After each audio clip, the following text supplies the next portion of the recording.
on, chat's calling, grab your mug and settle in. We're unwrapping cases, rumors, filings, all the mess these folks get in. Lights are twinkling, drama sprinkling, same chaos, extra shine. It's a holiday hangout, so come on in and hit go live. Cozy blanket, court romantic, somehow both at once again. Every dark drop feels like Christmas when the tea comes rolling in.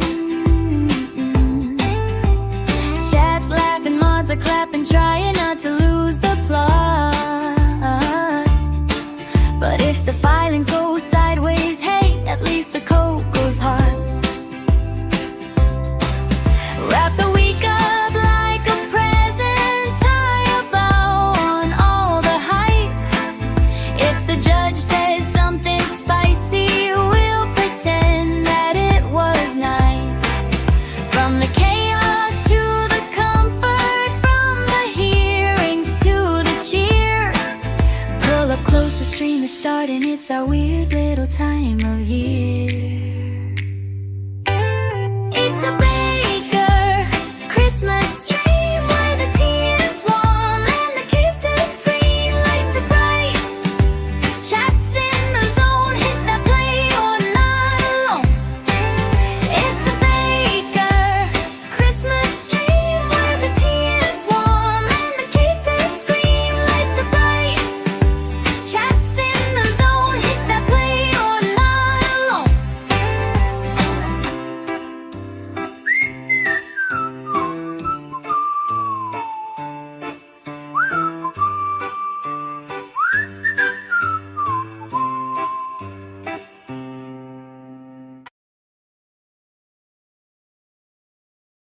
Good morning, good evening, good afternoon, wherever you are, whoever you are, and what, if any, you might be. And welcome to day 2 in the Matheau Moore retrial. And just put this on so no one comes in and says, oh, he's the guy who, and then we don't know it. Well, I started 15 minutes earlier than I was supposed to do.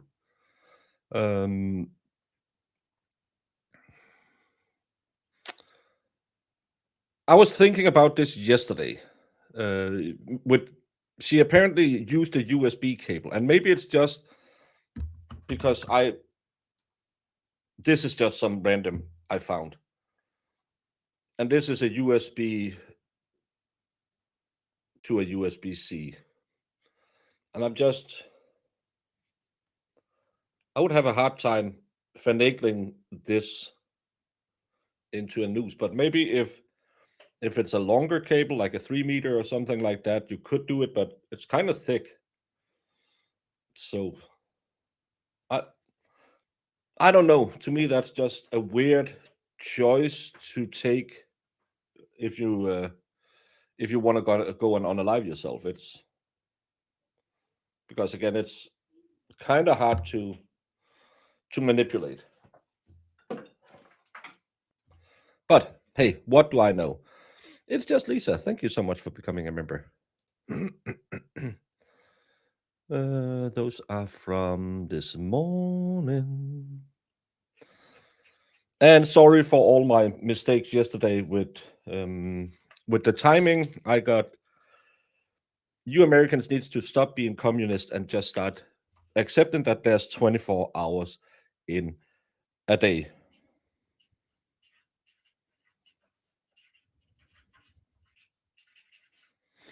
Because everything went wrong, and apparently you can't change it on your phone. But thank you to the people who made me aware of my mistakes, because I'm not that smart. Hey everyone, loved your night stream. I got a few more of your quotes added to the list. Well, nights are for spicy baker. Daytime is more for calm, collected. Who do you know I am if I'm not Frank Baker? That's only a short USB. Hey. It's adequate in length. adequate.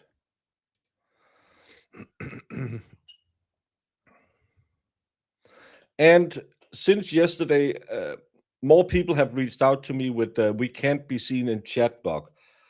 It's a YouTube problem. I have nothing to do with it. Some person thought that maybe Brandon had blocked them.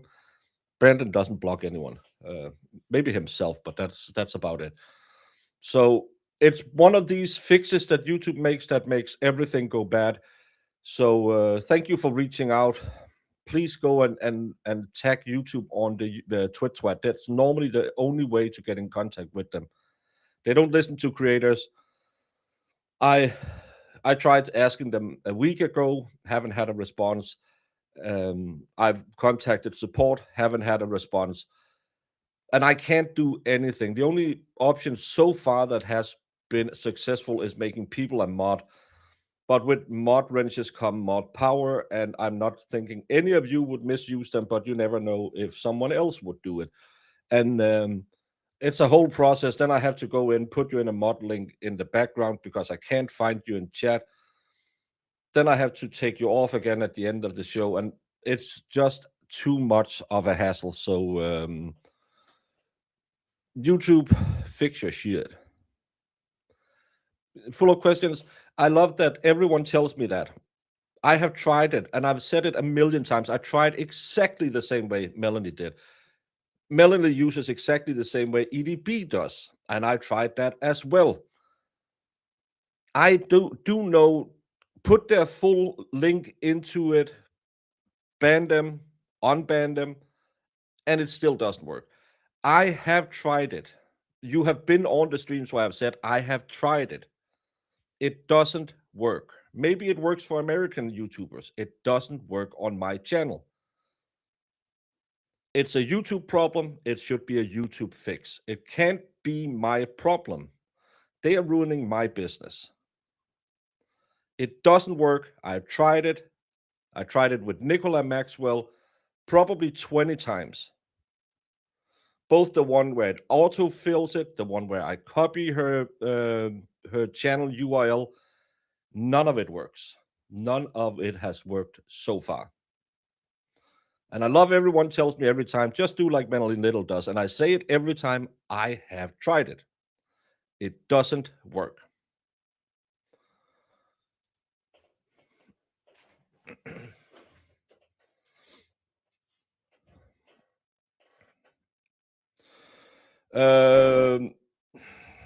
Day one, we heard her sister talk about how she, every time she talked to her sister, said, hey, don't go kill yourself. But she wasn't afraid she would go kill herself. And her best friend was such a great friend, they talked maybe once a week. Well, on phone, maybe saw each other once a month. Seems really weird.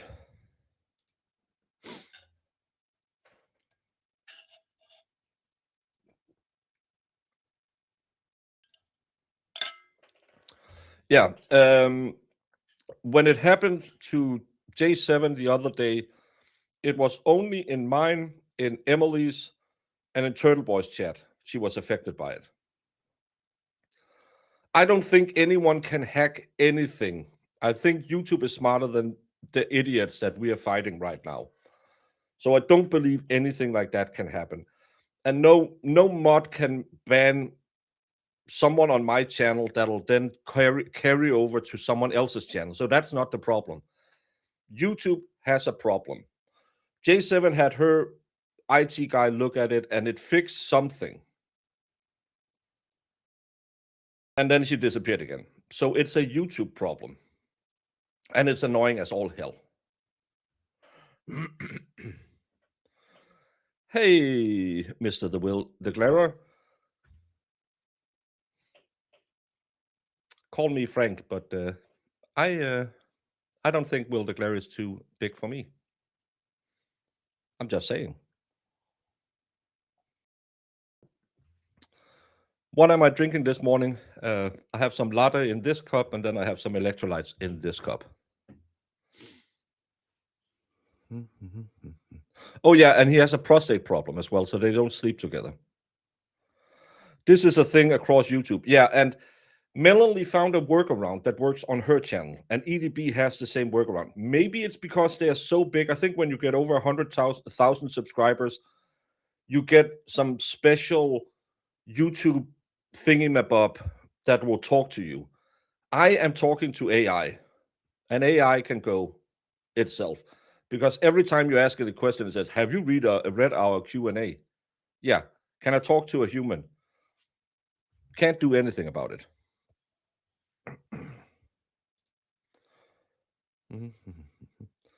YouTube has a huge problem. I don't blame you for bitching about it. I turned it into them also, and I never gotten a response back. I can't believe they have so many problems. All of these problems started when they was gonna stop cyberbullying by putting your handles instead of your names. That's where all the problems started. That's why they gave us the handles or the full names. Then they took it away because everything was fucked up. Then they put it back in, but not for all channels. And it has constantly been a problem since then. And it's on every channel. But I don't know, but I think right now 5 people could be sitting in chat saying, "Yeah, I have that problem too," and I don't know it. Then I get a DM from them when I wake up in the middle of the night, and people are saying, "I think your mods have blocked me. I've been trying to text in your chat and no one sees me." I think if you're blocked, you can't write in the chat, but I'm not sure.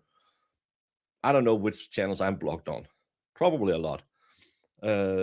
But it's just a problem and an inconvenience to us creators because we are the face of YouTube. It's us who have done this to you, even though we have nothing to do with it. It's really, really annoying. And it's one of those problems that shouldn't be there. Making shitty content is my job. Their job is to provide a platform. And we pay 30% of our income for them to provide that platform. The platform worked fine until they fixed it. And that's the problem with YouTube. Every time they fix something, they break 5 other things. Yeah, this is probably where everything stems from when they were trying to fix the cyberbullying. Yeah, it's everything stems back from that. If they had an old version, kind of like with your motherboard or something, you can go back to the last known working partition. Go back to that one. Katie, no, people can't be seen in chat, even paid members. The problem is people are typing. It shows up on their screen. J7 sent me a picture yesterday. The Glare has been dumped for being too big before. Well, let's be frank. You're not too big for me. I'm just saying that. I'm doing my Kegels right now. But J7 sent me a picture of her showing the chat where she was typing in it. I looked at my chat at the exact same time, and I have a program chat that'll put in all of the stuff that comes in. Even if you retract it, I will still see it on my chat. Everything that is put into chat goes straight into my program. And I was looking, it doesn't show up. Her screen shows her writing in chat. And I checked it. It was a video of her showing how it was. I went back, found the exact same spots in chat. Even if she had deleted it to fuck with me, it would have been in my chat. So it must be real. Some people right now is probably in chat thinking, I don't normally have all these great jokes and nobody sees it. Don't people like me anymore? Well, I'm going to fuck off. That's costing me customers. I don't like that. I just heard Lego isn't too big for Baker. Baker is too big for Lego now. Let's be frank. I'm thinking I'm going to be Frank the Broken Baker. Maybe Frank the Dutch Oven. Oh, I know that has happened to me before. I try raising it so you don't repeat it. Yeah, well, I see it anyway, so. Some of my chats won't show up on my computer, but will show up on my phone. And that's the thing. What is the solution? Is it that you go back, clear your cache? Is it because there's some cookie that's wrong from YouTube on your computer that you have to delete? Just give me a solution. So if someone DMs me and says, have you blocked me? I can say, go back, clean your cache. It's a cookie that's corrupted by YouTube, and it'll work again. That would be an easy workaround, because then every YouTuber knew that was the problem.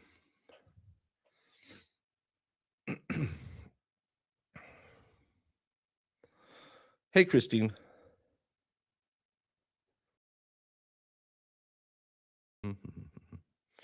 Yes, I am a branded channel, which I don't understand why I am, but I am. I have tried all of these things. Maybe all of you should just go and clear. I don't know if you're using the Chrome extension, but you can go in and just delete the cookies for YouTube. Well, enough technical crap.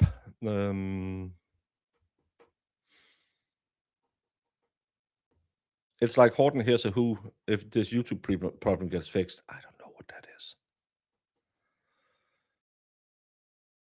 Yeah, and it's no one knows why we're branded, and we can't change it without losing our monetization, which is also a stupid YouTube rule.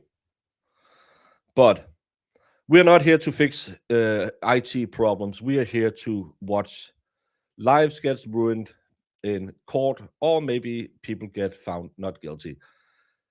The Matheau Moore case, second day. Yesterday, we heard from the sister who said she was so afraid she was going to kill herself, but didn't think she could kill herself. We heard from the friend who said they were out rummaging around in the forest, finding nuts and berries, and she had been out in the forest looking for her 8 times, but never really went into the forest, where she was found 4 months later. And we had the police officer who was the first at the scene with the body camera showing a very calm Matheau Moore, no scratches to be seen on him, nothing looked disturbed inside the house. According to the opening statements, the defense are really sure there's no physical evidence against him. So it's a little bit of a conundrum.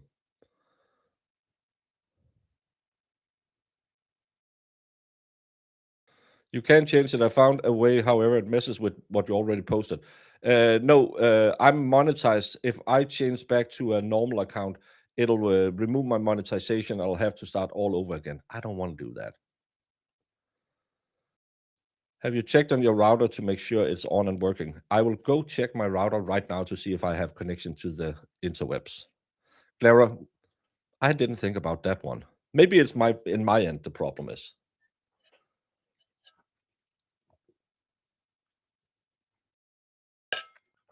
But enough with all of this bullshit. Enough with all of the people who are too big for each other. Enough with all the online drama. Let's get back to some real life trouble. We'll start with yesterday there was testimony from a witness where she indicated that she had sent an email to Detective Grubbs on September 18th, 2020 with attachments of pictures of Matt Moore's shoes and how he tied his shoes. This is Exhibit A you're referring to? Yes, Your Honor, thank you. Okay. I had emailed the state last night. I believe that's potential Brady material. I asked him yesterday to send it to me. I haven't received that yet. I think just on behalf of Mr. Moore, I need to start building a record of this. I would just ask the state provide those pictures to us forthwith. And like I told him yesterday, Your Honor, it's actually... Oh, by the way, Karen Reed related. Sergeant Goody hasn't turned over the discovery that they had asked for. So now the Reed team has asked the court to force him to turn it over. It's a bullshit move. It's something that law enforcement will do a lot of time, especially in civil trials. It's not a new big revelation that they are going to the court to try and get Sergeant Goody to turn over evidence. I know a few people will go over it today, but it's kind of standard harassment that police officers will do. Actually something I didn't want to put on the record, but I haven't received them yet, and I would like them. Any response to the statement? Those, we're not giving any evidentiary value. The detective does not have that email in his email account. He's asked the IT people at City of Westfield to see if they're able to recover that out of the archives. If we're able to do so, we'll provide that, but we do not have those photographs.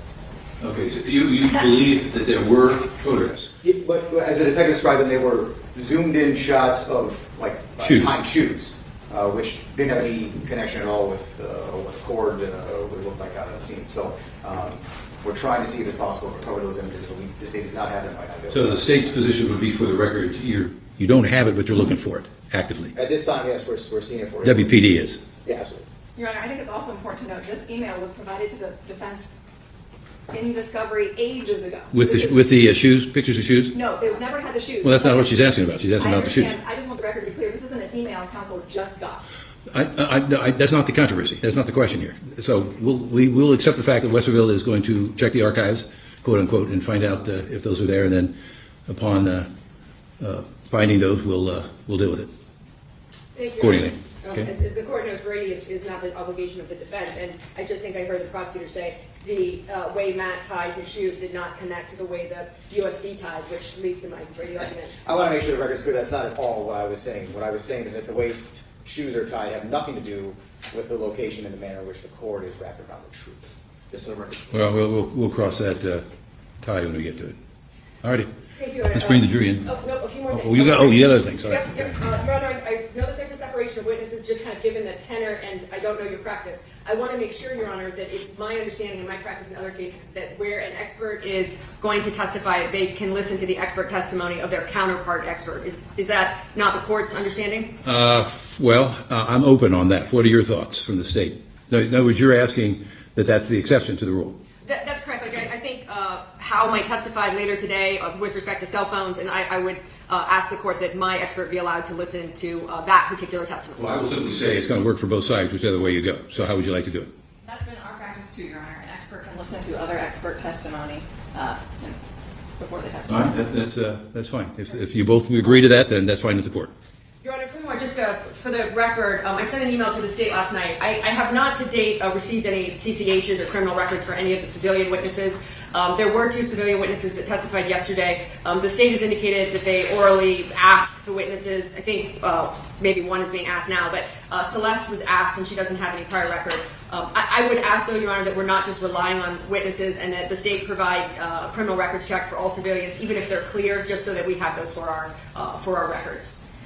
But also, Your Honor, I just want to make the court aware that we will be filing a motion to eliminate for inclusion. It has been a constant issue between the sides whether or not Emily Noble's counseling records will be allowed into evidence. I have an affidavit with respect to the custodian issue, and the state is objecting to the relevance of those. I just want to let the court know that motion is forthcoming, and I would ask the court that issue be resolved before Detective Grubbs testified, who I believe is going to be, potentially one of the later witnesses. I just want to put the court on notice because I anticipate that will be an issue that will require some argument. You're referring to the utilization and possible omission of medical records? I am, Your Honor, yes. Okay. And then also, Your Honor, I just want to proactively talk about some hearsay. I think there's in particular a witness testifying today about statements which she is going to say Emily Noble made to her in or around 2019.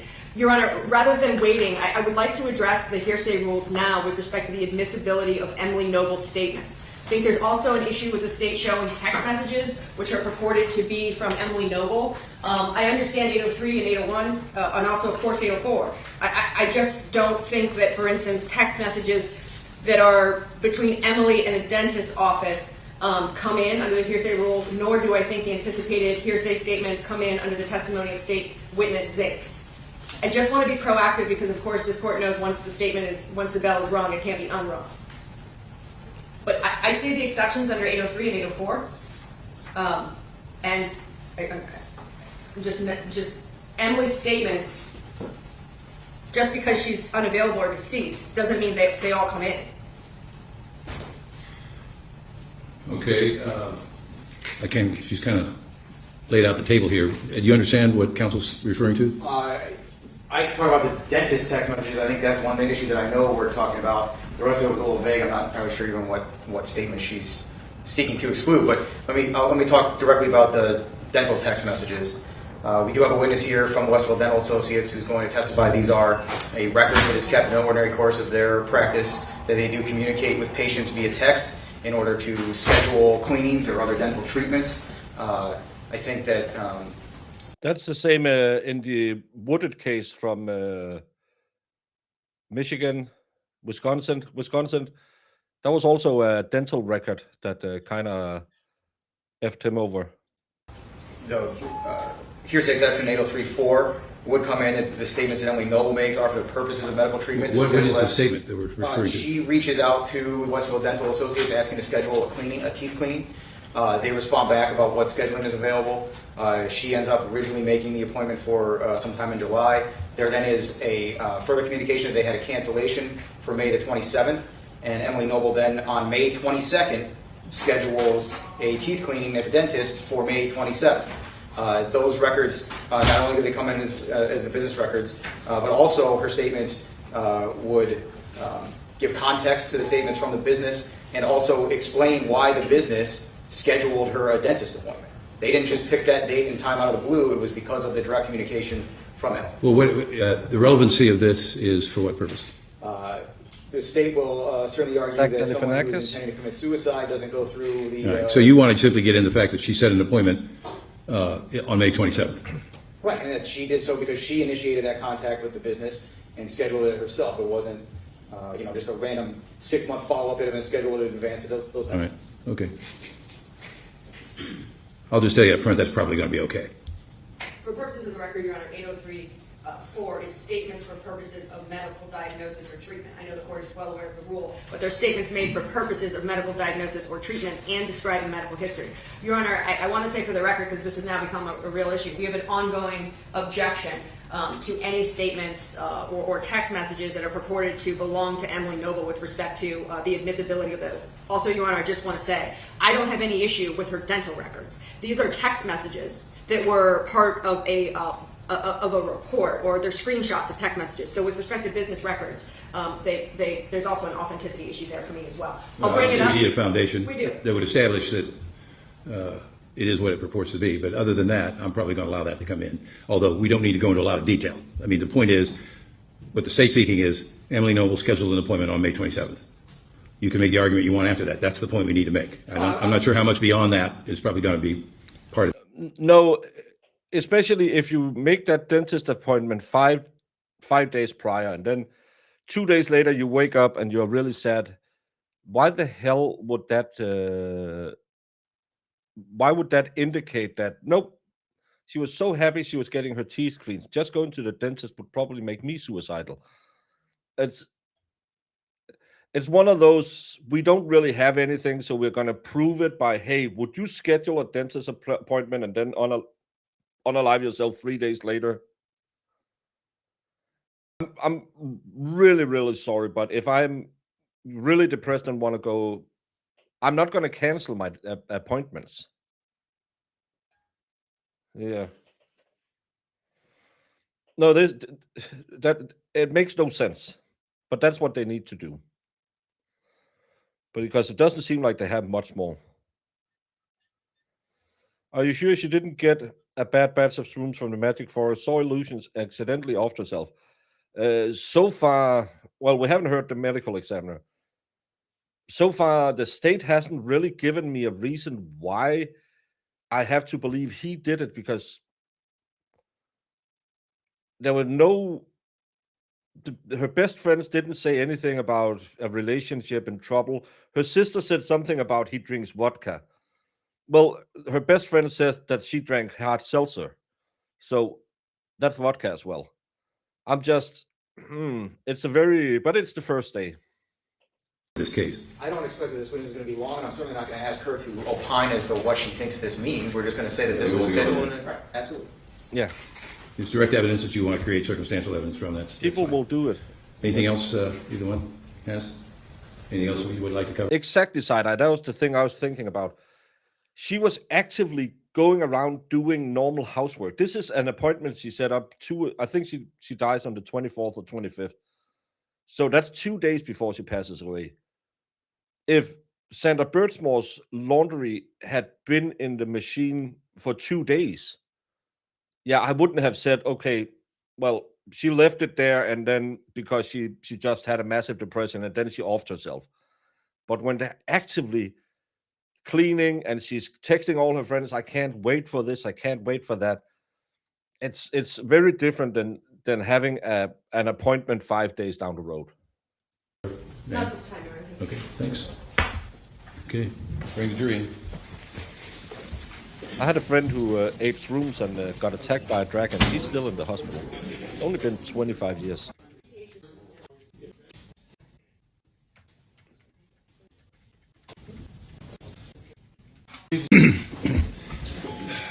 Good morning, members of the jury. Everyone follow the court's admonition last night, as well as the extra advice?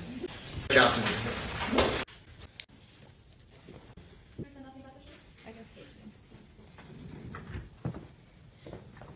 Exactly.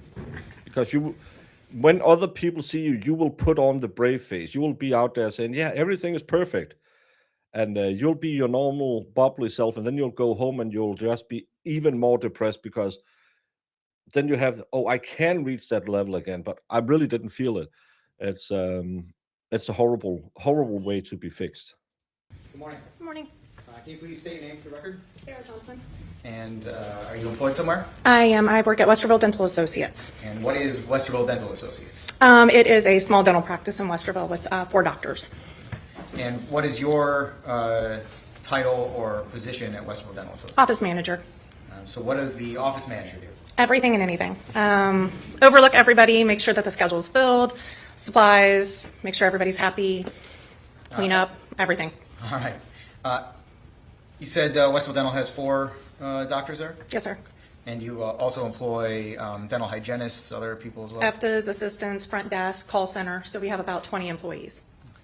And what generally does Westerville Dental do? What kind of services does it provide? Hygiene visits, we do cleanings, root canals, place implants, extractions, fillings, crowns, dentures, So pretty much everything. All Yeah. the sort of typical dentist office stuff. Yes. Any idea how many total patients go to Westerville Dental? I do a report every month, so we have roughly about between 4,700 to 4,800, depending on where it kind of drops through the month. Okay. Are there methods in which Westerville Dental can reach out to patients in order to schedule? We've got a couple of different ways of doing that. We report list that for people that are past due, and we call them to let them know. It's okay to be sad because it's a terrible news that you have got. But yeah, indulging will just make you feel even worse tomorrow. So go use your body, get all of the stress out of the system. That's the best way to handle it. That's why I go to the gym every morning to get all of the anxiety and stuff out of the body. That they're past due for their visits. We also send out text messages. That's been something we've done for probably about like the past 4 or 5 years. That's going really, really well. Convenience of people texting. We also send out postcards to let people know when they're past due for cleaning visits, and then we call to confirm all their appointments. So I want to talk specifically about the text message system. Can you tell us how that works from the business side of things? There is an automated one that will go out to let people know how far past due they are every 3 months. So-and-so, you're 100 days past due, please give us a call. It also sends out text messages automatically a week prior to your dental visit to remind you you've got a dental visit, and then it does another one the day before. And it also has the option for patients to text us if they have any questions, or if they want to get scheduled and they're not able to give a call, they just text our regular phone number, which makes it really easy for them to do that. Or if we've got openings on the schedule, we'll text the patient and say, hey, I've got an opening available, do you want to come in? We have a sooner list. So for people that can't get in right away, they're scheduled out, they're like, hey, if you can get me in sooner, give me a call or text me. And we use that quite a bit with that. It makes it really easy for patients. And so the communication system is two-way. You can both send things to a patient, and the patient can send things to you. Absolutely. It doesn't have to be prompted in any way. They can just put in our phone number and text us, and it comes through to all the girls at the front desk. A thing pops up on our schedule to let us know that somebody has texted us. Do you keep or maintain those records of those communications with patients? Yes, sir. We're able to pull those up. And is that something that you have access to as the office manager? I do. I have access through my computer. Oline Red, you have been here for long enough to know this is one of those things the state does when they don't really have strong evidence. They will make all of these little breadcrumbs and make it try and put them together to look like the Mona Lisa. But in reality, there's nothing there really. You had the sister who said she was very afraid she was going to unalive herself, but never ever thought she would unalive herself.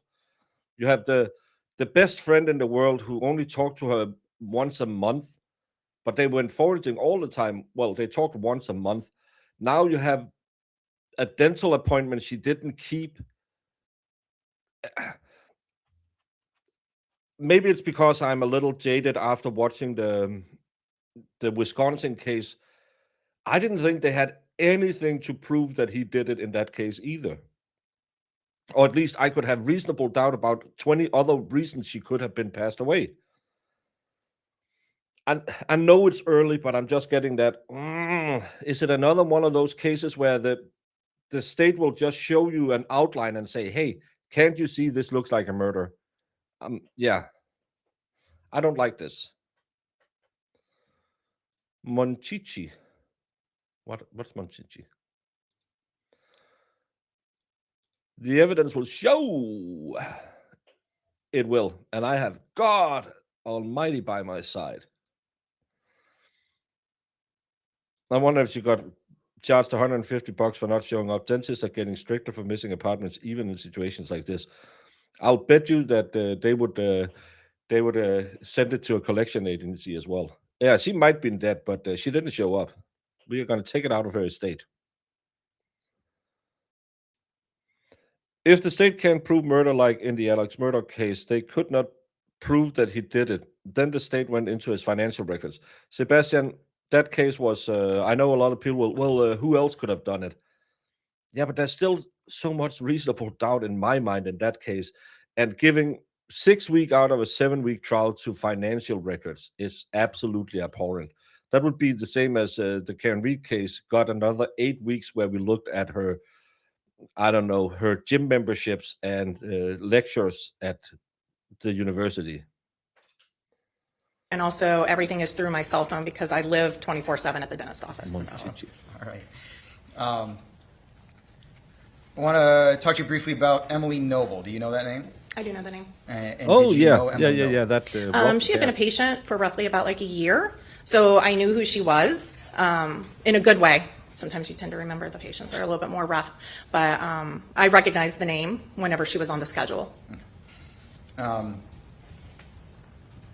Did Emily have a dentist appointment for May 27th? Well, rephrase the question. Are you aware of Emily Noble having a dentist appointment in May of 2020? Yes. And do you remember what date that was? It was Wednesday, the 27th at 8 a.m. And did Emily Noble show up for that dentist appointment? No, she did not. And what, if anything, did you do as a result of Emily not showing up that day? Standard procedure is whenever a patient is 15 minutes late to their appointment, we give them a call to ask them, is everything okay? Can we get you? The typical phone call would be, this is Sarah with Westerville Dental Associates. We had you down at 8 o'clock this morning. I'm hoping everything's okay. Please give us a call to get rescheduled. And that happens for every patient that no shows on the schedule. We don't text it. We verbally call and do that in case they're driving or something along those lines. Were you able to communicate with Emily Noble on that day? No, we left a message because we keep notes on the schedule. So whenever a patient cancels, we can make a gray block to say who the patient was that no showed and that we left a message. Did you hear anything else about Emily Noble from other sources around that time? Hearsay. I'm not asking for the content. I'm just asking then what it led her to do. So do you want Well, to? she can answer yes or no to that question. Did you hear anything else about Emily Noble Yes. from other sources? Yes, sir. And what source was that? Without saying what was said or what you heard. Source was the television. Okay. We have a TV out in our front room and in the girls' rooms too. Based on what you saw, what did you do with the information that you had? Whenever we saw it come up on the news, one of the girls notified the front desk, isn't that one of our patients? And I said, yes, actually, she missed her appointment this morning. So at that point, then, that's whenever we called the Westerville Police Department just to let them know that we had had contact with her. The previous Friday, she reached out to the office through text to ask, do you have any openings to get my teeth cleaned in the next 2 weeks? Hello, Jamester. Hi. Um, Am I good? well, it's the normal creepy crap, but we'll live with it until it annoys me enough that I'll tell you to try again. Now, she didn't show up for a dentist appointment. Have you ever heard someone with the big sad miss an appointment, Jamie? I have never heard about anyone saying, nope, I'm going to end it before I go to my dentist appointment. I've always heard that people will stick out for the next dentist appointment or the next trip to the doctor or the next trip to the veterinarian. No one is ever saying, no, today I really don't feel like going on anymore. I'm going to go out and end it. They will always check their mail-in calendar and say, oh shit, I have a doctor's appointment in 2 days. Well, have to wait then. Yeah, I have to wait. I can't miss that appointment. Come on. I remember that being the most ridiculous thing. Fedorowski, it does have the buffering. You just have to wait for it. It's when she talks a little bit. Yeah, you need your clean dentures with your new wings. Mhm. And again, she knows the name of Emily. How many times have Emily gone to a dentist office in a year that they know her? And how many times has she gone there if someone else in the clinic says, hey, isn't that one of our clients? There's 4 doctors. I don't know what a normal procedure is, but a doctor works, 8 hours a day? A normal procedure is probably about an hour. So they have 8 people coming through a day. That's 40 people a week. They see 160 people a month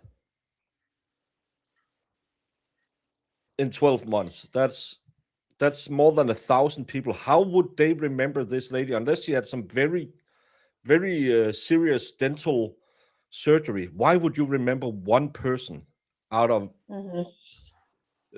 Because there was 4 doctors. 4 doctors. That's 5,000 people that go through that dentist office. I wouldn't work with this. This lady knows exactly what her neighbor had for lunch yesterday. Well, and we underestimate the fact that if somebody's going to unalive themselves, like, oh, ooh, they made an appointment before, like they could have not been thinking about that. They could have been a split moment decision when they woke up that day. They could have woken up that morning and they walked into the kids' room, they saw that teddy bear, and it sent them spiraling. And then all of a sudden, this is what I'm doing. Yeah. It doesn't have to be this like whole thing where it's like, well, they're making all these plans and then they off themselves. And then you're like, but they made all these plans. And we've seen it happen more times than we know. My own doctor don't know me by name, and I've had her for 20 years. I meet her at the gym. She looks weird at me, and I just walk past her. That's my doctor. She's been my doctor for 20 years. She doesn't know who I am. This lady hears a name mentioned in the news report. Well, her colleague doesn't. They say, oh, isn't that Emily who had an appointment at 10:30?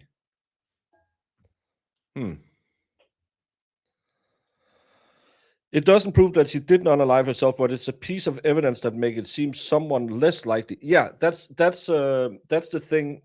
This is to try and do the breadcrumb things to say, couldn't she? If she had an appointment, why would she kill herself? But that's the same argument they used in the Wisconsin case. Well, she had her oxys come in, so why would she unalive herself instead of getting the prescription? He got the prescription. Yeah, he was a drug addict. Of course, he got the prescription. He would have lied about her being alive till the end of his days if he could get oxys out of it. Yeah.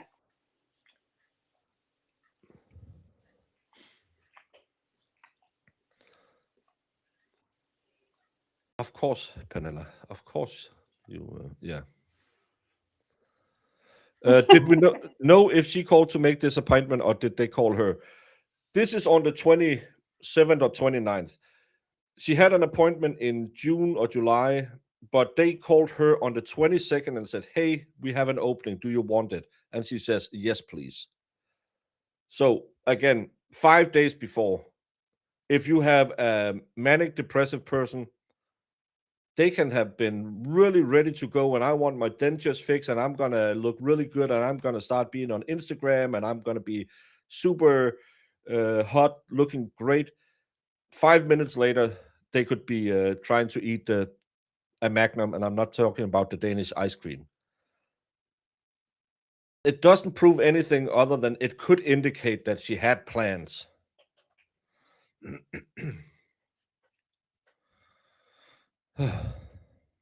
Sorry. Yeah, That's and what they she just have said. to take the pieces. So Yeah, but yesterday I think every witness we had actually helped the defense. yeah, So yeah.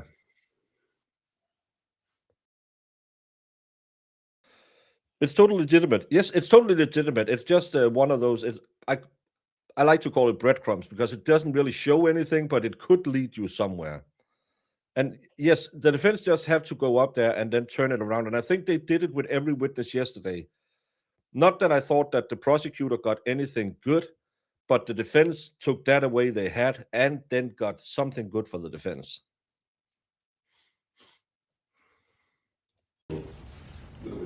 Were you able to go back then into your system and look at the communications that Westerville Dental had had with Emily Noble? Yes, sir. Are we on nine? I'm sorry, same, that's fine. I'm approaching handy what's marked as Stacy Exhibit 9. It is, for the record, 5 pages. If you could take a moment to look through those, please. Okay. Take that back from me. Ask a couple questions about it. Does that appear to be a true and accurate copy of the communications Westfield Dental had with Emily Noble, specifically May 22nd, 2020, through a couple days later in May 2020? Yes, I recognize whenever we text a patient, it comes up with our initials as to who was part of the conversation, and 2 of the people's names on there. I recognize the initials. And is this a true and accurate copy of the records of those communications? Jamie, I love being back to doing trial watch. People are do talking. you? Yeah, well, not sitting on my ass for 6 hours, but people are back talking about everything else but the trial. Yeah, I don't know why everyone always have to talk food. because we're a bunch of fatties, I swear. Yeah, we're fatties, all of us. Yes, sir. Yeah. And is it also an accurate copy of what was provided to Westville Police Department at the time?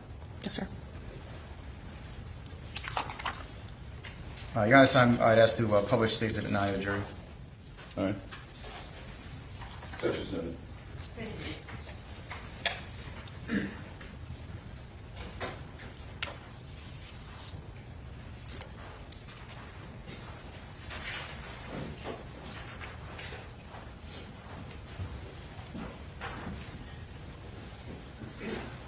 You able to see that okay? So, ma'am, for the record, I'm showing you the bottom of the first page of Stacy Exhibit 9. Is there a message there at 5/22/2020? Yes. And can you tell us what that is? Hi, can I schedule a cleaning? And And was that that comes from coming Emily. from the business or from someone else? No, it comes from Emily because you can tell it's got her name Your up. Honor, it calls for speculation that it comes from Emily. She can discuss what is on the screen, but beyond that, just what's on the screen. It came from her phone because it's got her name on it. It's linked with our computer system. So through EagleSoft, whatever cell phone number is underneath that patient's name is what shows up on there. And so that's generated by your system based on what you have as a phone number for the patient? Yes. Okay. And so the initial conversation about this cleaning was not initiated by the dentist's office. It was initiated by... Objection is deleted. Lady. Who initiated the initial conversation?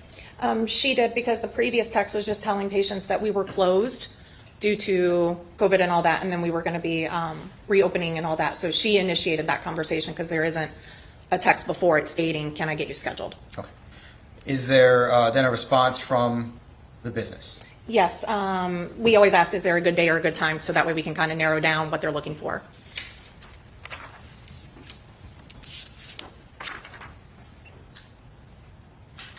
Oh, I need to go out and find some meat for dinner tomorrow for New Year's.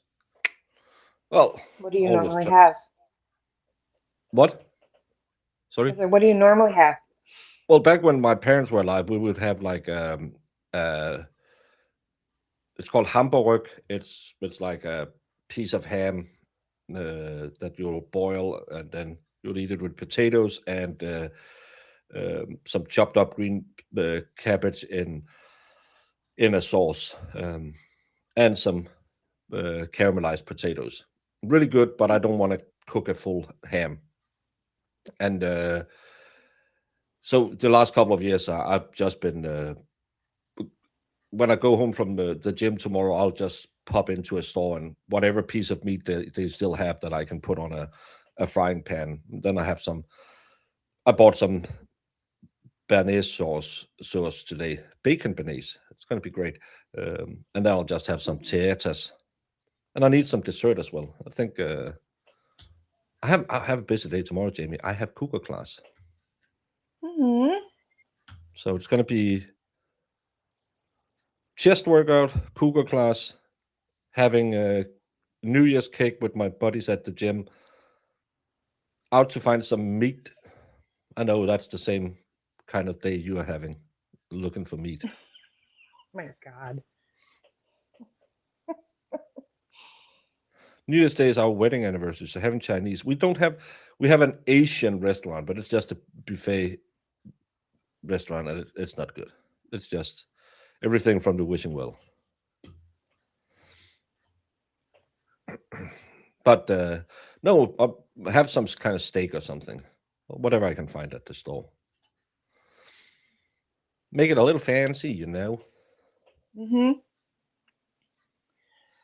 People in the South eat usually black-eyed peas and collards. Not me, but that's the thing going around here.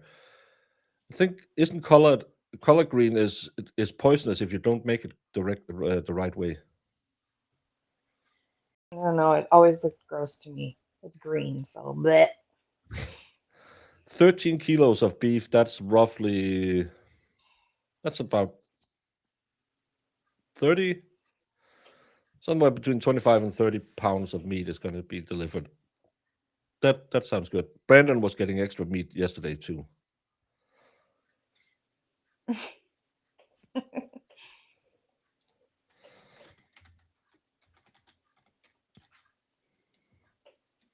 We usually just get some pizza. I have some pizza for January 1st because I'm streaming. Exactly. You would hate this, Jamie, because this without the mustard, this is normally what you will get for like a New Year's dinner. It's Whatever good. that green stuff is, what is that? That's green cabbage that you'll chop up and then you'll cook in a sauce. It's really good. It's The insanely rest of good. it looks delicious. It is delicious, but this is what we traditionally had at my mom and dad's house for New Year's. Yum.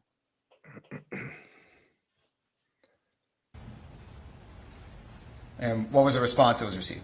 She's very flexible. The next 2 weeks, what do you need filled? Giggity, giggity, giggity. Very flexible. Of what do you need filled? Giggity. And did Westfield Dental have anything available at that time? We did not. Our next available opening wasn't until July.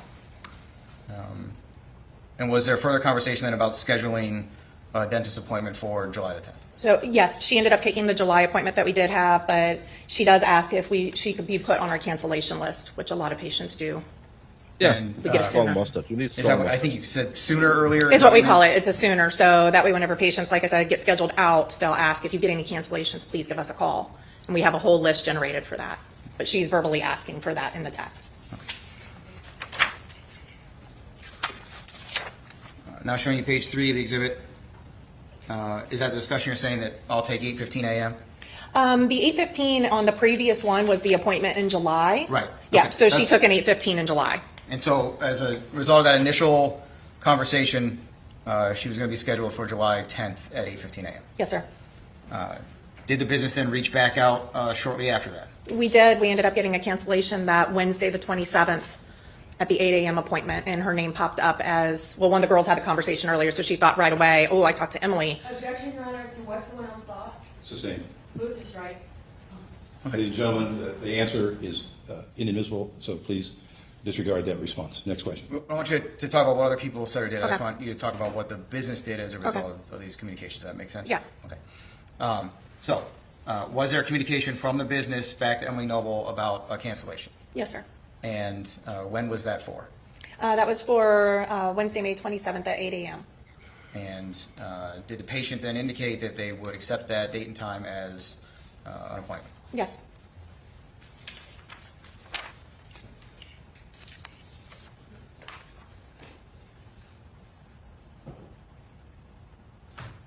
Now showing you the top of page 4 of the exhibit, was there communication then that date and time was being put into your system as when the appointment was going to occur? Yes. And then there's an message there from May 24th, 2020. Can you tell us what that is?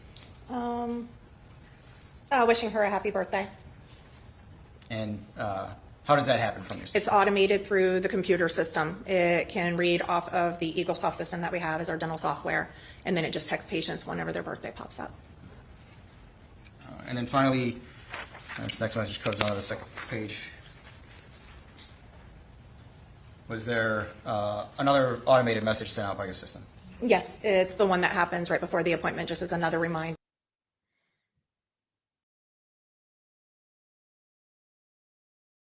What?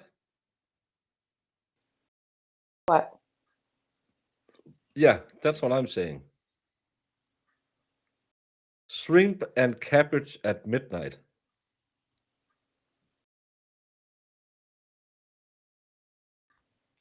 I mean, Do we need to block side eyes in chat? no, she can have her shrimp and cabbage at midnight. It's just does not sound appetizing to me at all. But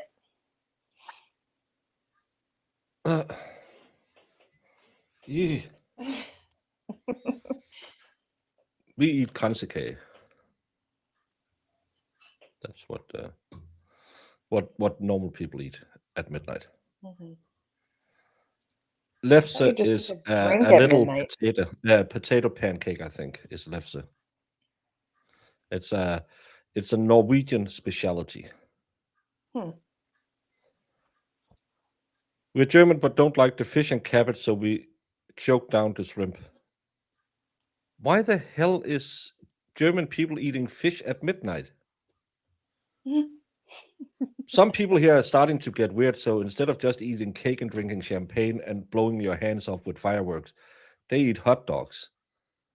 But fish and cabbage, Jamie, I'm not saying that you need to find some cats and start cleaning out America from Satan, but I will be bringing the Lord. barrels.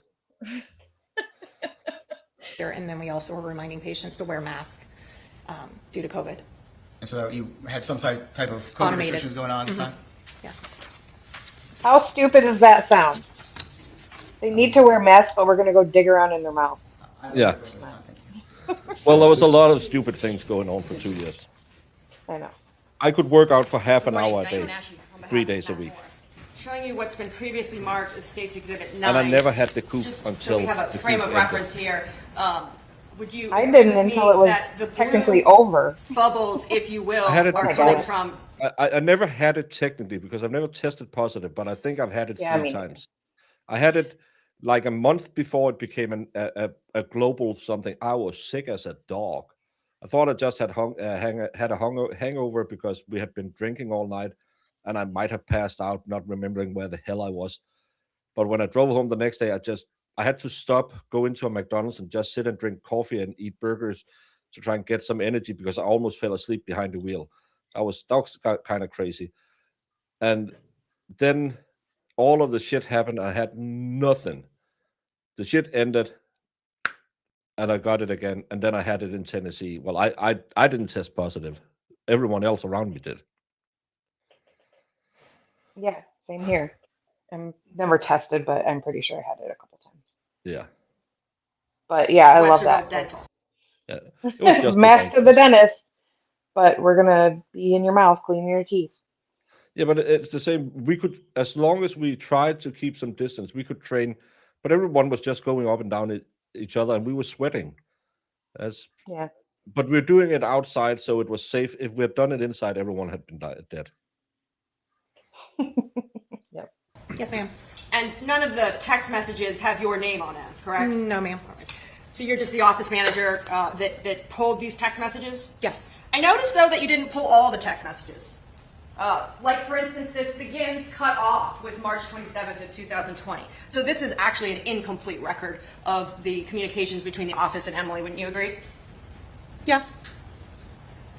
But I do know, since we're just talking about color, so if there's a blue text message, then we know by definition that Emily's text messages, or rather text messages coming from a number that says Emily Noble, would be white. Is that right? Yes. So we have up here, not included in your records poll, a blue bubble. Would you agree with me on that? Yes. From March 27th, 2020. And it appears there's no response to that. Right? Yes. Okay, so there's a blue bubble, no response from Emily. Blue bubble on April 6th, 2020. Is that right? Yes. And it seems the next white bubble from Emily is May 22nd of 2020. Would you agree with me on that? Yes. So there is no response to the 4/6/2020 text message for how many days? Close to a little over a month. So a month would be May 6th, and then 6/22. So we've got about 6 weeks later. Okay. You get a text from her, right? That's pretty standard, yes.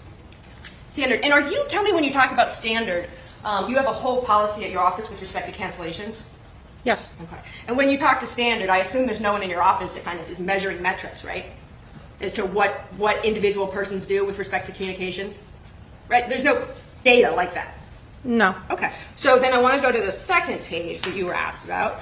5/22, there's a white bubble from phone number Emily Noble. Would you agree? Yes. And then a blue bubble and a white bubble, correct? Yes. And then let's go to page, if we can, of the state's exhibit,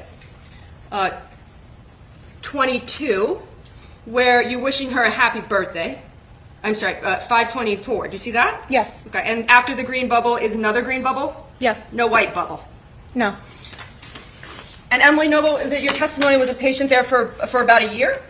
Roughly about a year. She'd And- been in for a couple of cleanings. A couple cleanings in a year? Yes. And the text messages that you pulled on the behalf of the state of Ohio begin on March 27th. Is that right? That it shows there. Yeah. I didn't go any further back because we were dealing with the situation that took place of her starting to ask for a cleaning. That's why I didn't go When any you further say- back. and let me ask you this. When you say you were dealing with the situation, and I'm sorry, tell me if I'm wrong, you're the office manager, but you're not law enforcement. Is that correct? No. One last question for you, just a common sense question. Would you expect someone that was of the mental mindset to kill? We don't watch Tom and Jerry. We watch. It's what is it called in English? Same procedure as last year, or we watch an old television show about a 90-year-old lady's birthday and how drunk her butler gets. That's the thing we watch every New Year. At 6 o'clock, the king will have his speech to Denmark, where he will tell us what he thinks about the year that went and for the coming year, and then wish us all a happy New Year and may God protect Denmark and the Danes. And then at midnight we'll watch Dinner for One. Dinner for One, yeah, that's what it's called. So that's the New Year traditions we watch in television. Themselves to cancel a dental appointment. Objection, Your Honor. Doing that? Oh, it's a drink. Okay. Jamie, you know the idiot who lives with my daughter? Mhm. He had been at some convention, so they stopped in at a bar. My daughter texted me yesterday and asked if I knew a recipe for a drink called Fat Pussies. Jesus. And I love the didn't. names of these drinks. But I found it. I think you would like it. What's in it? Well, you seem like one of those I like it a little bit sweet girls. Depends what it's coming from. But let me know. What is it? Well, I really wish that when I'm trying to open something, it would open so I could tell you. Oh, by the way, Baby Baker is starting to walk. Oh my God. Next So thing he you know, can he's he can take running. like up to 8 steps and then fall over. Aw. We have something that is called Little Sour with your strawberry flavor. It's just like a sour, like a sour strawberry Mhm. hard candy or something like that. and then you take four parts of that, 4 parts of Cuba strawberry, another strawberry drink, and then you should put in some lemon soda and some lime. That's a fat pussy. That does kind of sound good. Yeah. It's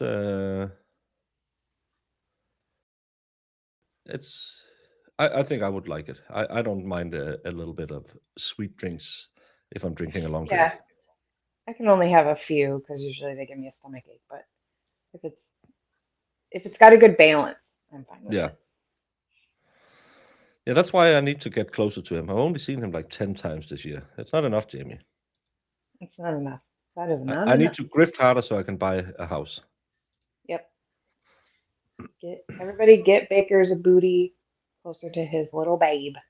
Yeah. No, it'll be fine. It'll be fine. Objection, speculation. Move to withdraw.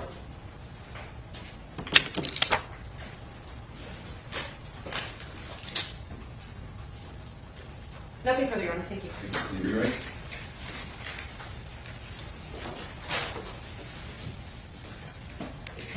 Why did you specifically pull only this set of messages to provide to law enforcement? Because we were dealing with the appointment that was scheduled that day. I guess I didn't pull back further because we weren't dealing with something that happened 3 months ago. We send text messages out to patients all the time and they don't always respond. But I only pulled it from the date because that's what we were dealing with at that time. So all of the communications that related to that specific appointment that was scheduled and missed is what was pulled and provided. Yes, sir. So any part of the record that's quote unquote Your incomplete Honor, reading. is I haven't heard all the question yet, but rephrase your question. is there any part of this record that is quote unquote incomplete with regard to the communication about this specific appointment? No, sir. The dates show the previous in March. That had nothing to do with May. All right. I have no further questions. Thank you. No, Your Honor. Thank you. All right. You folks have any questions you'd like to ask this witness? Okay, I don't see any responses, so I don't think we have any questions. Is that fair to say at this point? Okay, thank you. You may step down. Thank you. Call your next witness. I love jury questions. Call Jessica Self. Yeah. Excited.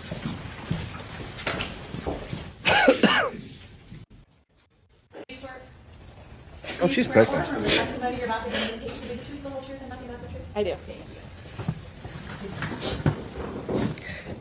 Good morning. Good morning. And you can pull that microphone up to your mouth a little bit. Can you please state your name? Jessica Selfridge. And can you say or spell your last name? It's SELFRIDGE. And Jessica, do you work? Yes. And did you work in May of 2020? Yes. Where did you work in May of 2020? I worked at the Old Bag and Nails in Westerville. And so, What? can you speak up just a little bit again? The Old Bag and Nails in Westerville?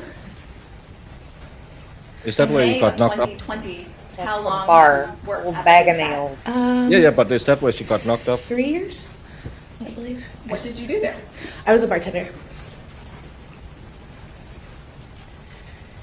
So you worked there during the COVID times? Yes. Yeah. Was there a period of time where Old Bag of Nails was not open? Yes. Yeah, we closed in March Of what year? of 2020. And when did you reopen? May of What- 2020. Yeah.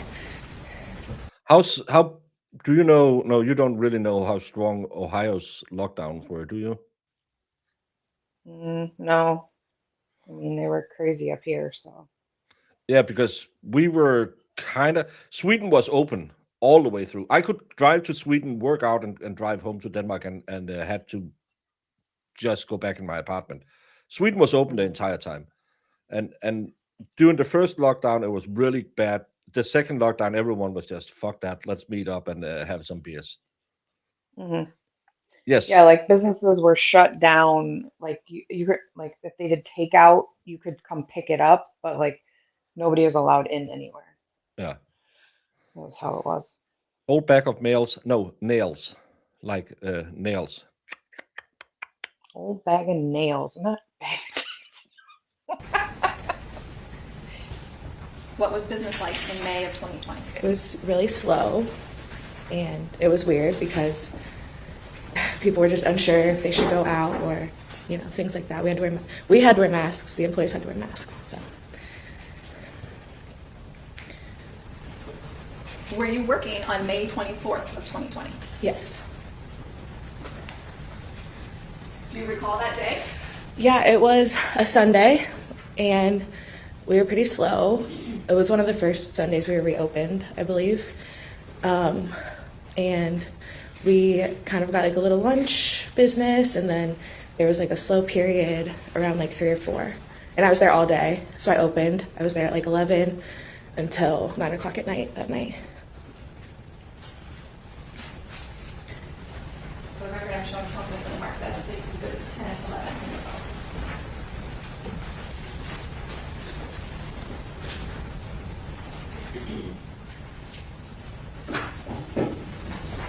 I'm going to hand you what's been marked as state's exhibits 10 and 11.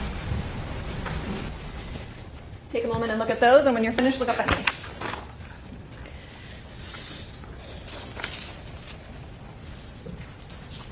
Do you recognize individuals in these pictures? Yes. And did they come to the Old Bag of Nails on May 24th of 2020? Yes. And now, are these pictures taken at the Old Bag of Nails? No. But do the photographs accurately, to the best of your recollection, depict the individuals in the photographs as they were at the Old Bag of Yeah. Nails? Yep. Your Honor, permission to publish? Go ahead. Placing state's exhibit 10 on the overhead.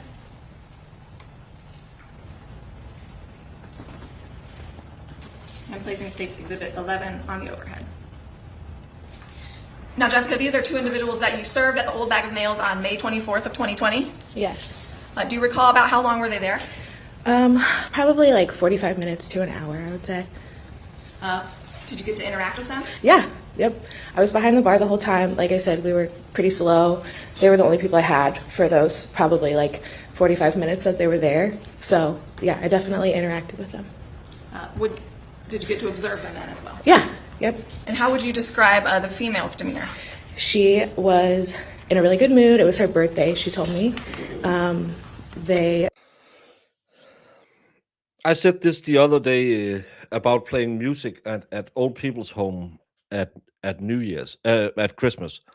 We were called the death band because everyone dies after like your birthday or New Year's or Christmas. Those are the biggest killer in depressed people because it's kind of like a milestone. Or in old people, they can say, okay, let's make it to Christmas or let's make it to my 50th birthday or whatever. And they have that milestone. So actually, if she was in a shitty mood, I could see her getting really hyped that she made her birthday and then immediately after wanted to unalive herself because it's a full year to my next birthday and it's too far away. I don't know. Yeah. I don't know if maybe it's just because I don't like the state. I feel like, Well, it's hard when you can tell they're pushing so hard to be like, was she happy? Was she smiling? Was she happy? Was she happy? And Yeah. it's like, that doesn't how many really DV victims mean have you anything. seen that was happy out and about, and then they Yeah, got pummeled can- at home? Exactly. what- Pictures with their husband or wife, whatever, like happy as can be. Everybody thinks social media, everybody's so happy, and then there's always a dark side. Yeah, go on Brandon's Instagram account and see how much he smiles, and we know how his wife treats him at home. How old was she? She just turned, was it 47? Yeah, like 46 or something like that. Yeah. Yeah. Yeah, so my uncle didn't even make it to the ground before the aneurysm in his brain went kaboom. Well, yeah, like with my dad, it's good when it's the hammer instead of the slow burn, like my mom. That's the only thing we can take comfort in. Of course, it's crappiola when they pass away, but it's better that it goes like this instead of watching them waste away for 4 months. So, but condolences with your uncle, Brandon. Told me that they had been bar hopping a little bit and just like general conversation when they first got there, interacting with me when they first got there. And do you recall, did they eat and drink at the Old Bag? They did, yes. I'm going to show the witness what's been marked as State's Exhibit 12. Take a moment to look at this, and when you're finished, look up at me. It's a double-sided exhibit.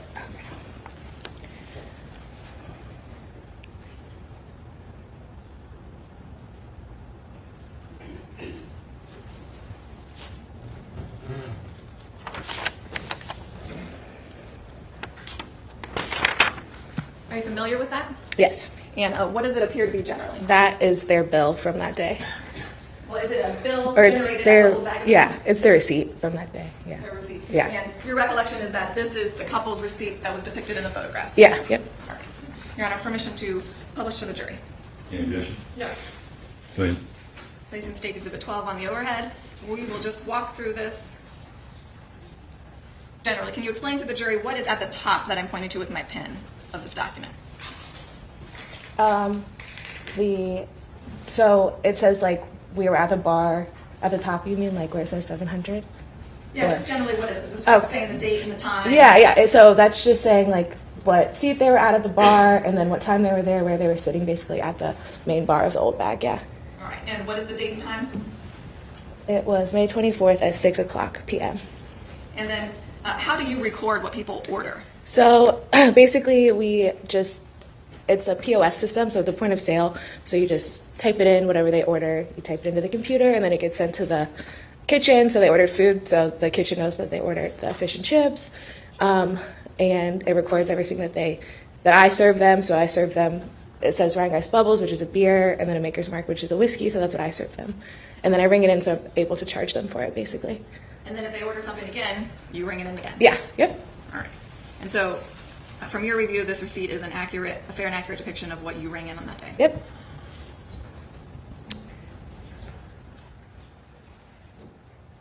Yeah, it's probably frozen, Marissa. And then it looks like there's also a mark at 6:28 p.m. Can you explain what that is? Yeah, so basically how it works is you ring everything in, and there's a timestamp on it from the moment you ring it in until the moment that you cash out the check. So basically it's just keeping track of everything I'm ringing in and the times I'm ringing everything in. And then at the end, it will have a timestamp of when we cash them out, basically. And then again at 6:38? Right. Yeah, so if I ring something else in, it'll have like a timestamp of what time I rang everything in. And is this receipt a single bill or a split? It was just one check.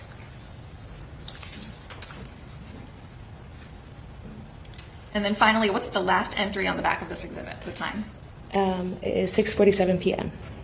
And the total? The total was $44.25, and then the service charge is the $10 tip that was left. One moment, please, Your Honor.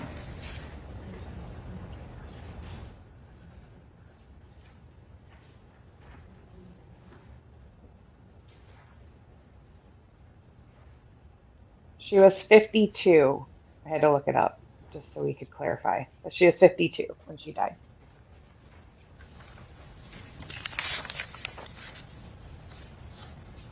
Do you recall anything else about your interaction with them that evening? Yeah, it was. I don't want to say it was. It was interesting because they had told me that they had been drinking a little bit. Well, yeah. We don't want to talk about what things people said to you. Okay. But did you make any other observations? Yeah, so it seemed like they had been drinking a little bit when they came in. And as a bartender, you kind of want to be cautious. You don't want to overserve anyone. So since they ate and they only had 2 drinks each, it was fine to me. They weren't acting like super belligerent or anything. They weren't super intoxicated, so it was fine. They had a couple of drinks, they ate. They were because they were sort of intoxicated, they were kind of going back and forth where they would be kind of like lovey-dovey towards each other, and then they would be kind of like a little standoffish towards each other, which isn't like super uncommon, isn't anything that I hadn't noticed before about their customers. So, but since they were the only people that I had at the time, I did observe a lot of their behavior. So, And fast forward a couple days. Yeah. Law enforcement reaches out to you and speaks to you about what occurred on May 24th. yes.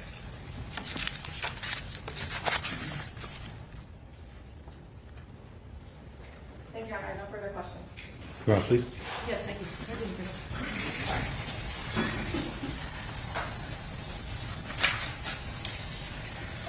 Just want to show you what's been marked as State's Exhibit 11, but first let me introduce myself. Jessica, good morning. Good morning. Diane Menashe, on behalf of Matheau Moore.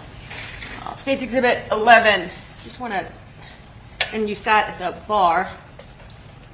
I know you witnessed them they were there for a little less than an hour. Does that sound about right? Yes. Let me focus out a little bit just so that, let's see, this is, maybe the other picture is more clear.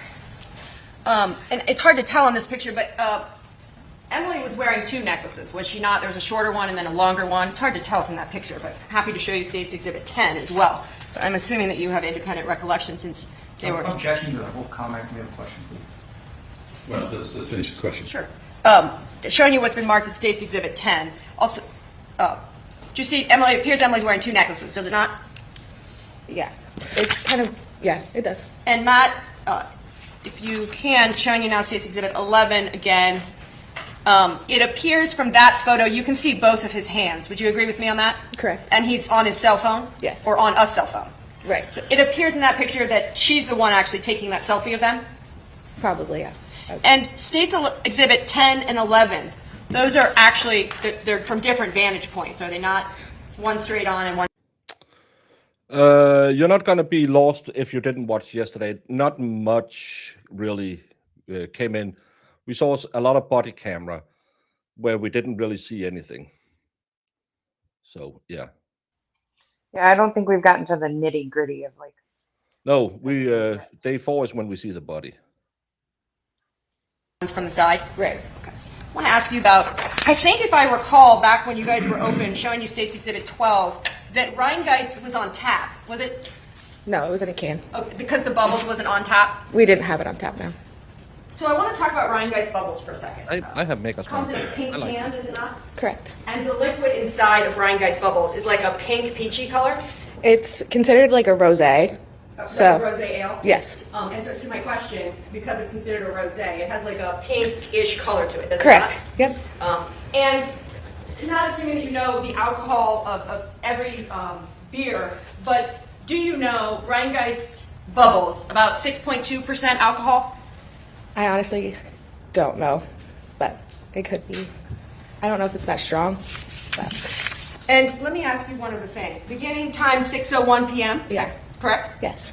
And then tab is transaction ends at 6:47 p.m. on May 24th of 2020. Right. And total tab 44.25. Tip is $10. Right. Nothing further. Nothing further, Your Honor. Thank you. All right. Do we have any questions you'd like to ask? Becky, we have a question.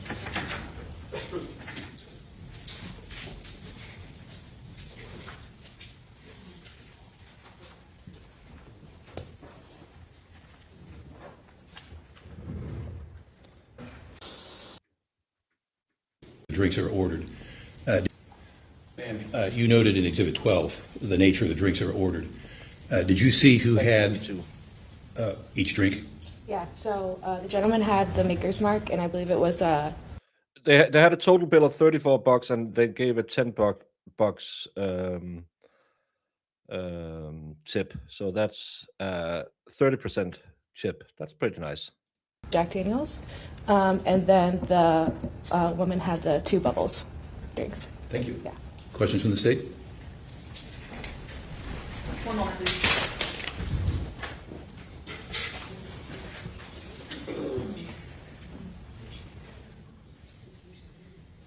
Nothing further, Your Honor. Do you wish any questions? Yes. Just with respect to Emily drinking the Rheingeist, as you served it there, you opened the can and poured it in a pint glass? I don't recall. I know it was in a can, and I served it to her, but I don't remember if I poured it into a glass or not. And based on the receipt, it was 2 cans of Rheingeist bubbles. That rosé ale you talked about. I believe, yes. Thank you. Nothing further. Thank you. May sit down. Call your next witness.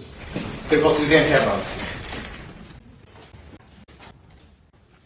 Affirm the testimony about to give this speech to be the truth, the whole truth, and nothing but the truth. Thank you. Oh God. Oh God, what? Please state your name for the record. Suzanne Kavanaugh. Glück is mulled wine with you put like almonds and raisins in it. It's only good if it's made the right way. Well, it's not. It's never good, but you can make it better if you put a lot of snaps in it. It'll knock your socks off if you make it right, but it tastes so horrible that no one wants to drink it. It's just warm wine with snaps in it. Can you spell your first and last name, please? SUZANNECAVANAUGH. And can you pull that mic up a little bit, or Believe keep she's sure. a city baby. your voice up so everyone can hear you? Okay. Where do you live, ma'am? I live in Columbus, Ohio. And how long have you lived in Columbus? I moved back in 2018. Did you live in Columbus before? I did. I originally lived here in 1986 when I came for college. And where'd you go to school? Ohio State, And what'd you study there? criminal justice. The Did you graduate from Ohio State? I did. And then, did you stay in the Columbus area after graduation? I did for a while, and then I moved back home to Baltimore and came back here. I've moved a couple of times back and forth across the country. I have family all over, so I've moved to be near family several times. What years was it that you were at Ohio State? I started in 1986. I left in 89, went back in 91, and graduated in 93. During your time at Ohio State, did you know somebody named Emily Noble? I did. And where did you meet her? We met, look at this, we met at a party the week I moved here. Ohio State is known for having giant, we call them yard parties, front yard, backyard full of people. And I met her at one of those. And did you guys hang out in college? We would see each other when we were out, but we weren't particularly in each other's friends' circle. We'd see each other at shows or at parties or things of that nature. But I knew who she was, and we had a lot of mutual friends. But we connected later. Did you stay in touch after college? We didn't, no. And when did you reconnect with Emily? We reconnected in 2016. And can you talk to us about how that happened? I'm sorry? Can you talk to us about how did you reconnect with her in 2016? I was in a car accident, and my car was totaled. So I put a post on Facebook. This was before GoFundMe was really a thing. And just put it out there to all of my friends. If anyone out of the kindness of their heart would like to help me purchase a new car, please send me a message. I'll give you my address. So let me back you up for a minute. So Jesus. I asked if you stayed in contact with Emily after college. I did. I'd run into her occasionally. We had a lot of mutual friends, and so I'd see her, and we would say hi and exchange She has a home conversations. But it wasn't a matter of I went to her home, she went to my home. We just knew one another. And were you Facebook friends? I believe we were, yes. Okay. So not somebody that you were seeing in person, but you did have mutual friends and were friends on Facebook. I want to make sure I understand. Yes, and I would see her out at time to time. Like, for example, if I'd go to a concert, I'd see her with her group of friends and my group of friends, and we'd get together. She does always grip. We both frequented a Old local school bar called grifting. Dick's Den, and we would see each other there quite a bit. So after you placed that message on Facebook, what happened? Within an hour, I received a private message from Emily, send me your address, I'd like to help. And I just seemed kind of out of nowhere, but it was most appreciated. What happened is Did she say what her job was? She had a degree in criminal justice. Why doesn't she have car insurance? I don't know. Yeah, because if your car's totaled and you have car insurance, I mean, I guess it kind of determines what kind of car insurance she has. I'm not sure what the laws are in Ohio with liability and stuff. But yeah, they usually, you get a payout of some sort. Yeah. But I just love the old school grifting. Like, Yeah, I I'll just put went it on Facebook. I just want Hey, to send me money. Facebook and say, hey, Jamie, do you want to hear? You know, there's the thing, Christmas Miracle. Yeah. Twisted Tragedies gave someone $5 in a super chat yesterday. That is a fucking Aw. Christmas miracle. That fucking Oh, grifter yeah. giving other people money. She probably went on her own stream and asked for $100 so she could make a $5 super chat. Oh, That's when we reconnected and really became friends. We began speaking. I was able to purchase a car. Several other friends reached out to help. Yeah, but it's just she has a degree in criminal justice. She's probably working in some form of law enforcement. So wouldn't you? It's one of those really good insurances to have because if you're dependent on your car, you'll get a new one if it's totaled. Yeah, who knows? She got her degree, but who knows what she was even doing. Yeah. She was moving around so much. I mean, Yeah, maybe she wasn't got a working. Yeah, job. you're right. But it's just, she looks kind of like she works for the feds. She does. This is the typical, I work for the FBI and I'm a female uniform. Except the broad Pantsuit. the broad lapels are a little too broad. So I was able to purchase a car. And a couple of months later, I sent a note to Emily and said, your generosity was so. Katie, no, you don't need to go back. And you missed my late night singing of Sandy D. So we didn't get anything. We just heard a waitress say they went to her bar, and we heard a dentist say she didn't go to the dentist. Yeah, she made an appointment. Unexpected and really appreciated it, and I would like to repay the favor. So I invited her out on what we used to refer to as a girlfriend date. And do you remember where you went? I do. We went to the Palace Theater to see The Price is Right live, which was as absurd as it sounds. And do you remember roughly when that was? I believe that was in late January or early February, maybe, of 2017. I remember it was very cold. After reconnecting, going to The Price is Right What about live, John Gary? did you begin to see Emily more or less or the same? We were pretty much connected at the hip. Like, that was a moment where we just realized this is a really good friend. This is someone I have a lot in common with. And we just were Lucy and Ethel. It was almost like from that point on, we were best friends. In 2017, early 2017, were you aware of somebody named Matt Moore? I knew that she was communicating with someone named Matt. I don't think I knew his full name at the time, but I knew that she was communicating with him. But at that time in 2017, was she... You didn't want me to sing it, so I sang it late at night so you didn't have to stay up and listen to it. I'm protecting your little heart. single or married or something else? She was single, very single.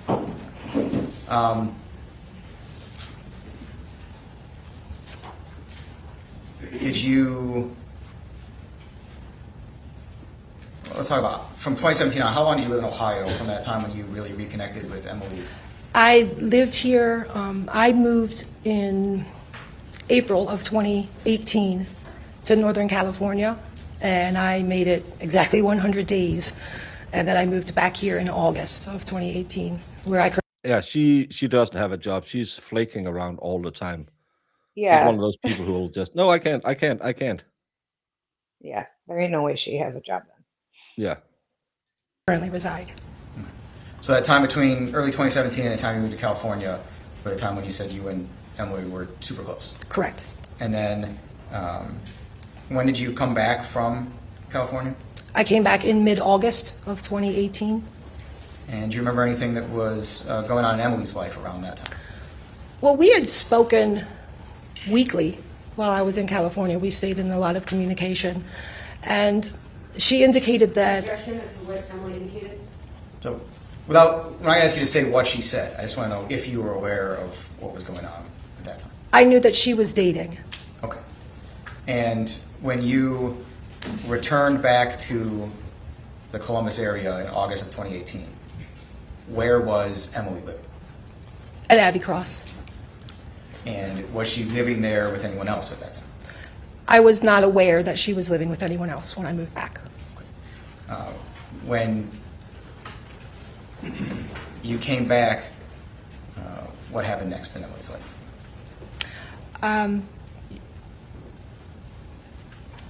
I was back for a week, and Emily came over to my house. She would come over after she went to the gym, and so she came over to my house, and she held out her left hand and said, "No to any." Objection as to what Emily said? Held out her left hand and showed. To anything she said. I know it's hard, but I understand. I want you to talk about the things that you saw and observed without saying. I noticed the she's- wedding band on her left hand. Okay. And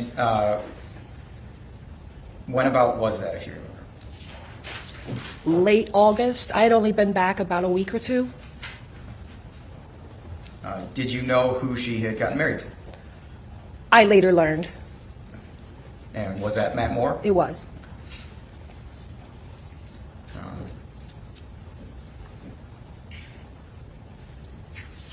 Did you meet Matt Moore at some point after that? I did. And where do you remember meeting him? I first met Matt at the pool, at the condo. We all went swimming. And do you remember around the time of year or what year that was? And those kind of things? It would have been August. Unsure if it was before or after they were married, because it was a very short time from when I came home to when they were married. It was roughly 2 weeks. I may have gone swimming the first weekend I was back. I don't exactly recall. So just to make sure I understand, when you met Matt at some point after you returned from California? Correct. So we're talking August of 2018? Correct. You're just not sure whether it was before or after they got married? Correct. Okay. Did you observe anything about the way that Matt and Emily interacted with each other? I did, in that I had noticed Emily more demonstrative with her affection in previous relationships than I noticed in this one. What do you mean by that? I didn't observe them being touchy-feely or in the throes of a new relationship, as you would expect. I've never been in a relationship, Jamie, but trust the fuck out of me. I'm not gonna sit and honk your boob at the public gym. I'm not gonna be the public pool. I'm not gonna be the. Yeah, a lot of people are different. Like, Yeah, maybe he didn't. Maybe she's more of an affectionate person, but maybe he wasn't, and she knew that, so she wasn't going to like. He didn't really like people being all over him in public or something. When they're around other people, because sometimes that can be really irritating when you're hanging out with your friend couples. Yeah. They're just like making out the whole time, and you're like, I thought we were gonna have a conversation. Okay. yeah. I find it obnoxious when people are like that. The worst part is when people at the gym are doing stuff like that. I'm just, nope, stop it now. I bet, yeah, because that's a weirder situation because you're at the gym. Like, focus. Yeah, I don't get that. Oh, she's not as affectionate as she could have been. Who cares? If it's enough for them, don't. Again, this is the breadcrumb. Look, it doesn't show anything, but they weren't. He wasn't squeezing her boob all the time at the gym, or at the. Yeah. Yeah, I mean, it doesn't really mean anything, but yeah, they want to just, put this stuff in there to be like, hey, look, it's so weird. They're such a weird couple. I will provide a Dutch oven. After that interaction at the pool, were there other times that you were together with Matt and Emily? Yes, there were 2 occasions where the 3 of us were together. Can you tell us about the next interaction that you recall? The next one that I recall, Matt and Emily came to my house and picked me up, and the 3 of us went to a rock show at a local bar. Okay. It was just the 3 of you that went together? Yes. And what, if anything, did you observe during that time the 3 of you were together? Matt was already intoxicated when they got to my house. I wanted to drive because I felt uncomfortable with his state, and he was adamant that he drive. So I got in the back seat and thought, okay, I can always Uber home if I need to. And were the 3 of you together then at the concert? Yes. And what, if anything, did you observe about the way Matt and Emily were interacting at that time? He was never more than 2 feet away from her and would hold her very closely, not my arm around you, your arm around me. It was very, I'm holding you close. And it felt very fucking. Well, she hadn't I answered told that you yet, so- she's so, a biddy. So that's the next question. She's a biddy baker. This is worse than the old biddies in the Las Vegas case. Yeah. She reminds me of the one of the biddies where it's like, oh well, he said this and it. I just, like, come on. They were not It touchy just feely felt enough. like- He was too possessive. Yeah. What? It just Oh, everyone's always got their own perspective and their own opinion about your relationship. It's so annoying. She's one of those friends, for sure. Brandon, I bet you you could start a fire if the sun hits them.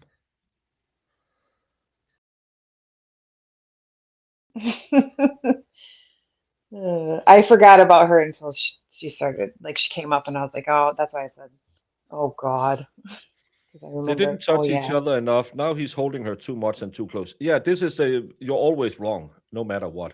Yeah. You love this woman. She's one of your favorites. I can already tell this woman is, well, I am a legal, a state authorized misogynist. So, yeah. What did you observe about the way that Emily was acting? Nothing out of the ordinary, but she was never far from that. Was that the same or different than how you had seen Emily act in the past? Objection is irrelevant.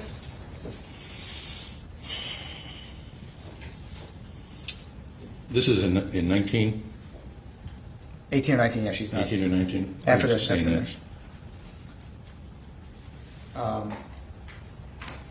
Any other times you saw interactions between Matt and Emily? I was invited to dinner at the condo that they were preparing, and they invited me to dinner. And that, when you say the condo, where is that located? At Abbey Cross, I'm sorry, yes, the condo, Emily's condo. And so that time when you went over to the condo, who was living there? Matt and Emily and Matt's son Joey. And what, if anything, did you note about the interactions between Matt and Emily that time?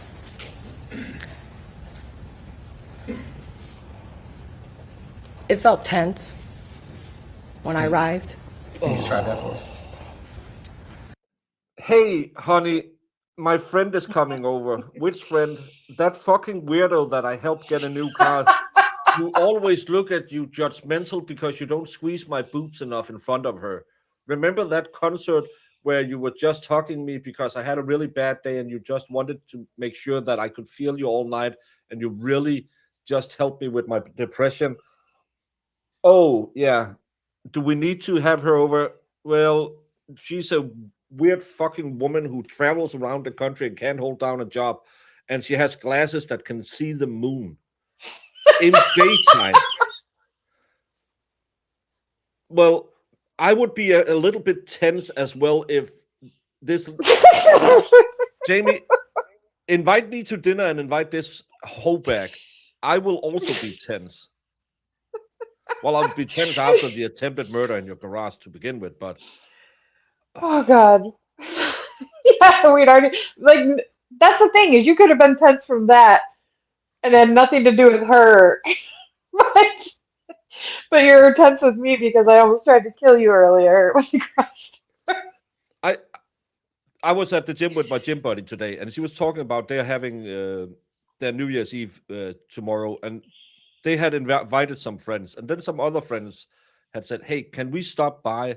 And they were like, "Sure, we're going to cook a roast anyway, so yeah, just stop by."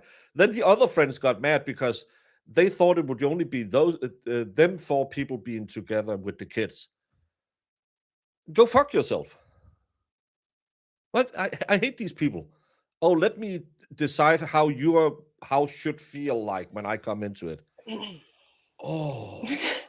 And this is like after, like, now this is the thing, is like, I don't remember who it was in chat said something about, I think it was John Gary said something about when your friend ends up dead, then all your vibes might be right or something.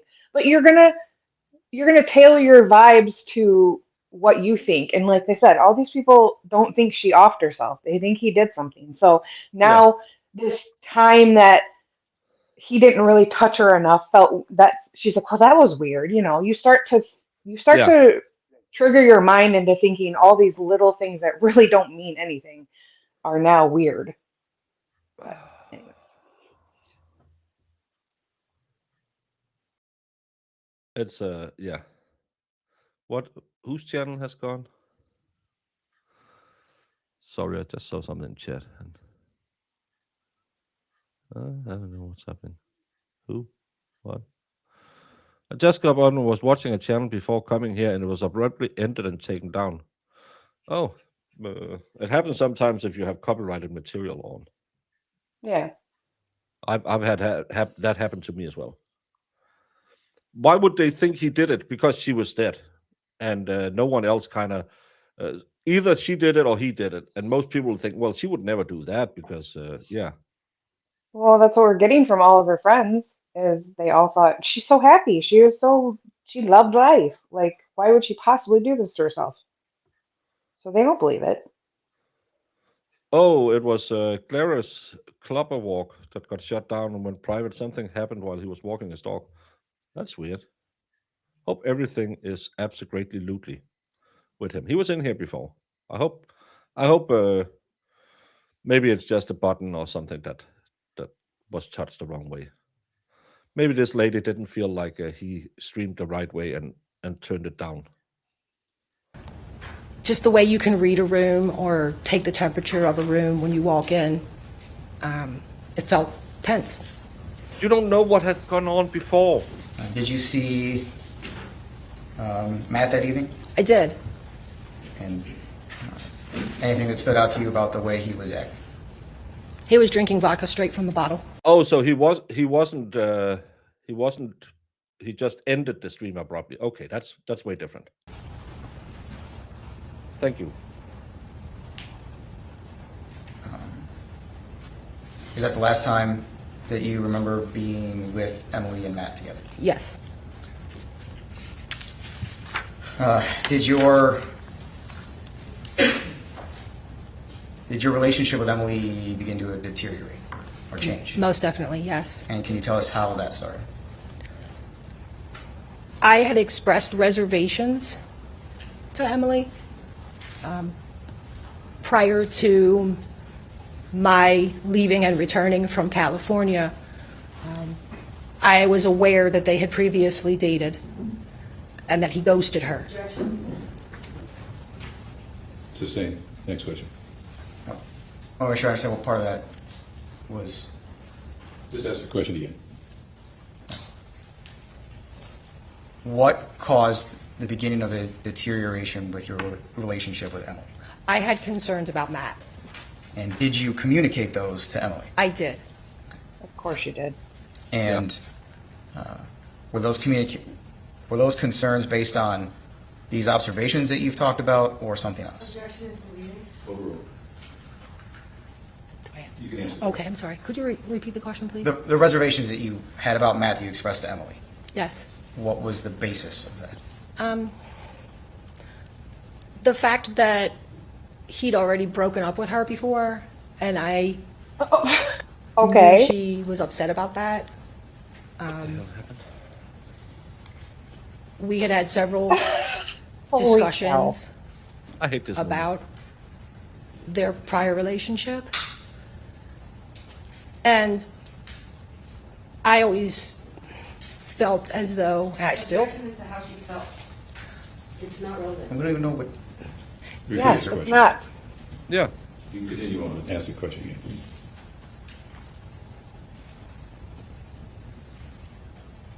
You're talking about discussions that you had during that time period when you first reconnected with Emily. correct, yes. And so at that time, Matt was not around. He was not in the picture. No, I didn't know him. It was just a general conversation about never going back to an ex. They're an ex for a reason. Okay. Oh my And God. so She knows this man, nothing of this you had man. expressed some reservations Oh my to gosh. Emily while you were in California. While I was in California, I was not aware that they had reconnected. Okay. So I just want to make sure we understand. So then, when were these reservations that you were expressing to Emily? 2017, I remember a conversation. So prior to them getting back together. As far as I am aware, yes. Okay. Now, I understand that part. Now I want to talk about your conversations with Emily after they're married. Okay. Okay. And did you have other conversations with Emily about Matt? Yes. And what kinds of things did you express to her at that time? Objection, Mr. Relevance. I don't know what the answer is. I'm not sure I can answer that question. We'll hear what she has to say at this point. We had discussed both her relationship with Matt as well as her relationship with Joey, because they were both living with her. And Emily and I both lived alone prior to Matt and his son moving in with her. And just the transition of having two men living in her house was a lot for her. We discussed that. But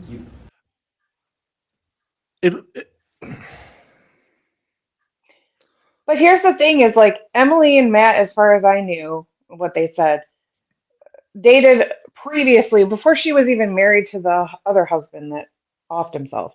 Yeah. And then they reconnected. So it wasn't like they were dating and they broke up and then they got back together and got married. No, this was a long relationship. It was long prior. Yeah. And then they reconnected and then they got married. So people change. Like, yeah, most people don't want to go back to their exes, but like sometimes you reconnect later down the road and things have changed. What's wrong with that? And again, it's a big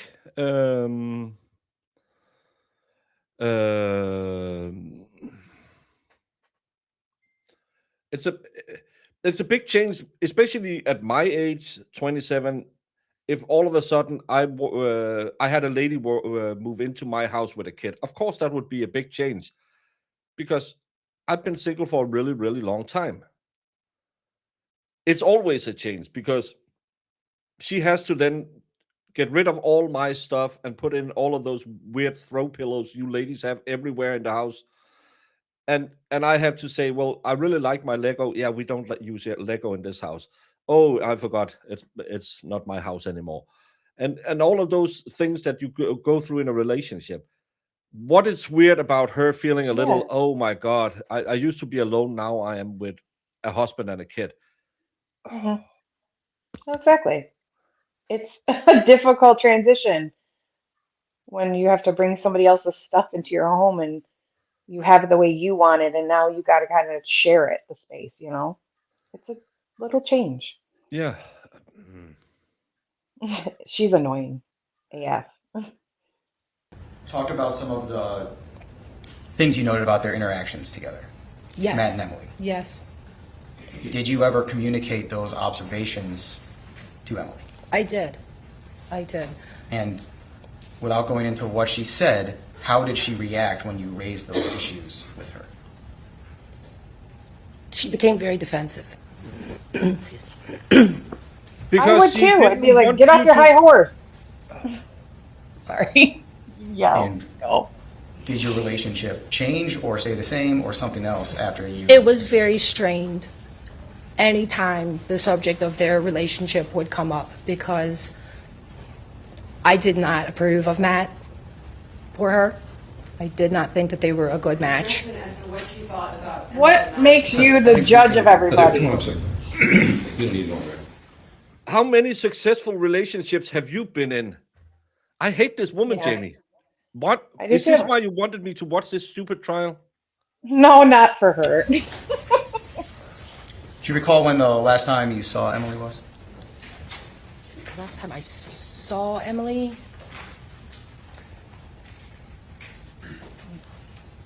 I believe it was late winter, early spring of 2019. So she hadn't seen her more than a year before she passed away. Yeah. And They but she weren't knew the everything bestest about of friends. how their relationship was at home. Hmm.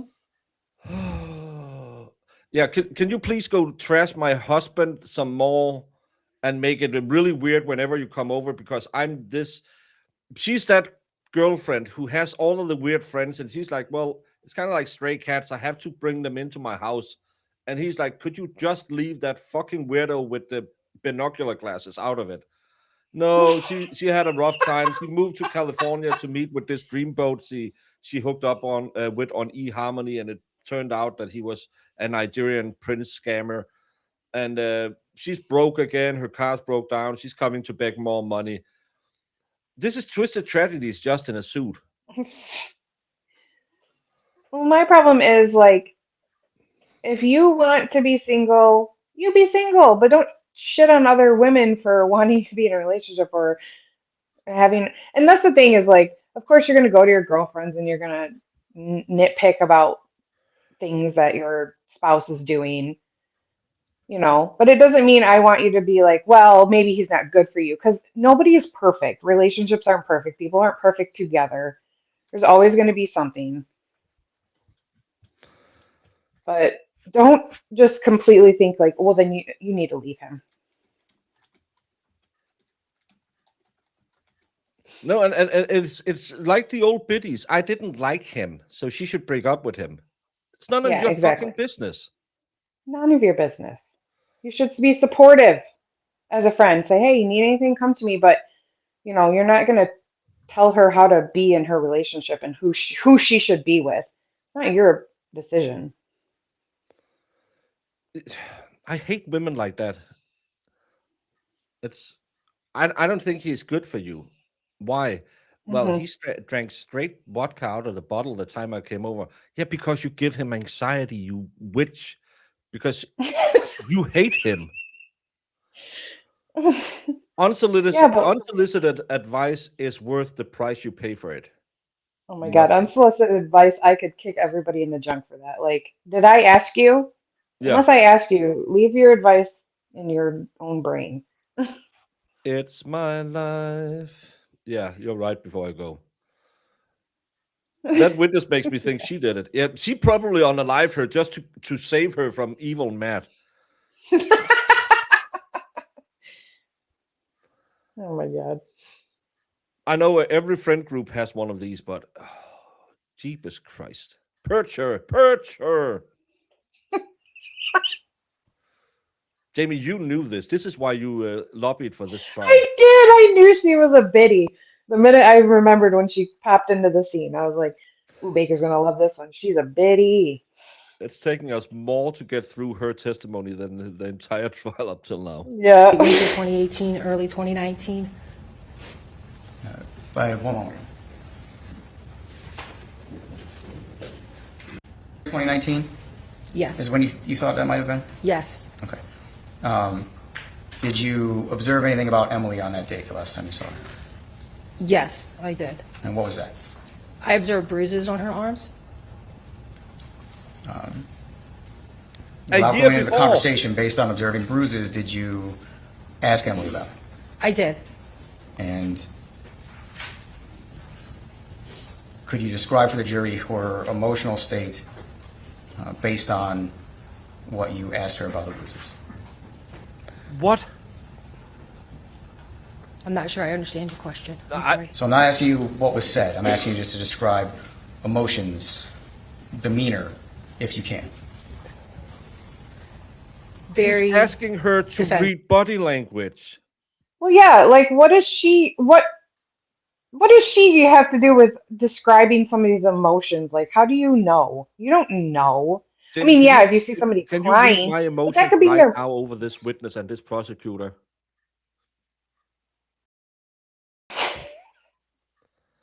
I mean, yes, in this situation, just because I know, because you yelled about it, but all in all, like somebody crying could mean a million different things, in my opinion. Yeah, and again, well, he grabbed me.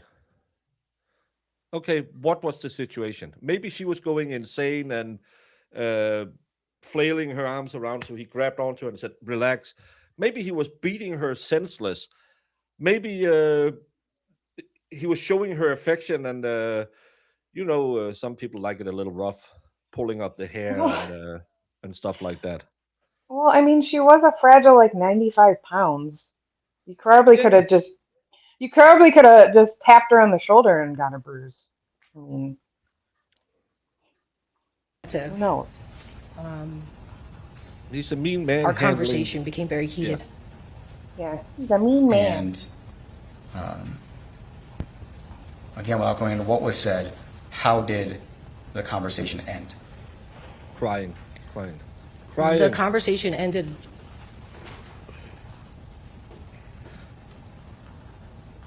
The conversation ended with Emily leaving. Okay. Very upset. I was very upset. I hate And this it- woman. It felt like the end of our friendship. Because you were Because you're meddling in her relationship. After the last time that you saw her in person, did you have any further communication with Emily? The last time that we spoke directly, not via text or private message, the last time that we spoke over the phone, she called regarding Joey. And again, without getting into the details of the conversation, what was the general topic you said about Joey? Joey had died, and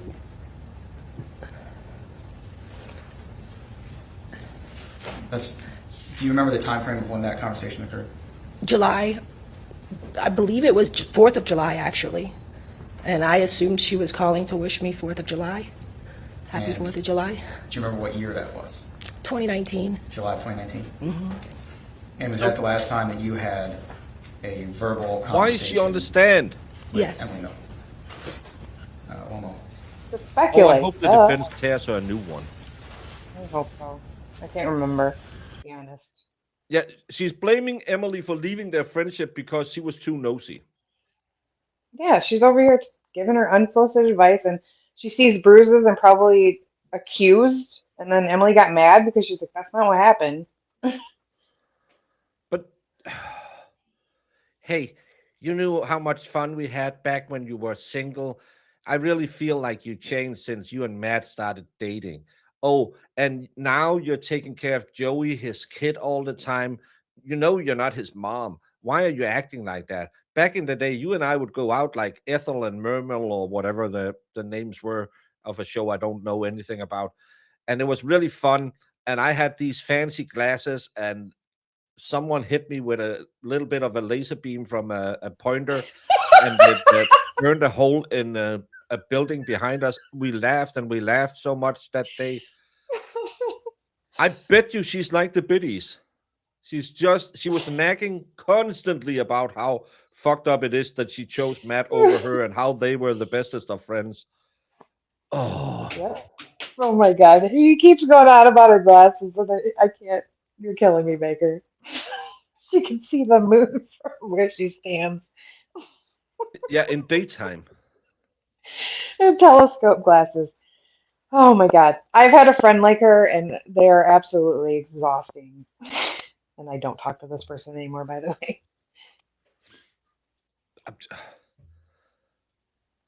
Yeah, yeah, this is everyone's mom. That's the thing. This is so where were you last night? Well, I met a guy and he asked me if I wanted to go out and have dinner. So that was kind of nice. We hung out till like 11, so I was home late. Yeah, I called you at 10. Why didn't you pick up? I met this guy. He took me out for dinner. We stayed out till 11. It was nice. You could have called me. Well, I just met him and we had a good time. Nothing happened. It was just nice being out having a dinner like grown-ups. Yeah, but I really needed to talk to you. Yeah, I'm calling you now, Mom. Yeah, it's 11:30. Yeah, I just got home. Yeah, but I called you at 10. Is he good for you? Do you really think a guy who takes you out and don't let you talk to your mom is good for you? Thank God my mother was never like that. She was like that to my sister, but not me. She'd be like, "You're a smart lady. You know what's best." I'm like, thank God I didn't have a mom like that. Coach, I can't fix any women. I can ruin a lot of women. I can't fix them. I don't think Bieber wants to fix her. So,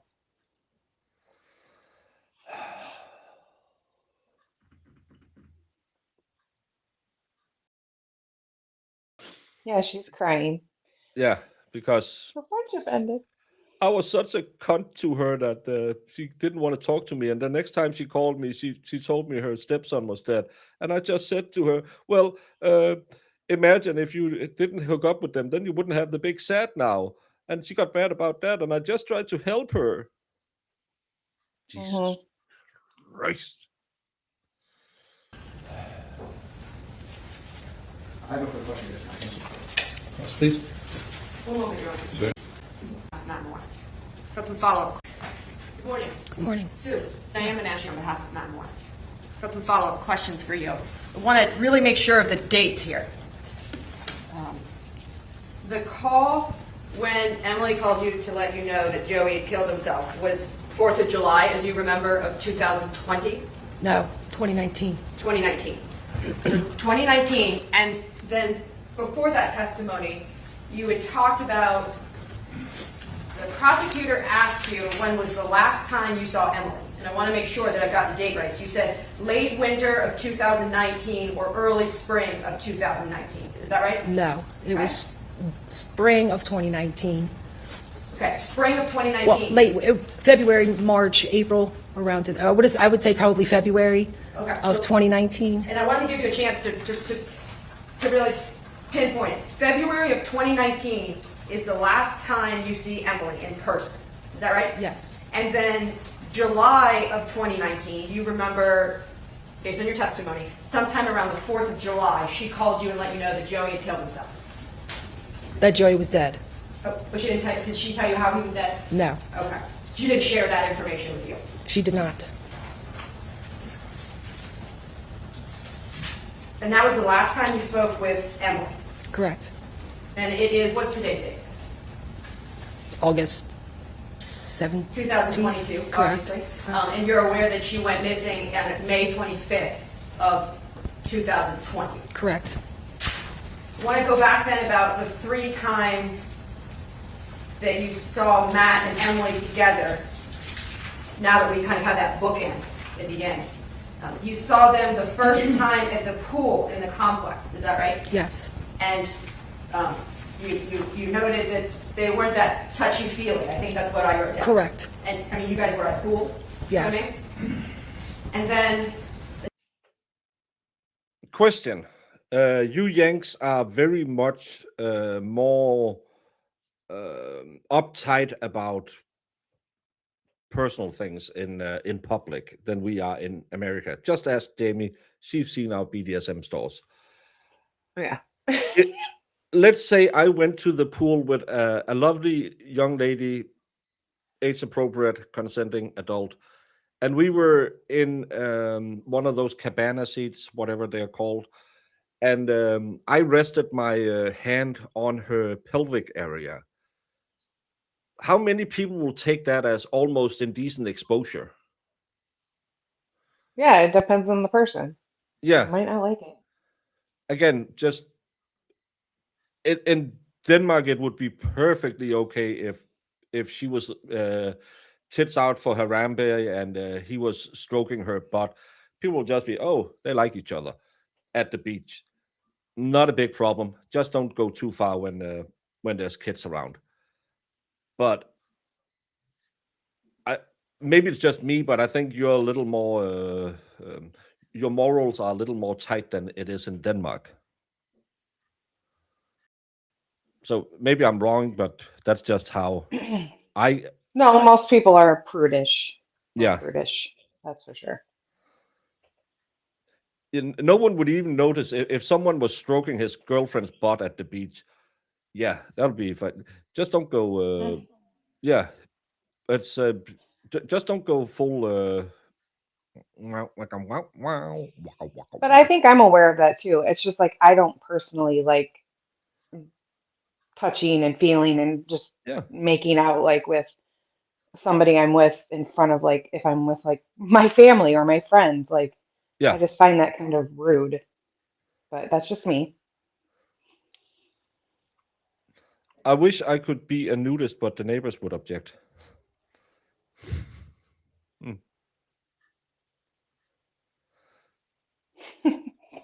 Danny. I had no idea you ate do sassy. What? Moni, you're gonna have to say that one again. Yeah, Brandon, that's because the skanks you hang out with is hourly employed. There is an expectancy of touchy-feely. What about your wang? Because we go to the beach very young and the women are topless. We learn how to sunbathe a lot on the stomach. Well, yeah. Oh, I'm so sassy. What's sassy? That's just how we are in Denmark. It's we skinny dipped at parties when we were in. I've probably seen the boobs of every single girl I went to school with, because we were just out sunbathing and going to the beach, and that was in the 90s. Everything was a little more loose back then. But when I took Molly to the beach, I saw more titlets than I've seen in my DMs, because everything is more than zero. You guys are just, it's your culture. I don't really care.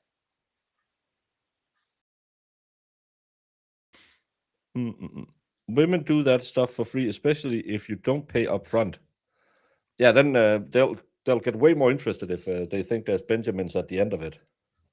The next time you went to a rock show at a local bar. Yes. And I presume the rock show, it was like a concert with a bunch of people there, It was at a bar, a music venue. and you were drinking. Yes. And then the last time you mentioned was when you had dinner over at their house. Yes. And I want to make sure it falls in the timeline, because you indicated that Joey was there when you went to have dinner. No, I did not indicate that. No. So, okay. So it was just you and Matt and Emily? Correct. Joey was not there. Correct. And when's the date of that dinner? I don't recall specifically the date. But it had After to they be- were married. And it had to be sometime before the last time you saw Emily, which was February of 2019. Obviously, yes. Yes. So sometime before February of 2019 was the last time you saw Matt Moore with Emily. Correct. Nothing further. So you don't know? Shite, lady.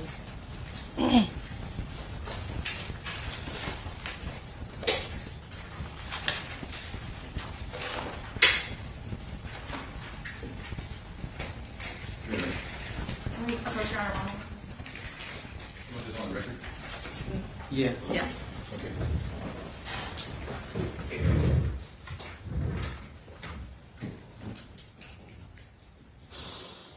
I know. I'm glad I do not have to experience that, Moni. Time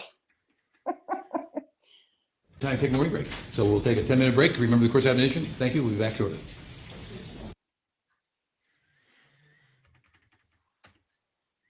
What did she get from that cross? Nothing, yeah? No, nothing other than her timeline was way before it happened.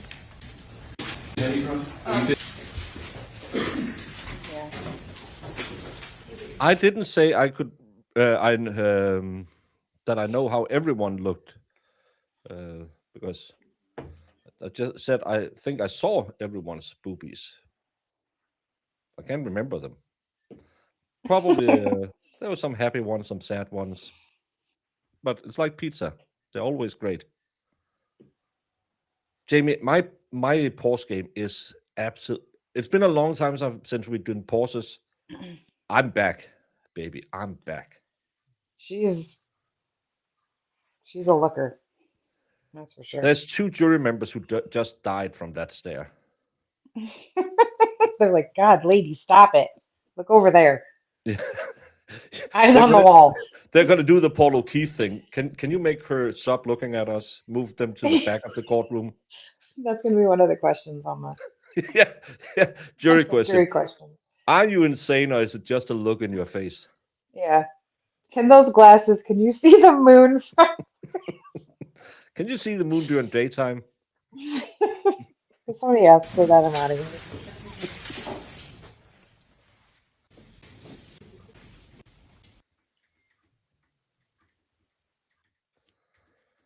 I love that the jury has so many questions. That shows that either side isn't doing really well. For you, ma'am. For sure. When you were invited to dinner, was Joey, Matt's son, present at the condo? Just said no.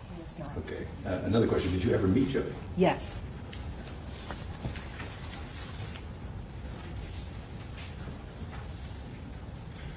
Do you know someone by the name of Celeste Grown? Yes. You do? Okay.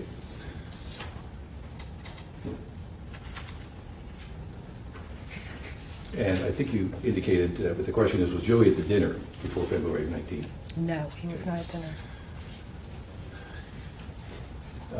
When you folks went to the rock show at the bar, did Emily drink alcohol before going there? Not that I witnessed. Okay. Did Emily drink alcohol during the dinner, the condo dinner? Probably. I believe we both had a beer. Okay. And did Matt or Emily drink alcohol at the pool party? Yes. She was drinking just as much too. Like, And you talked about Matt drinking vodka out of a bottle. Did Matt continue to drink vodka out of the bottle during dinner? Yes. Okay. Does that raise any questions for the state? Follow-up questions.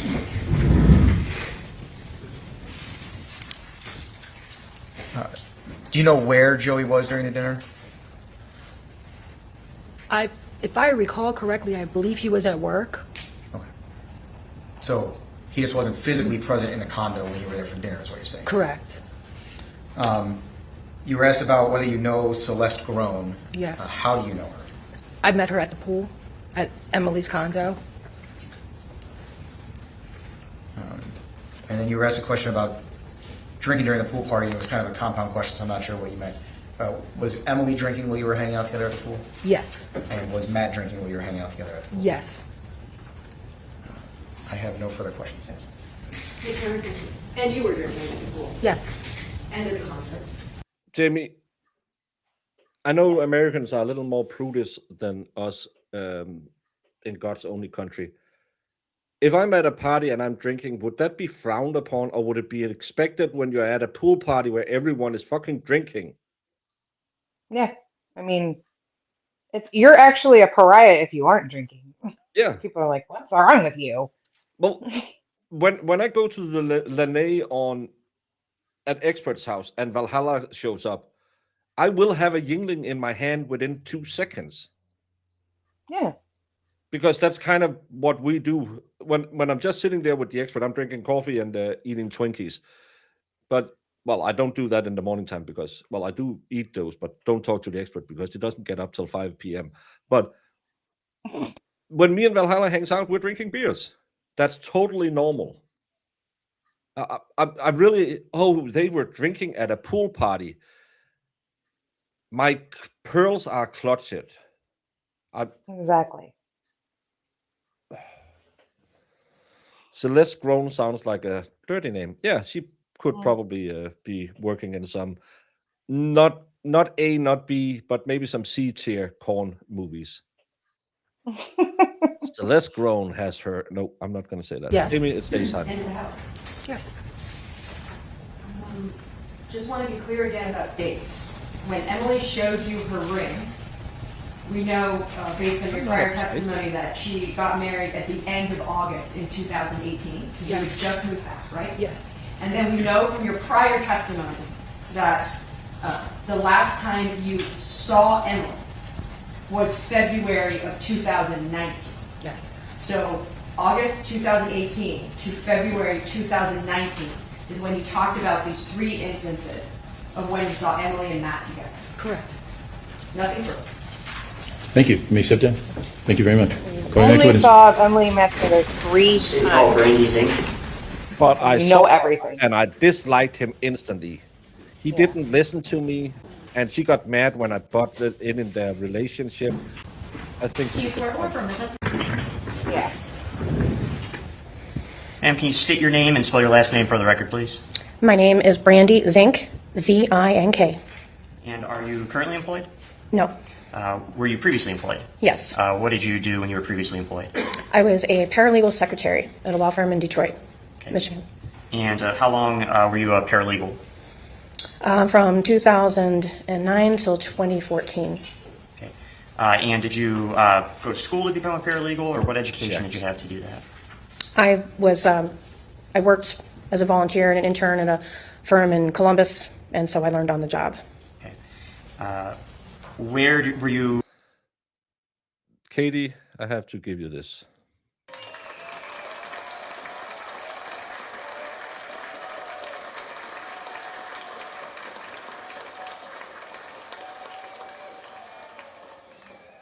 Show those lousy kids who's the boss.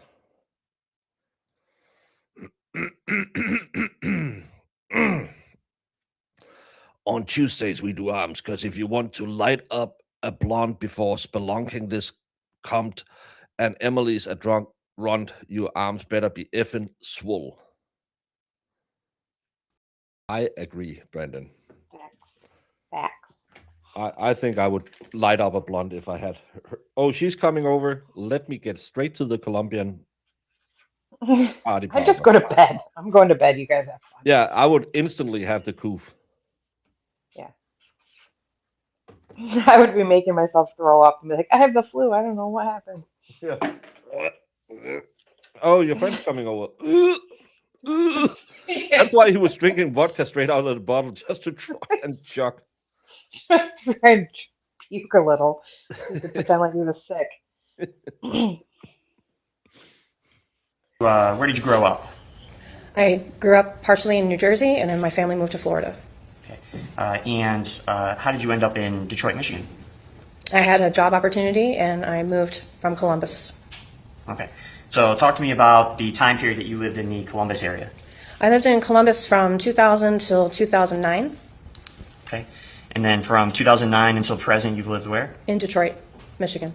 Okay. At some point, did you meet a person by the name of Emily Noble? Yes.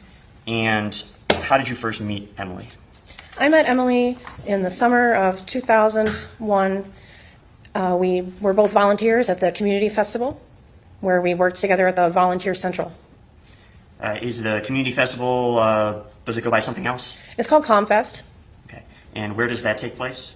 At It's called what? Comfest? Is that what she said? If someone said, hey, Baker, you want to come to Comfest? Trust me, I would.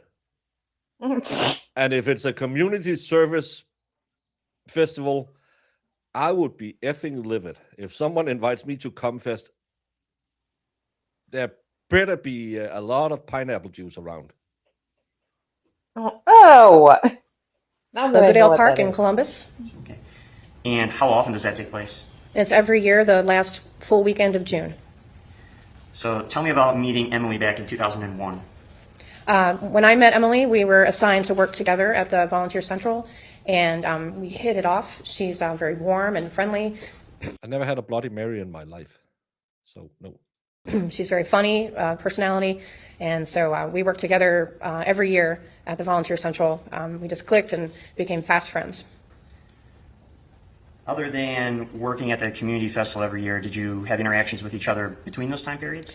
Yes, we would get together. Sometimes I would go swimming and staying with her at her apartment. I believe it's called the Tivoli Apartments in Columbus, and we get together for dinner sometimes, and we would go to see music together.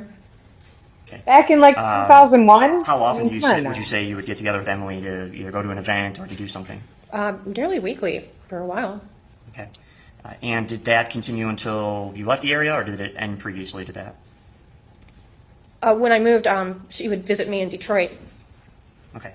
So when you moved to Michigan, would you still see Emily frequently? Well, she would come up to visit me 2 or 3 times a year, and I'd also come down to Columbus, and we'd get together. I'd see her when I come down.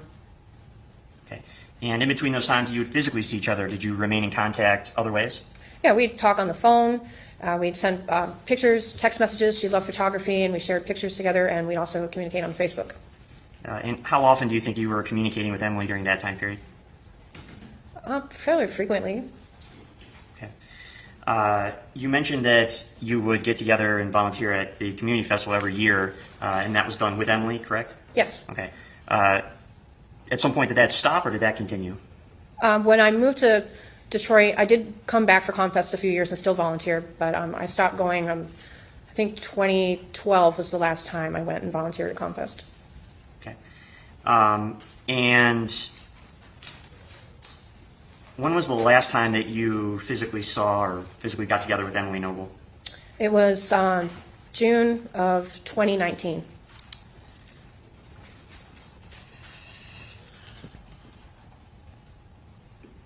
During your knowing Emily Noble, dating back in 2001, did you ever meet her first husband? Yes, I went to their wedding. Do you remember what his name was? It was Mark. Okay. And were you around the two of them together during that time period? Yes. Okay. How would you describe their relationship if you can? Objection, Your Honor, is to relevance. It's not a marriage. It has What is no the bearing relevance on of this this? marriage. Yeah. 2001. This has been a question that's come up with other witnesses that even defense has asked questions about, so I think this witness certainly can give an opinion based on that No, they circumstance as well. haven't. I'm still not following you. That's fine. I'll move on. That's a move blatant on. lie. They never asked any of the other witnesses how her marriage was to Mark. Well, the other lady, like, I felt like she brought it up willingly. Like, she talked about how, oh, in her other relationship, she was touchy-feely, but not with Matt. Yeah, That's about as much as I've heard. yeah, yeah. She's not straying far from. It's like we have a Danish comedy. It's called "The Only One" or "One and Only" or whatever how you say it in English. And she calls all her boyfriends Sonny because she once had a boyfriend named Sonny, and then she fucked another guy and called him Sonny. So just so she doesn't mess up, she just calls them Sonny as a nickname. That's That's good. it's a cute rom-com, Jamie. You would love it. Oh, Shax, I might. get that with English subtitles so Jamie can see that movie. Okay. Yeah. Why does the lady have blue hair? She's a hippie. I don't know. Does she have blue hair? I didn't even know. At some point, did in the you back? learn Gotcha. that Emily's first husband died? Yes. And how did you find that information? Emily told me. Okay. Are you aware of how Emily's first husband passed away or how he died? He took his own life. Okay. And were you around Emily during that time period? I believe I had already moved to Michigan. Okay. I believe that was in 2011 when Mark passed. And did you have conversations or discussions with Emily during that time period? Yes. Okay. And did it relate to Mark and his sudden passing? Yes. Did you talk with her during that time period about suicide? Objection is to relevance. It's to conversations that took place in 2011. Well, suicide is obviously an issue in this case, so I'll permit it. And I'm just setting some foundation, Your Honor. Thank you. Ma'am, did you have conversations with Emily during that time period about suicide? Yes. And during that time period after her husband committed suicide, did she give to you any of her then existing state of mind or beliefs about that? She was. Yes or no? Oh, yes. Okay. And what were her then existing state of mind? What did she tell you about that? Objection, Your Honor, is to relevance and also hearsay. It doesn't need the exception. That 11 is remote, so I'm going to Time to suspend help that. check. But you did have those conversations with Emily? Indeed. Yes. Okay.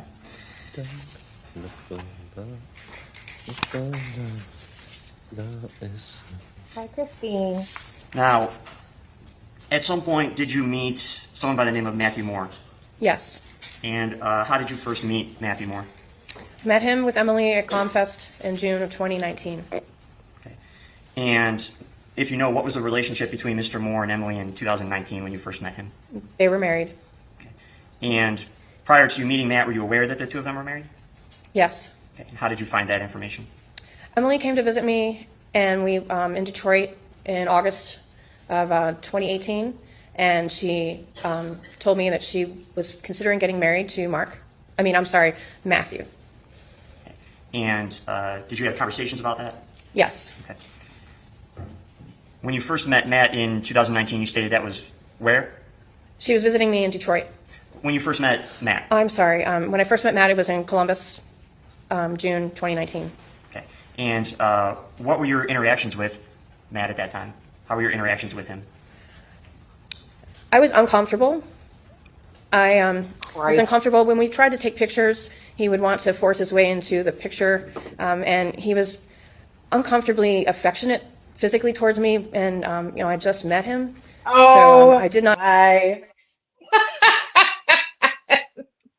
forgot about her too. Goodness gracious. Jamie, you wanted to ruin my year, right? I did. You was know I looking hate forward to these it. nosy ladies. Yeah, yeah. The last lady, oh, he wasn't affectionate enough. Oh, he was way too affectionate. Well, she's saying he's way too affectionate to her. So Yeah, and let me just say, since she took the stand, I have not been able to keep a full mask down. Oh my God, she. you got softer than ever. Had I It been crawled a up woman, inside of your body. I would be blowing sand out while doing my Kegels. That's what I'm saying. Oh He God. wanted to be in pictures, and he was too affectionate to me. Anyone who wants to touch me is too affectionate to me. Unless brown chicken, brown cow. Baker didn't even want me to hug him. No. And he knows me.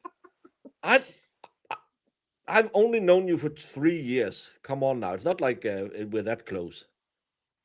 It's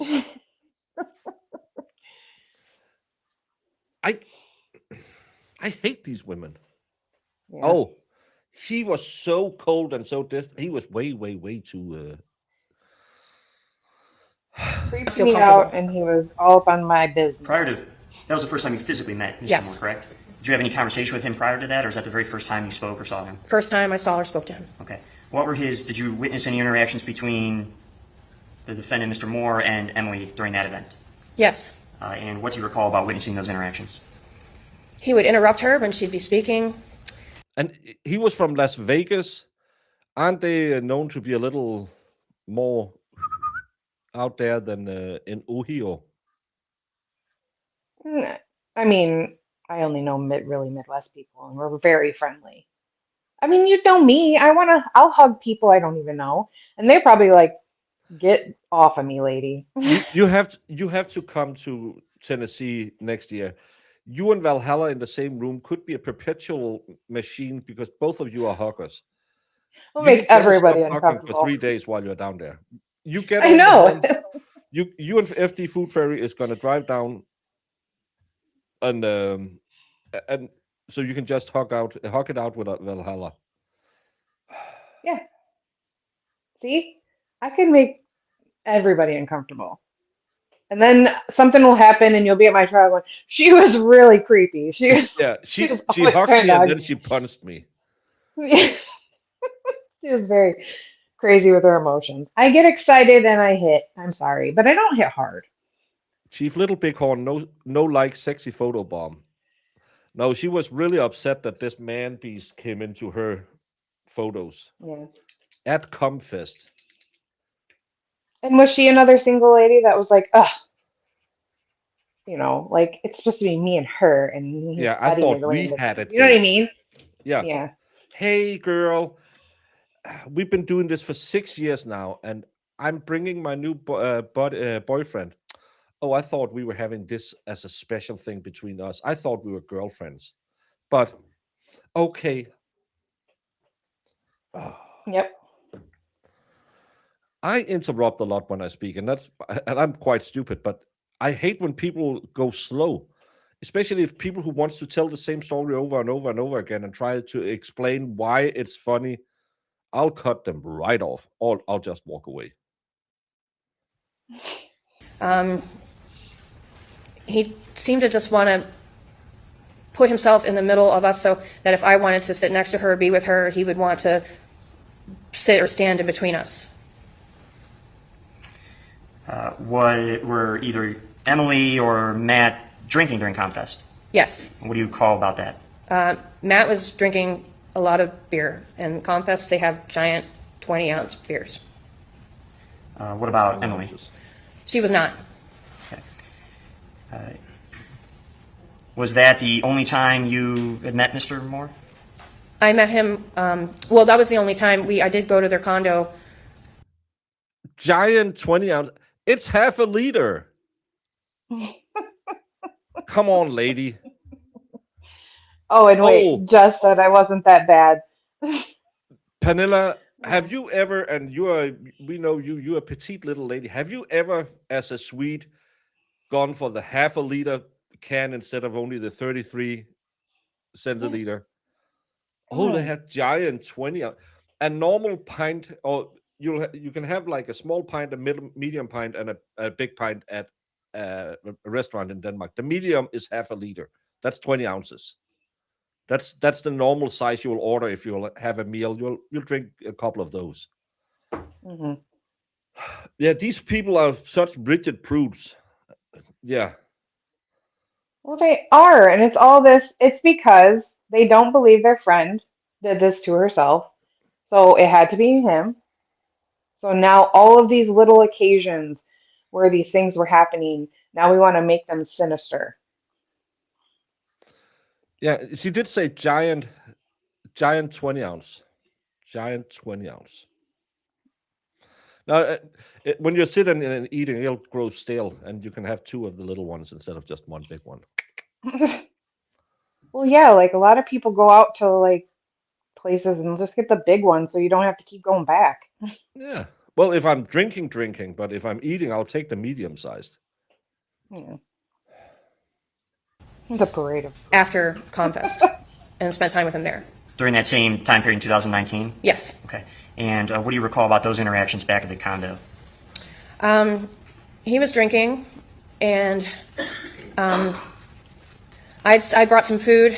Emily and I had planned on going on a trip together, so we had some food. And, I cut a big melon, and we were sharing the fruits and snacks that I brought.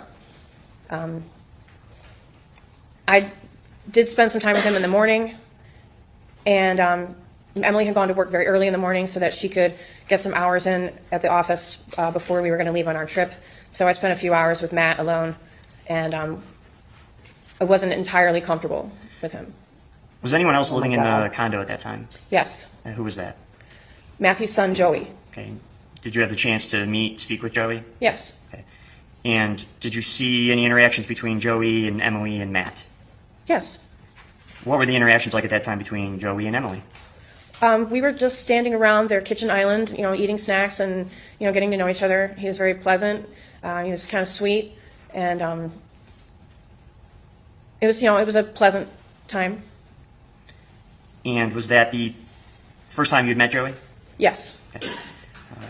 Did you ever see Joey again after that? No. Now, you mentioned earlier in your testimony about planning to take a trip. Do you recall that? Yes. Okay. Tell me a little bit about the trip you had planned and when that was occurring. We had decided, I wanted to come to Columbus to visit Emily and other friends, and we decided that we would get a cabin in Hocking Hills. So we had several phone calls and emails and text messages trying to determine where we would like to go. So Emily had booked a 5-day stay at the chalets in the Hocking Hills. And when you say we, who was going on this trip? Emily and I. Okay, so just the two of you? Yes. What was the purpose of the trip, if there was one? I believe Emily had a difficult time. As to the purpose of the trip? Well, as to what Emily said, I'll sustain that. Did you and Emily have a conversation about planning this trip? Yes. And was there a particular state of mind she gave to you as to why she wanted to take this trip with you? She was aggravated with the responsibilities of dealing with Joey and his mental illness and needed to get away from Matt. Okay. And so then this trip was planned to go to Hocking Hills?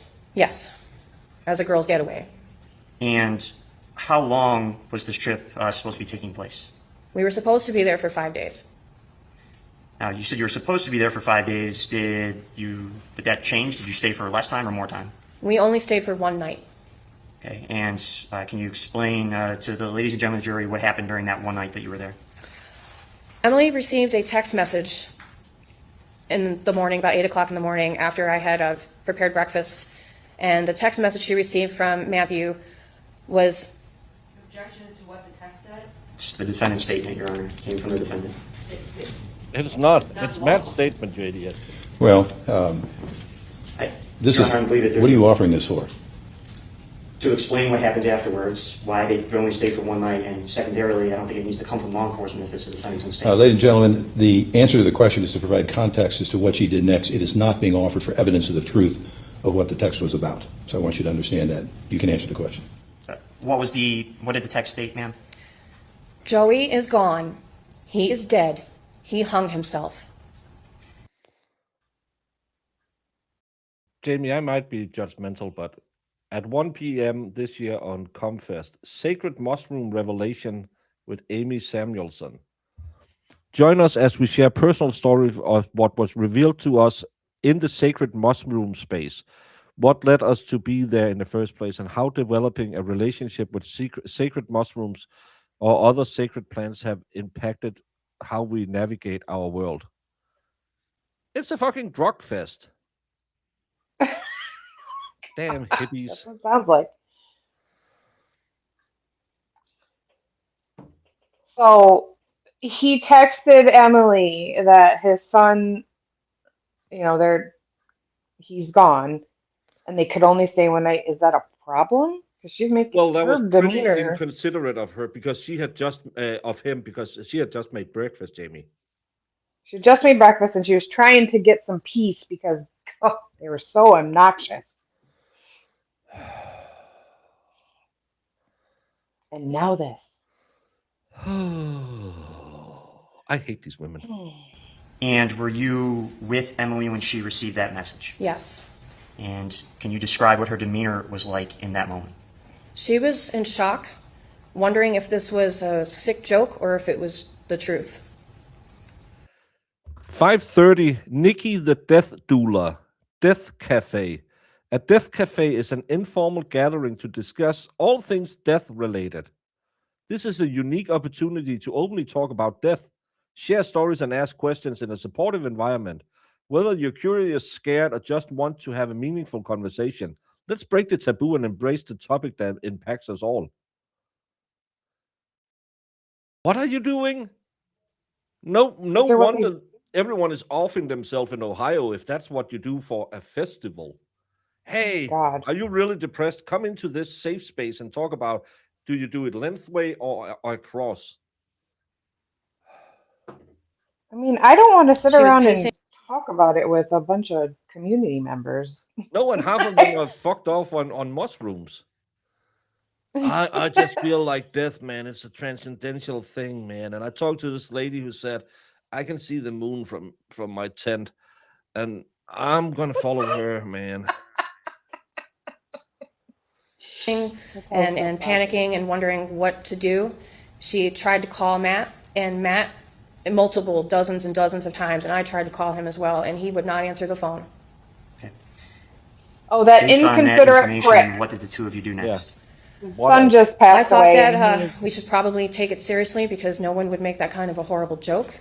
So we packed up, and I'm unable to drive, or else I would have driven. I have epilepsy and I have poor vision, so Emily was stuck with having to drive us home all the way from the very bottom of the Hocking Hills, and it took us several hours to arrive home. And she had to take a lot of breaks to stop and pull off the side of the road so that she could compose herself to be able to drive home safe. And eventually, did you get back to the condo? No, I was dropped off at a friend's house in Bexley. Yeah.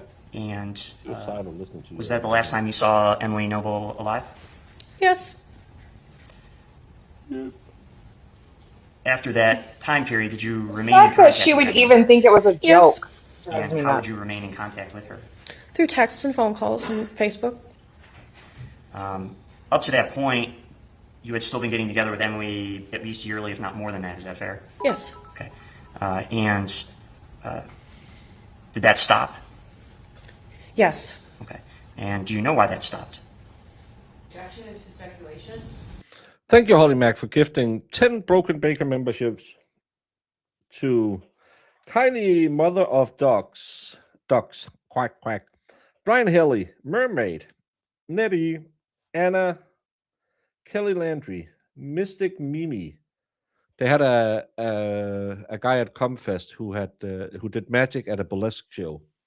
Just if anyone Oh, needs that, you can go to Comfest 2025 and get his name. Shannon Burrier, Wally Scatwell. I don't know. Just I don't know. Jess Bomb. All these women wanted her way too much. That's I think they're all secretly lesbian and wanted her because they really didn't like a man in her life. no, they just wanted her to be single like them and go out Yeah. and do things, girl trips and all kinds of things, and seeing her in a relationship and No. I don't know. They're just friends that get that vibe that man's. There's something about that man. Sometimes you can be right, but sometimes you can just be a little bitty, is Yeah. what I call it. Yeah, don't stick your nose into anything. And you didn't go to her. What kind of friend are you? Yeah, that's no. It's with an O, but I heard it with a U as well.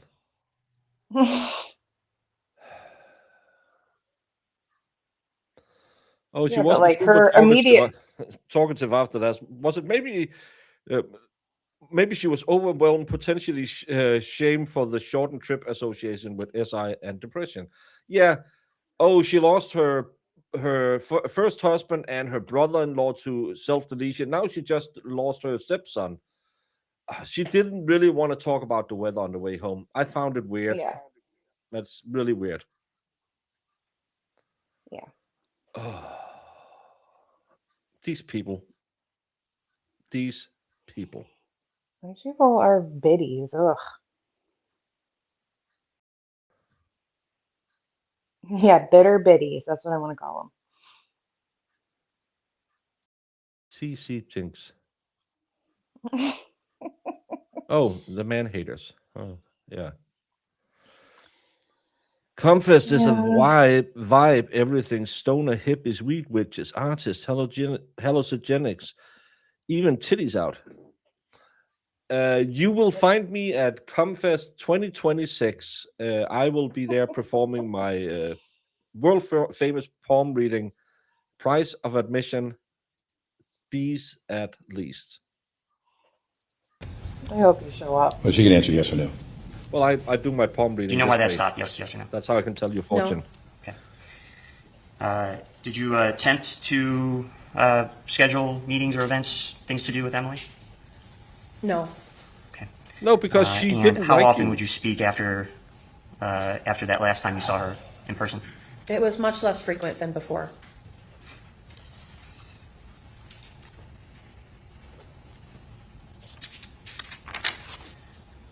At some point, did you find out that Emily was missing? Yes.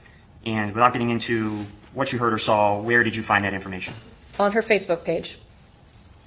When you say on her Facebook page, what do you mean by that? There was a post that said, this is from Matt, and Emily has gone missing, and it was a plea for help to find her.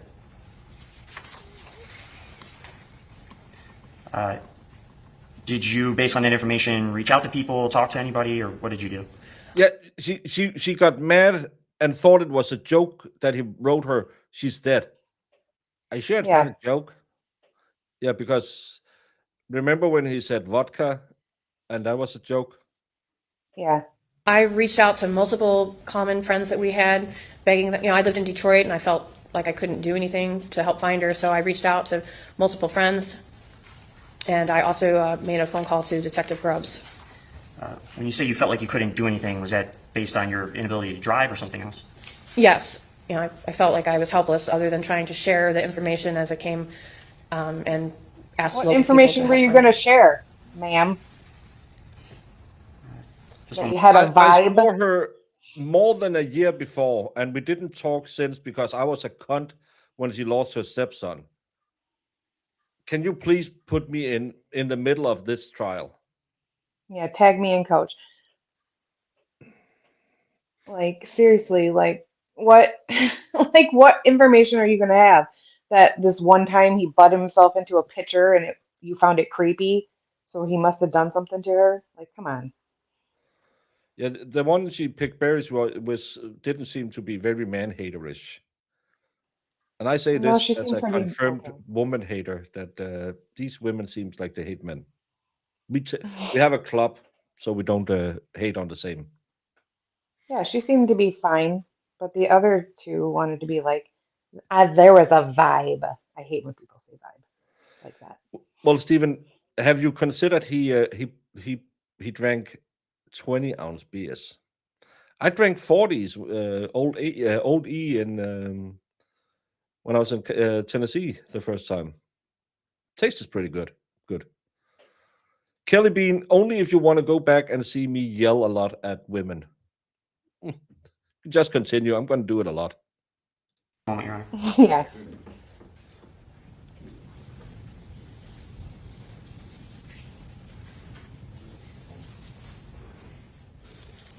No further questions at this time. Thank you. Thank you. Ross, please.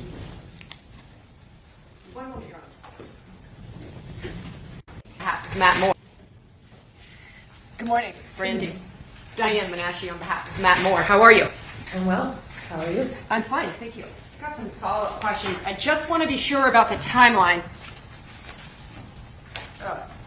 Confest in Columbus with Emily and Matt. I heard you testify on direct that was in June of 2019. Yes. And we know Confest, being from Columbus as well, is always in June during the summertime. Okay, and so the trip with Emily, and let me be quick.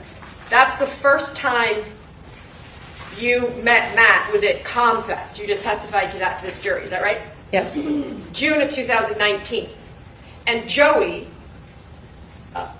dies, kills himself while you're together with Emily. Yes. And that's July of 2019. The Confest was the last weekend of June every year. And so the day after Confest is when we went. So that weekend, I believe, was the 28th through the 30th. And I believe Joey passed on the 1st. And so that's what I wanted to be clear about for the jury. Your period of time from meeting Matt for the first time to going to the condo to being with Emily when she hears Joey. Really, this is the YouTube line in the sand. What did I miss? I have no idea. No.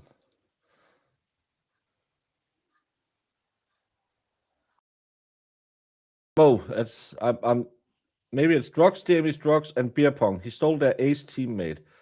She looked at my crown and then took at your crappy little off-color crown. That's the last two messages he's written in chat. I don't know. Who gave Brandon a timeout? Someone in the last year have given Brandon a timeout. I blame Marissa.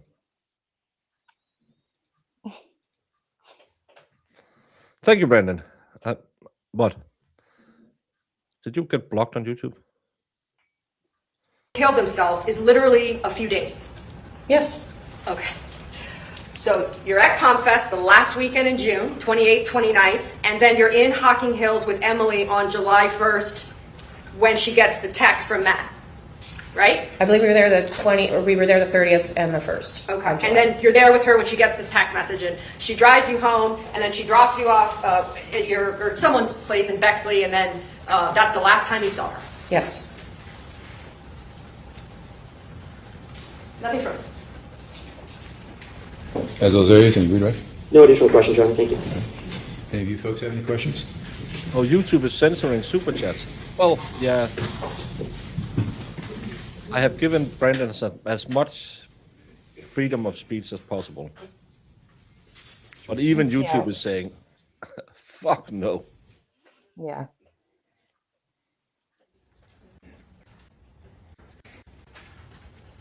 Brandon has a timeout when I look at his what happened the last year on this channel. And I didn't do it. I timed out Lefty. Okay, thank you. When you last saw Emily in June and July of 19, did you see any bruises on her arms hands or elsewhere? No. And did Emily attempt to schedule any get-togethers with you after July 1, after the notification of his death? No. All right, thank you. What was the nature of your call to Detective Grubbs? I called him to give him details of when we received the text message that Joey had been missing because Objection as to why she called? It's a different question, Your Honor. What did you say to the detective? I told the detective the details of how Joey was found dead because I was worried that Emily may have been found the same way. Final question So for you you thought is, can you Mathew explain killed her son? what made you physically uncomfortable with Matt being affectionate towards you? What do you mean? Barely knew him, and I felt it was inappropriate. All right. Thank you. Any questions from the state? I'd like to know what she finds what's inappropriate in her life, because it feels like everything. Yeah.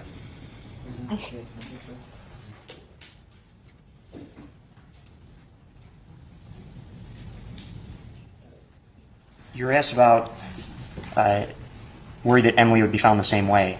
Why did you feel that way? Objection as to why she felt that way? Yeah, that's an opinion, and I think it's beyond the ken of what the jury needs to know. So I'll sustain the objection. No further questions. Thank you. All right. Any questions from the defense? No, Your Honor, thank you. Okay, you may sit down. Thank you very much. Yeah, I think the Call your jury next is witness. actually really good. There's even 5 more witnesses here. Give me 5 minutes to make sure they're out in the hallway of the next one. Absolutely true. We'll get them.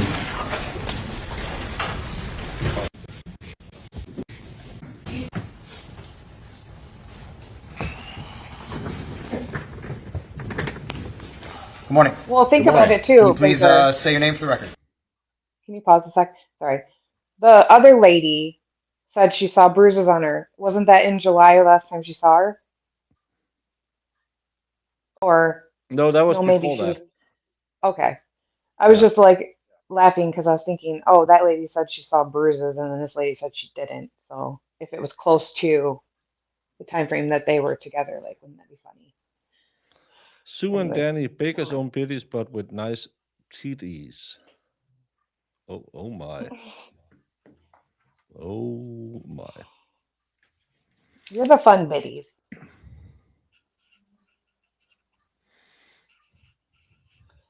Not these little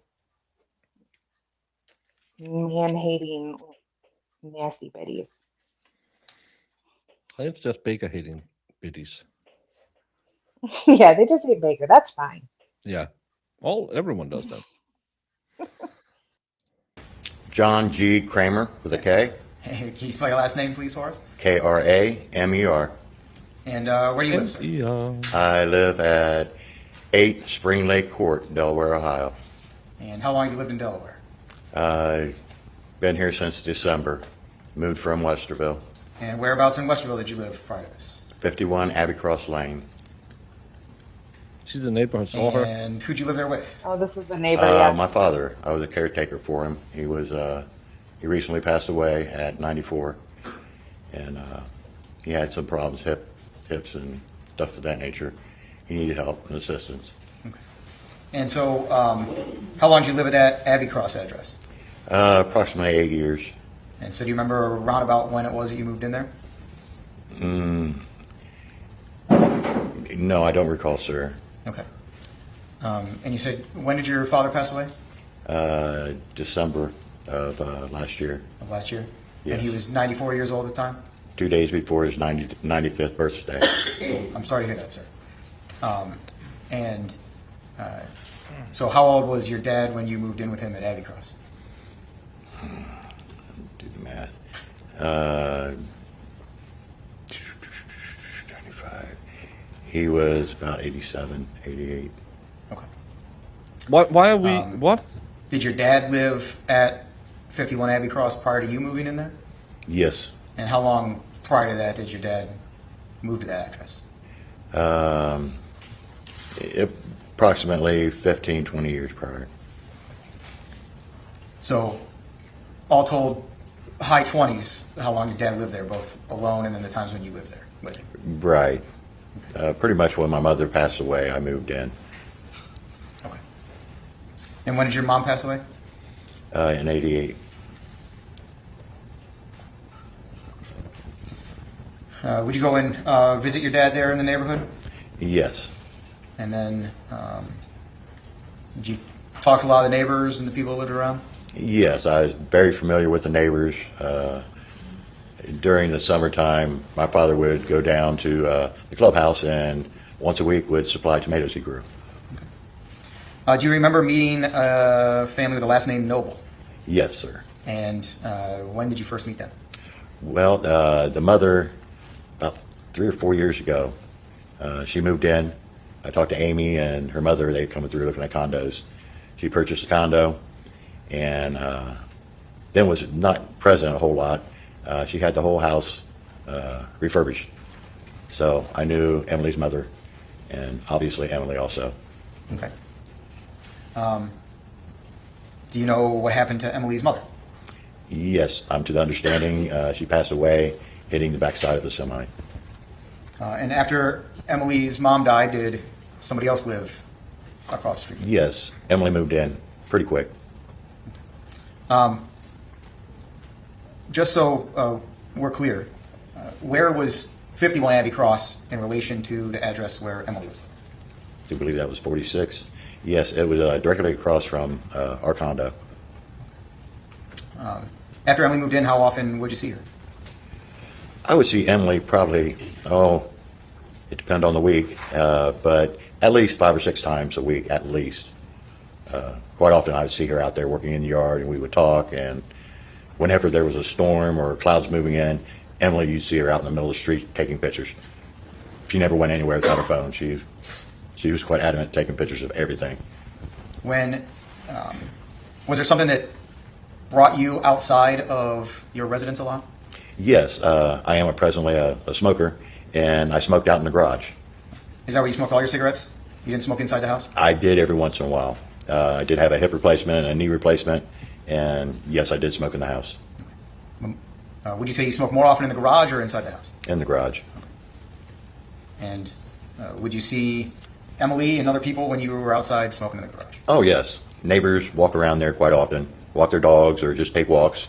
It's an elderly community, retirement community, and yeah, a lot of people would take walks.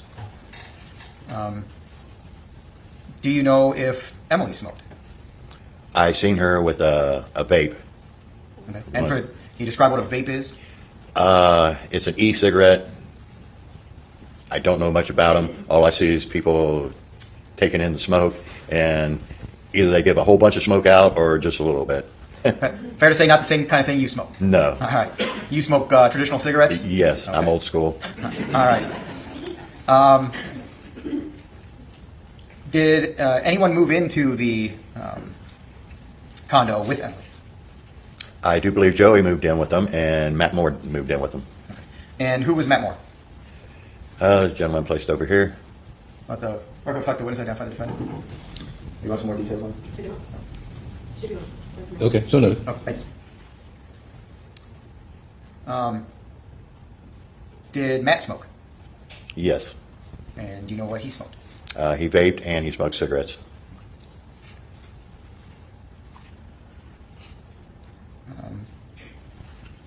So this time frame after Matt's moved in with Emily, across the street from you, can you describe Emily for the jury? Emily was outgoing. Actually, she introduced herself to me, and we became friends then, and we quite readily would talk. Her taking pictures. Every once in a while, we'd sit out there and shoot the breeze and have a beer. But yeah, very, very nice, outgoing lady. I was supposed to leave to go to Lake Erie shortly before Emily went missing, and my father would go with my sister, and she told me, John. Objection is the way that she told him. All right. I know it's difficult, but you can't talk about something that she said to you. Okay. But can you just generally tell me what? She would look after my flowers. Okay.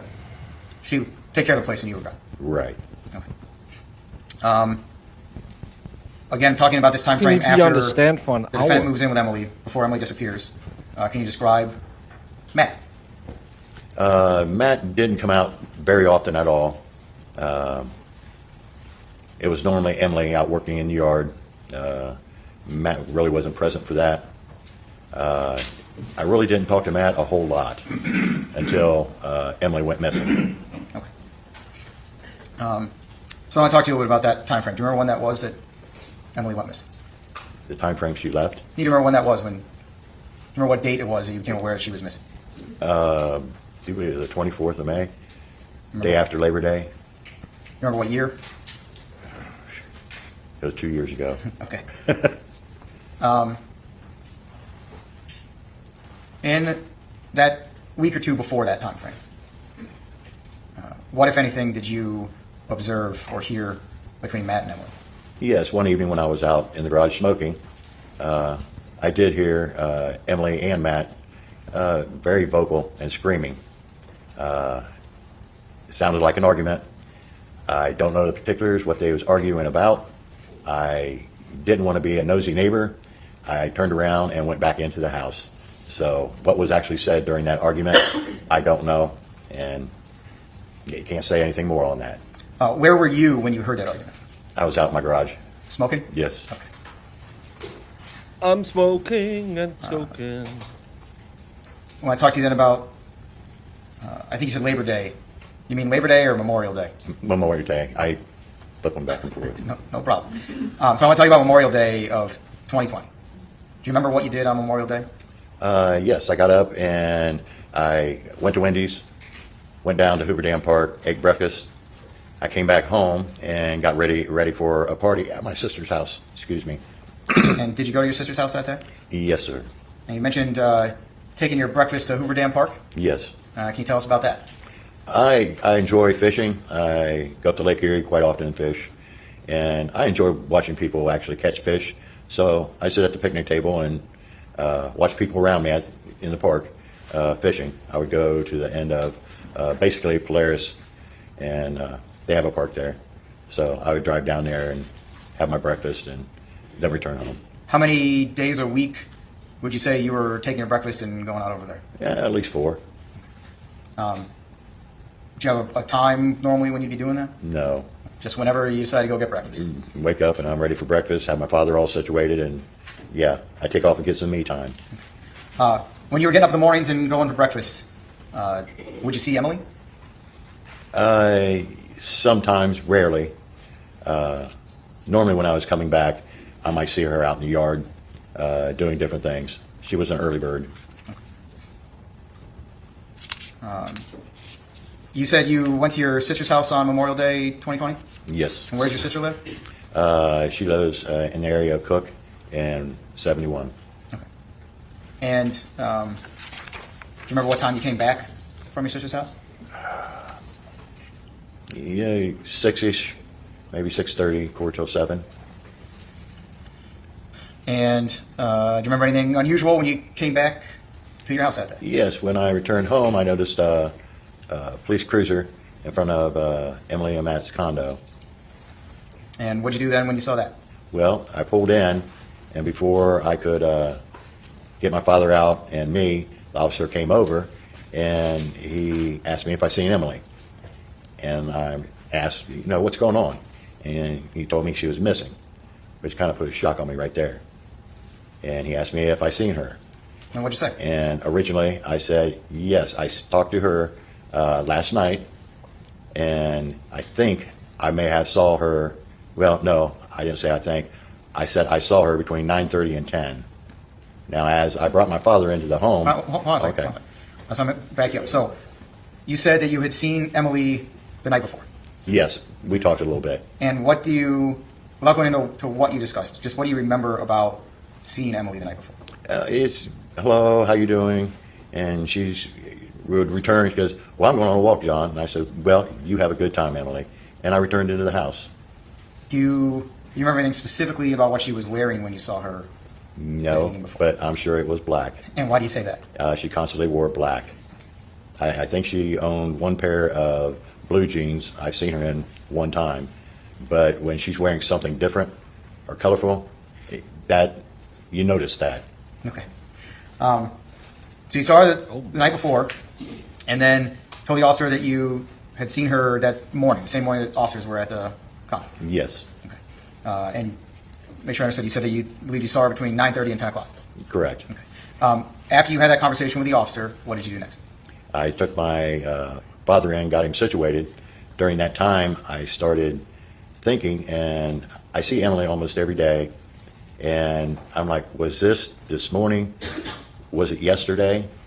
It could have been a couple days later. I was not 100% positive I seen her. I am 60 years old, and sometimes our memory does fail. So I went back to the officer and told him that I'm not positive that I seen her this morning, but I know I seen her last night because we talked, and he asked me to repeat it. I told him again, and he acknowledged it. Did you, skipping ahead a little bit, did you talk to other officers on the phone or in person throughout the investigation? Yes, And Detective Grubbs. And did you communicate that same information to them about not being sure if you saw her the morning of Memorial Day? Yes, I communicated that with Detective Grubbs and Amy. And when you say Amy, just so we know, who are you talking about? Emily's sister.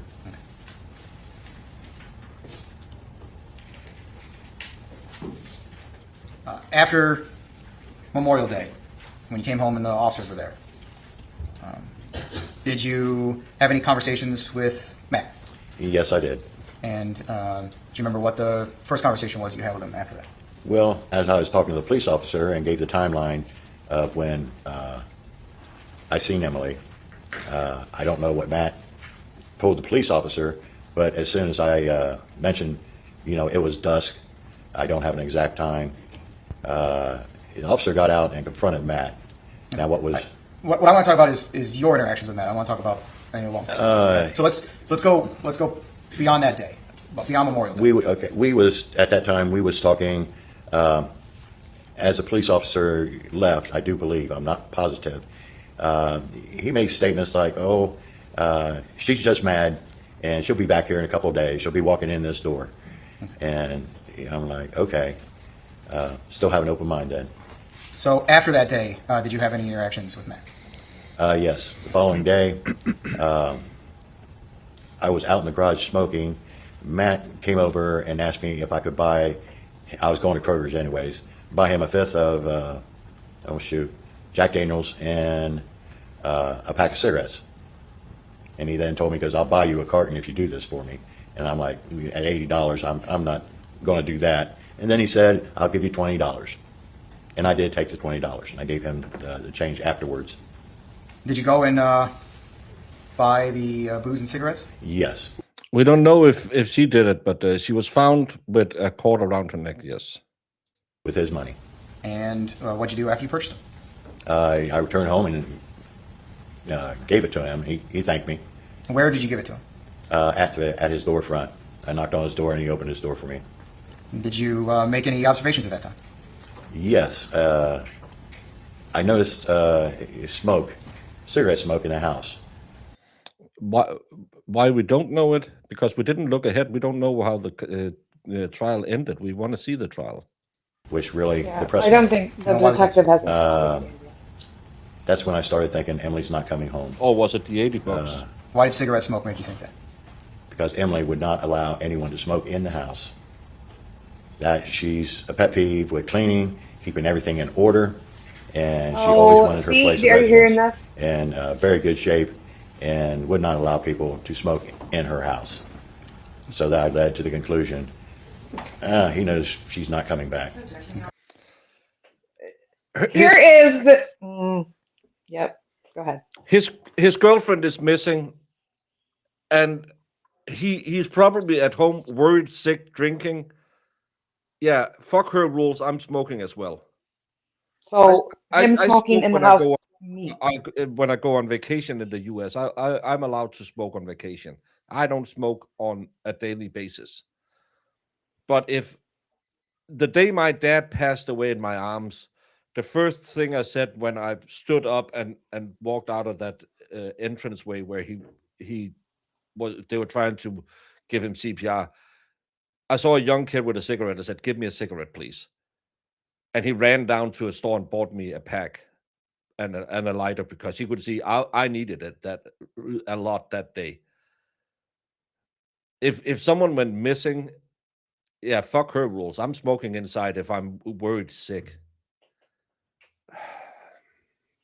But that's the stupid thing that we're hearing is because he did it in the house, he knew she wasn't coming back. Yeah, He had to have known. yeah, but he did. My He never mom went. smokes. He never went Huh? outside, but now he was smoking inside, and he wasn't allowed to do that. Yeah. But what the thing with most smokers is they don't realize is where they smoke, they think that they can just like wave it away, open a window, and it goes away. Like somebody who Yeah. doesn't, like me, I notice it. But they don't notice it, so they could think they can sneak and do it, or they're just doing it and they're like, it's fine, and I'll open a window, it'll go away. Like they might not think, he might not even be thinking. Or he might be drunk and missing her, and being stressed. And Yeah. as a former smoker, when you get stressed, you start smoking again. Because that's how you handle stress. You'll chain smoke. And he would rather have the fight with her when she came home and everything was okay than I have to go out and stand in the garage, because he was probably worried sick and was waiting by the phone. Yeah. All of these people are just, well, I think this is right. Yeah. Yeah. I can't stand it. Sustain that statement. Juries to disregard that comment. I sustain it. After that interaction, which you smelled smoke inside the condo, did you have other interactions with Matt? Not really, especially after that. He did come over at one time, and my father answered the door, and he asked if I was home and if I would like to go shooting with him. And my father told him I was not there. Okay. If it's not something that you didn't have that conversation, I don't want to get into it. Okay. I want to talk about, did you specifically interact with Matt? No. Okay. Did you see anyone else come to visit the condo after Emily was missing? Yes, there was a gentleman, I do believe it was one of Joey's friends, and he would come over usually on Tuesdays or Thursdays. And what they was doing, I don't know, but they would, and it seemed quite regularly. But then all of a sudden, about 2 months into it, he quit showing up. Were you aware if there were any efforts to try to locate Emily going on? Any search parties that you were aware of? Oh, yes. And can you tell us, did you have any interaction with those search parties? Yes, I did. And what did you do? I went to the sign maker and had some enlarged signs. I do believe they was 2 foot by 3 foot, and put it on County Line and Westville Road. And these signs were large enough so people could read them and see Emily's picture. I did purchased 3 of those. I placed one there, and I placed one in front of the condo, which only lasted a day or two. Okay. You put one out in Westerville, one in front of your condo, and anywhere else you put a sign? The third one I gave away to one of Emily's friends, and where she placed it, I have no idea. John Gary, yeah, I can see where you come from, but on the other side, I also know how I react when I get really, really fucking stressed. I will start smoking instantly. And I haven't smoked for a long time. As I said, if I go on vacation or if I'm drunk, I'm allowed to smoke. But I don't smoke in my daily life. I'll vape, but I don't smoke. As soon as I get stressed or something happens, I will buy a pack of cigarettes and be right back smoking a pack a day. So I can see why he might have thought, I just need this right now. I need something to drink, and I need some cigarettes. Even though he might get in trouble later. Yeah. Did you ever see Matt at any of the search parties? No, I did not. Yeah, I do. I'm on vacation, Brad. Other than talking about somebody you thought might have been Joey's friend, do you remember any other visitors that stood out to you in the condo across the street? I would see, at one time there was a couple of vans out there, which was out of the ordinary, and his father would come over. Other than that, no. At one time, there was a party out in the driveway with some some boy playing a guitar, and it was a little party. And to my understanding, it was celebrating Joey's birthday. Have I one more?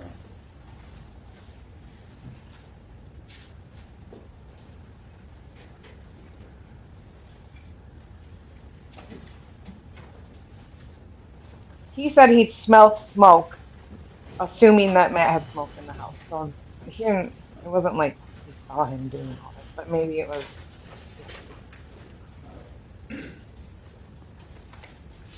Did you observe Emily going on walks a lot? Oh, yes. Yes, quite often. I could say almost once a day. And were you able to observe when she went on those walks whether or not she had her phone with her? She always had her phone. Every time I was around her. No, they want to do this thing too. She always had And her. the other question I have, I want to make sure I understand the time frame. When was it that you smelled smoke inside the condo? When did I? Yeah, when?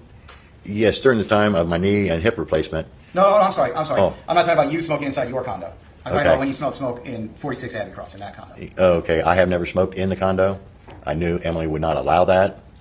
And so when was it that you smelled smoke in there? The day after tell you that? Emily went missing, when he told me, asked me to get him a bottle of Jack Daniels, a fifth to be exact, and a pack of Marlboro, I call them Reds, baby regulars.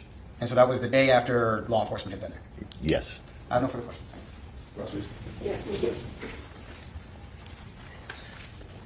What are you suspicious of, Moni? John, how are you this morning? I'm just Falling. fine, ma'am. How are you? I'm good, Suspicion thank you. Diane of- Venation on behalf of Matt Moore. Oh God, We've he's never met smoking. She before, must be No. out. but you have met with my investigator before. Have you not? Came to your house on December 19th of 2020 when you still lived at 51 Abbey Cross. Do you remember that?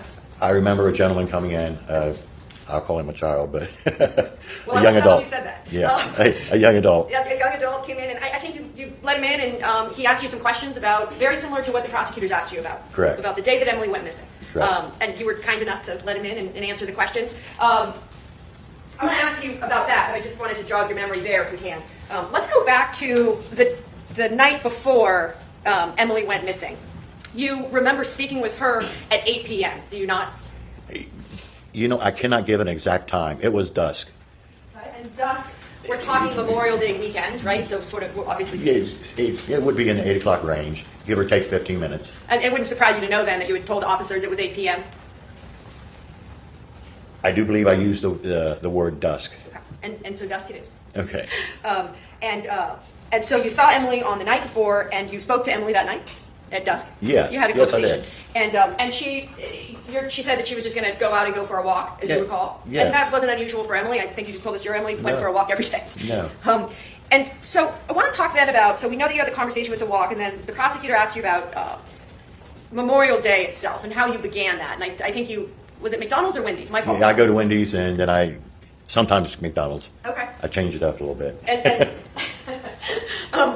So you go to one of those, and you get breakfast, and then you go to Hoover. Correct. I go to a park. And sort of that's something that you do. I heard you say maybe 4 or so times a week. Oh, yes. And as you remember, I'm sure the weather was good that weekend. Yes. It was warm and clear. It wasn't rain. It was one of those Memorial Day weekends where we actually didn't have rain. You're right.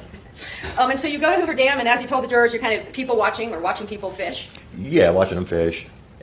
Families enjoying themselves. Sure, because it was a holiday, and so people were out enjoying themselves. Correct. And then you go to your sister's for a bit on Memorial Day. Oh, yeah. It was there. We had dinner and sat around for a little bit afterwards. My sister, brother-in-law, my dad, and me. And you remember that time and event and who was there. Yes. And then as you come home, you pull into Abbey Cross and you see that cruiser sitting in front of 46 Abbey Cross. Correct. And that wasn't hard to miss because of that the houses are so close. Right. And that street's not particularly wide, is it? No, it's not. And so as you pull in, and before you even, do you pull into the garage? No, I didn't. I pulled into the driveway. It's kind of difficult to get my father out of the car sometimes. So I pulled in later. Okay, so you just pulled up onto that the cement there that's in front of Right, your the driveway? approach way. And before you could let your dad out, the police officer approaches you. Correct. And heavy set, black male, that was the officer that approached you. Is that correct, John? Correct. Would you have, that sound like a good description of him? Yes, I could pick him out of a lineup. Okay, because your memory's good like that. So tell me, the officer comes up to you and asks you, does he not, when is the last time that you had seen Emily? Correct. And you tell him that you had seen her that morning, you thought, at 9:30, 10 o'clock. Yes. And at that time, John, that's the very first time in your driveway when that heavyset black officer asked you, when is the last time that you've seen Emily? You said 9:30 to 10 a.m. today. Yes, 9:30 to 10. Right. Correct. And then you testified as to later, you went back to the other officers and you said, now that you had taken your dad inside and Yes, had some getting time to think. situated.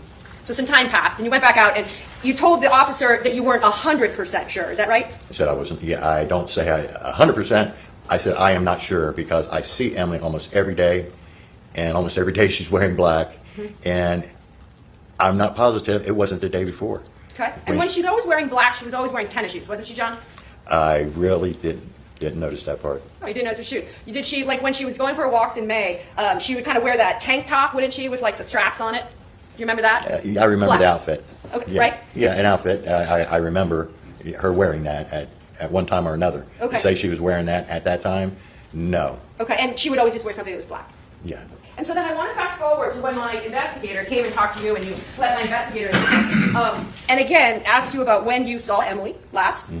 And you told the investigator, did you not, about seeing her the night before Memorial Day? And you remember that because you talked to her, and it was around dusk or 8 p.m., right? Right. And then when my investigator asked you, how sure were you that you had seen her the same morning she went missing, you told my investigator, did you not, on December 19th. Objection, Your Honor. May we approach? Sure.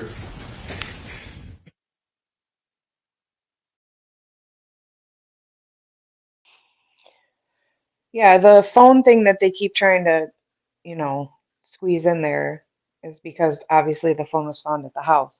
So, I mean, if she really was going to off herself, I mean, you could argue, why does she need to take it with her?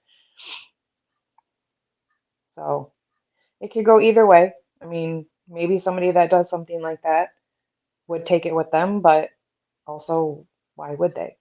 But I don't know. But I find it, yeah, this whole like, I saw her, I didn't see her, I don't know if I saw her. I don't know.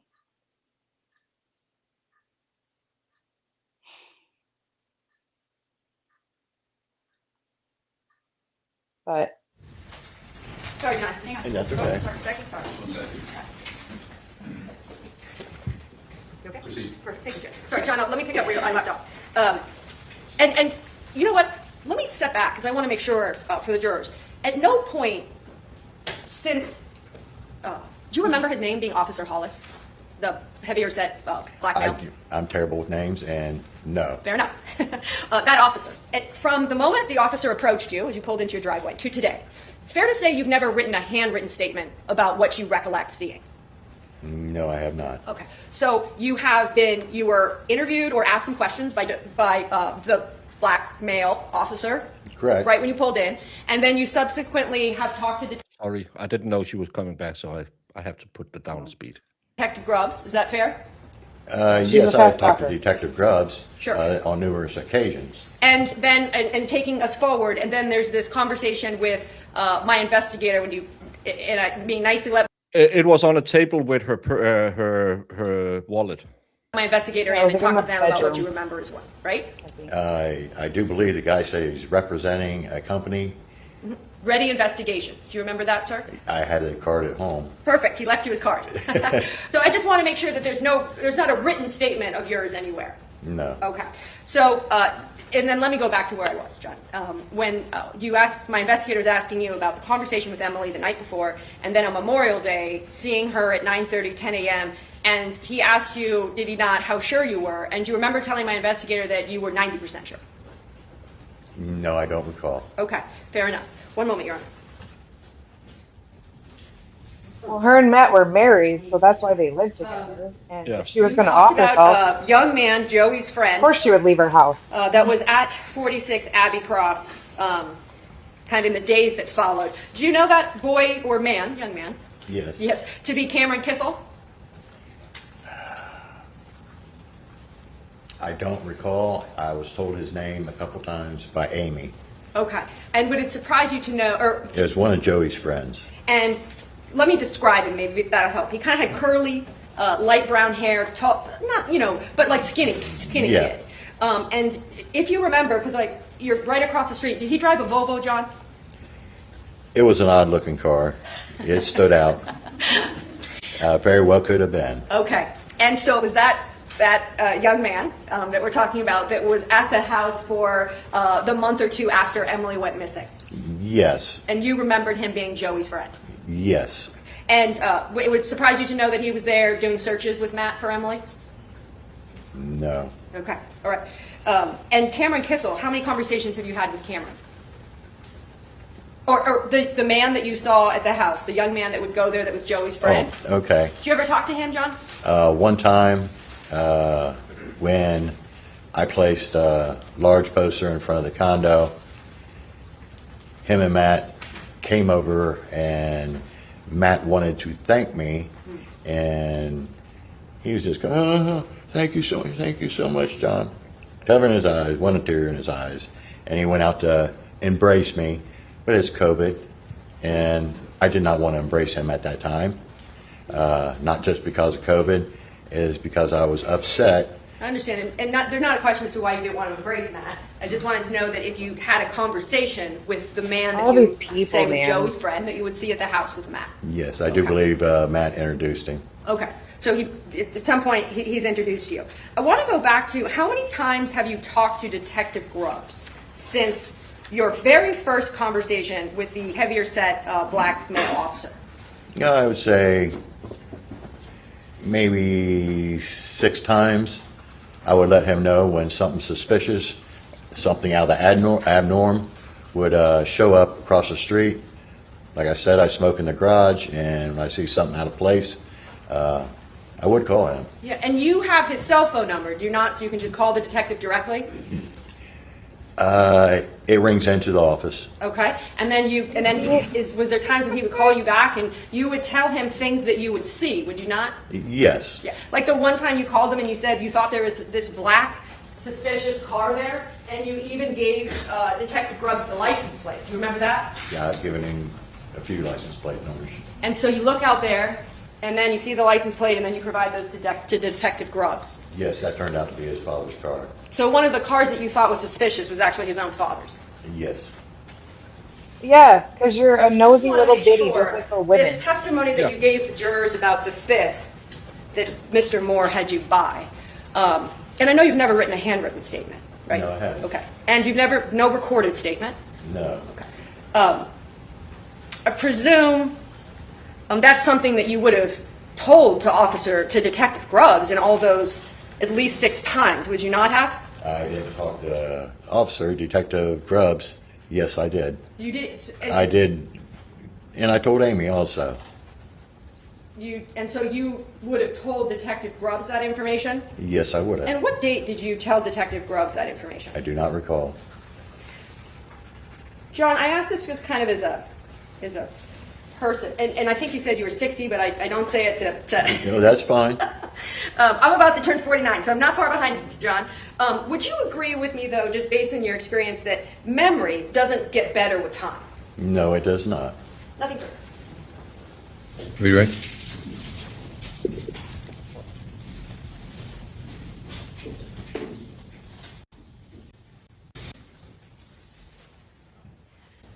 Yeah.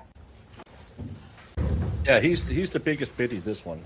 I thought it was suspicious. Oh, his dad came over. It was his dad's car. Like, okay. Yeah.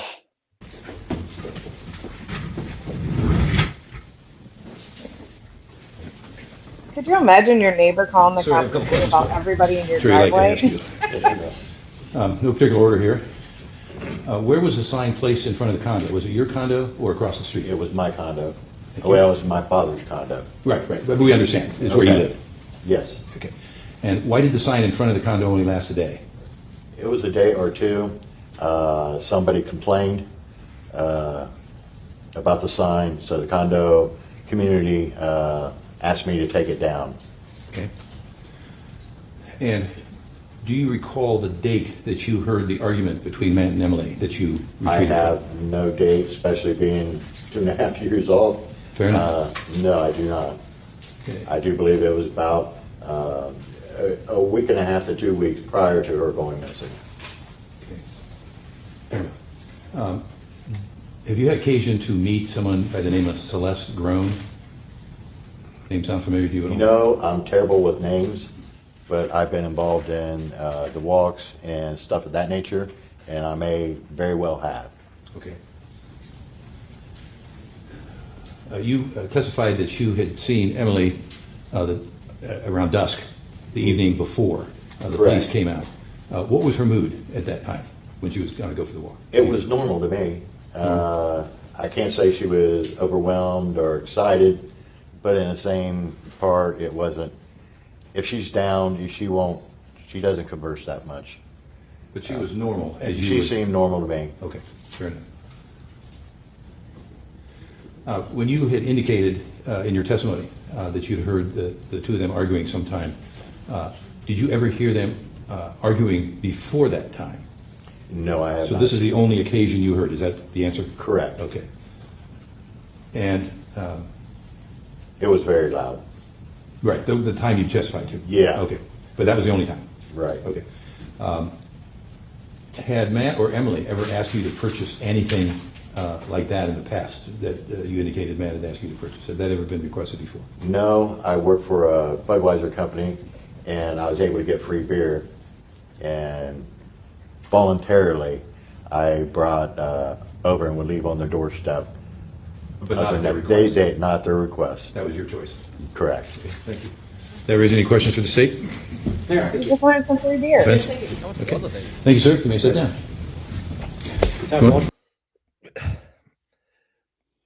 Jamie, What? if you had a boyfriend and he went missing, would it be so absurd that you went to the biddy next door and said, "Can you run to the store for me? I know you're going anyway, because I want to stay home, be by the phone." Yeah. I mean, it doesn't seem, these people seem like they were in each other's lives. So in my opinion, yeah, no, it wouldn't be weird No. at all. Andriel, yeah, she testified yesterday. She had nothing to say other than they walked in the woods and collected berries. She did 8 walks out there to try and find the body, but they never went off the path, so they didn't find her. She wasn't found till 4 months later. Yeah. Yeah, you want to do that now? Okay, yeah, let's. We closed out, or whether we were. For the record? Yes, it's Lieutenant Justin Alloway. And spell your last name, please. Alloway. And what is your current occupation, sir? I am the Detective Lieutenant at the Westerville Division of Police. And Maybe what is now. that? I am in charge of the Westerville Detective Bureau, overseeing the day-to-day operations and the long-term operations of the Bureau. And how long have you been the law enforcement? Training back service, 1,000 bureaus. Your law enforcement experience about 22 years old, Westerville? Yes, it is. Yeah. I want to take you back to May 25th of 2020. What was your rank at that time? At that point, I was assigned as the sergeant in the Detective Bureau. And so what did a detective sergeant do at that time? I was tasked with reviewing all of the reports that came in on a daily basis, determining whether those cases would be closed out or whether we were going to assign those to detectives for further investigation. And so what does that process look like? Walk the jury through how you look at a case and decide if a detective's going to be. Absolutely. So every case that we have that comes in on our computer. We read through that case, determine what the probability is that we can solve that case. A lot of different factors that are associated with it, whether there's been a suspect identified, whether we believe we can identify one or not, and then make that decision whether we're going to pass that on to a detective. Does the Detective Bureau jump into every single traffic stop or law enforcement interaction that the patrol officers have? No. While we'll read through every report, we will not assign every one of those cases. How do you get those reports? Is there some sort of daily briefing or some sort of summary sheet? What do you get that you're looking at? We do have a briefing sheet that is sent out to our division that gives a basic overview of what had happened the day before, as well as on our computer system, our records management system. We have a list of all the reports that have been unassigned and that are still open that we can review. And so is that, at the time as a detective sergeant, is that generally how your day started, reviewing reports and seeing what needed to go to the detective? Yes, it is. Well, I turn your attention to May 26th of 2020. Were you on duty as a detective sergeant on that day? Yes, I was. And did you review that summary or briefing sheet of the prior day's law enforcement interactions? I did, but I had actually been approached by Detective Grubbs prior to me reviewing the cases that he had seen a case that he had interest in. And what was that case specifically? That was a missing persons report reporting that Emily Noble had been missing. And so that was based on the interaction that the patrol had the day before? That is correct. Now Sergeant Hollis, who had been dispatched out to the scene, you were aware of those general facts and information at the time then when you're looking to assign a detective? That is correct. Do you assign a detective to every single missing person report? Eventually we will. A lot of times we'll have missing kids that are runaways that they honestly just don't want to be found, and so we'll take a little bit more time before we get to those, or people that are just running away for whatever reason we don't know. But no, not everyone gets the attention immediately. This one did get, well, Detective Grubbs, you said, had expressed interest in it. Did you review the initial information on the case? Yes, I did. And did you determine that a detective should be assigned? Yes. And did you assign Detective Grubbs as the lead investigator? Yes, I did.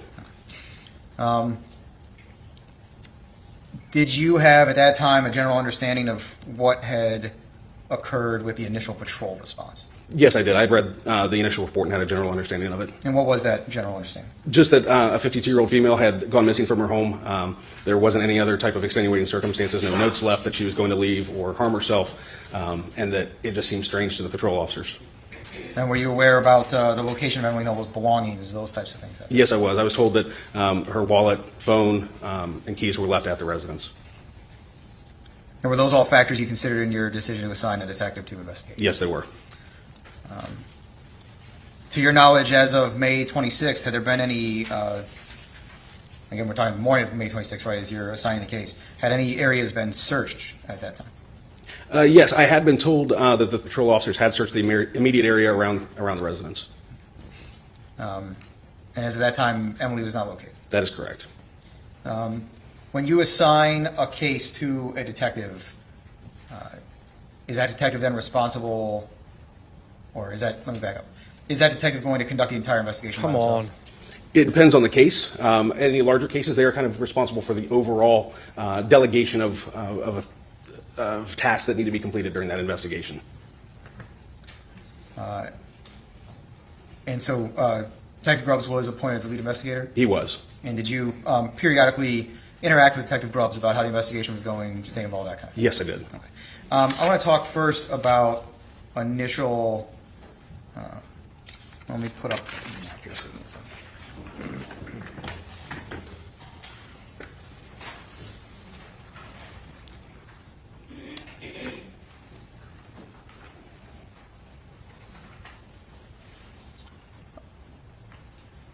Lieutenant, can you see that okay? Yes, I can. Okay.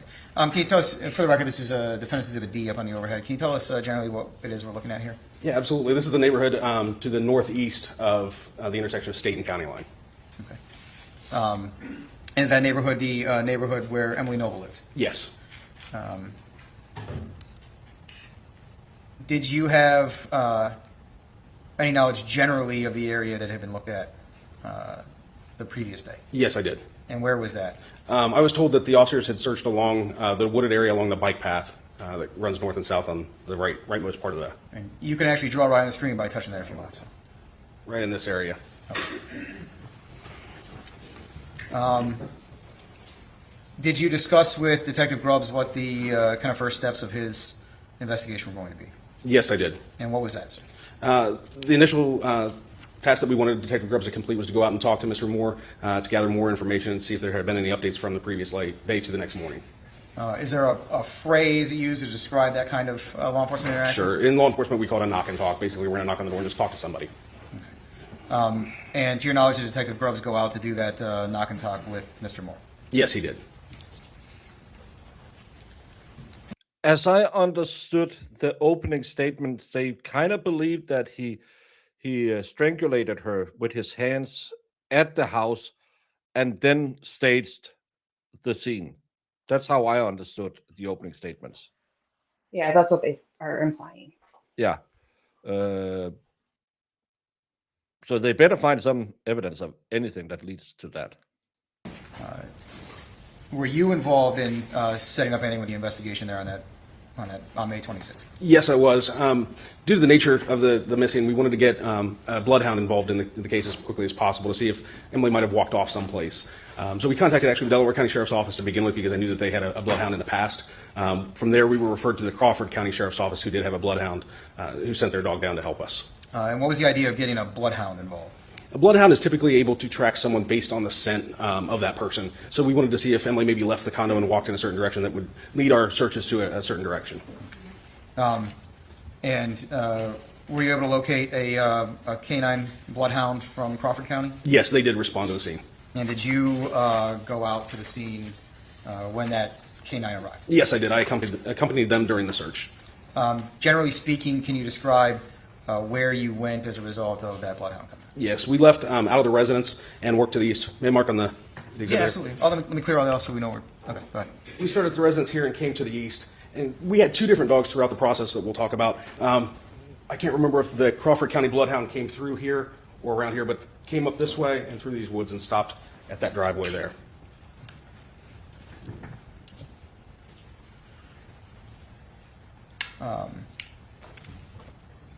In addition to that, let me back up. Did you then search that area of the woods up north of the condo as a result of the bloodhound going that direction? Yes, we did. And was anything located? Nothing was located there. Were there other searches you also participated in on May 26th? On the 26th, I don't believe that there were any others at that point. Were there other searches conducted by other people you weren't personally involved in? Yes, I was told of many that occurred. Were you aware of any searches that were done by the Westerville Fire Department? Yes, I am. And where was that location that was being looked? They checked the area to the southeast of State and County line, down in this area. And also, you can't see on this map, but there's a wooded area to the northwest corner as well that they searched up in through here. So more towards on either side of the intersection of State Street and County Line Road? Correct. Okay. Lieutenant, are you familiar with the location where Emily was ultimately found? Yes, I am. And can you show us generally on the map where that was? Did the Westerville Police Department have anybody specifically into that area of the woods on the May 25th or May 26th? No, we did not. I want to turn your attention to the next day, then May 27th. Did you receive other information about Emily Noble on that day? We received information constantly. We had tips coming in all the time about this, and we did have a meeting about the case that morning. He does look like Chris Farley. If Chris Farley had survived his massive drink and drug problem, he would probably look like this today. I like Tommy Boy. That's a good one. Big man in a little jacket. What did you do to the door? Oh my God. That's such a good movie, Jamie. It is. I've seen it recently and it still holds up for me. So.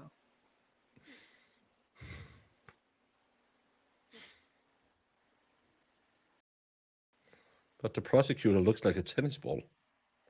I see him more like one of those little monkey apes things that someone named before.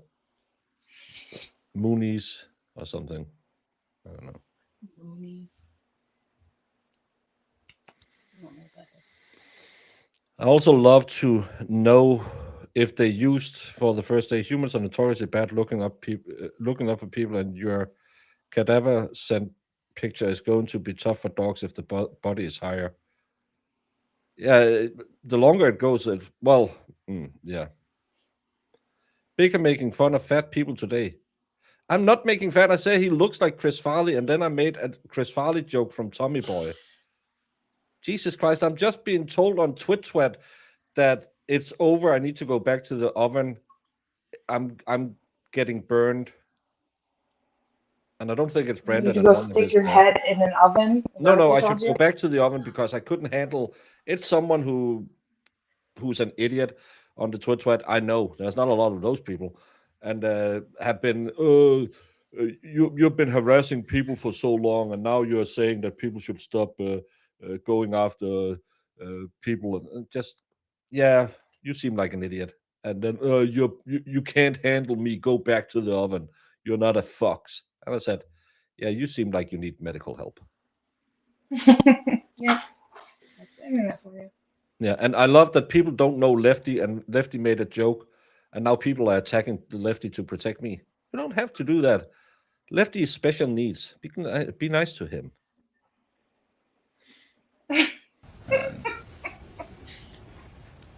Did you receive any kind of a call from a local dental office? Yes, I did. And what do you recall about that?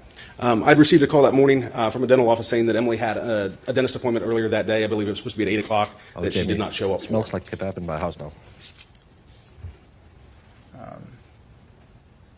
And the Westerville Police Department obtained records from the dental office related to that. Yes, we did. What was sort of the next step in the investigation then at that point?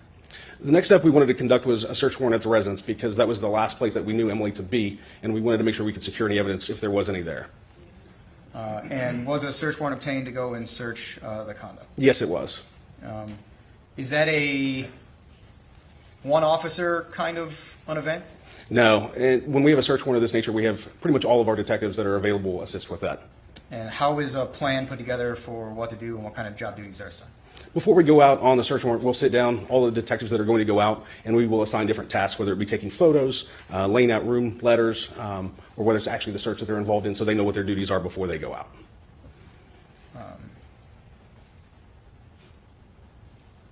Were you aware of what Detective Grubb's plan was going to be during the execution of the search warrant? Yes, I was. And what was that, sir? He and Detective Peachy were going to ask Mr. Moore to come back to the police station and discuss the circumstances. Were other officers then going to remain on scene and conduct the actual search of the condo? Yes, there were. Okay.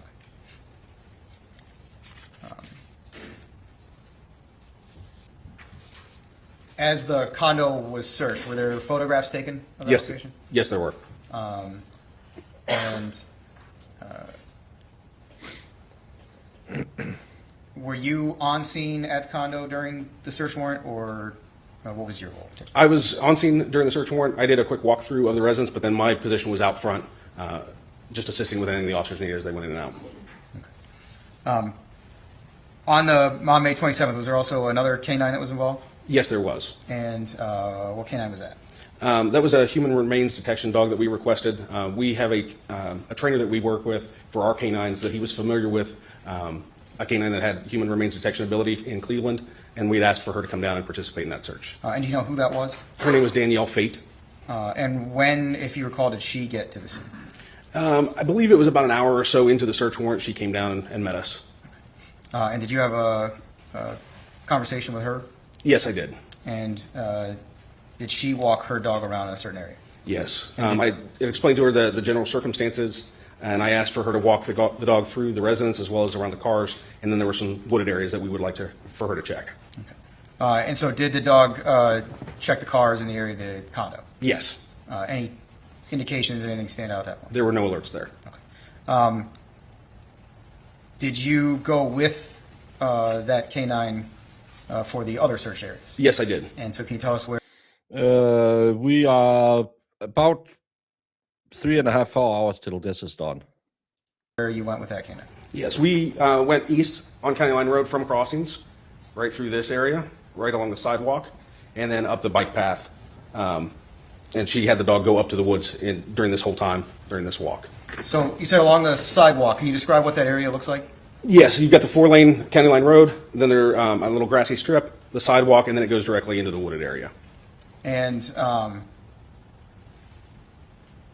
where was the dog deployed as you were standing there? We actually walked from the residence down to County Line, and we walked, and she began her search right in this area. At any time as you walked with that dog, did the dog go into the woods? No, the dog went up to the woods, but did not walk into the woods. So along, would it be fair to describe that as along the tree line? Yes. In between the sidewalk and the tree line, but not actually into any of the woods? That is correct. And any alerts or anything during that process? No, there were no alerts there.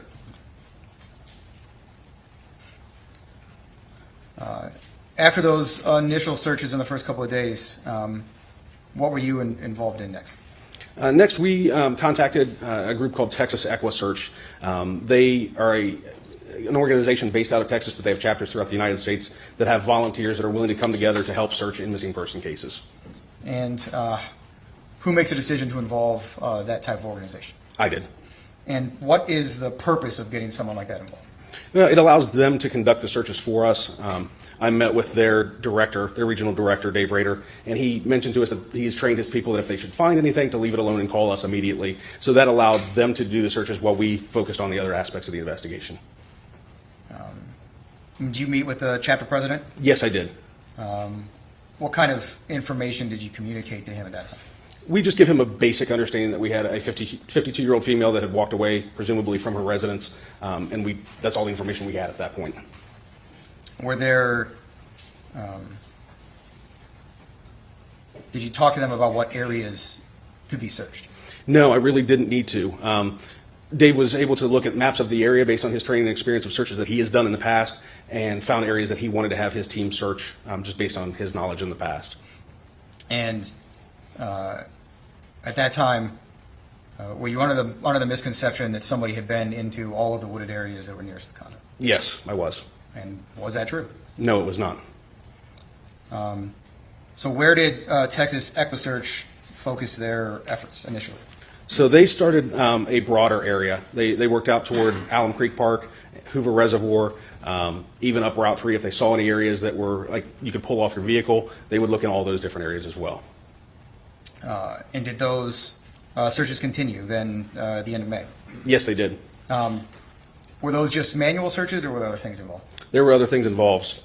Texas EquiSearch not only brought 25 to 30 volunteers with them, they also brought drones to look through the area and also sonar boats to be able to check any bodies of water in the area. The Texas EquiSearch, excuse me, is that a one-time thing, or were they involved on multiple days? No, we had multiple searches that they were involved in. Were you aware of another search they conducted on June 7th? Yes, I was. And can you tell us a little bit about what you remember about that search? I know that they conducted another one. That one, I believe, was primarily at the Alum Creek boat ramp area on Africa Road. They did countless searches for us all over the area, but unfortunately, we're not able to find anything. That's so weird to me, because especially the amount of time she's been in there, she's gonna stink. The dog should have picked that up. How would you describe this area of Westerville and the community in general? Is there all residential, or are there a lot of wooded and water areas in that space? I'll permit him to answer the question. Go ahead. So this area of Westerville is fairly grown up with residences. However, just to our north is Genoa Township that has a lot of wooded area, and there are a lot of ponds in the area. Even in Westerville, there are a lot of ponds that people don't realize, near Bob Evans, near Chase Bank, all over the place. So there are a lot of places where people were looking. Absolutely.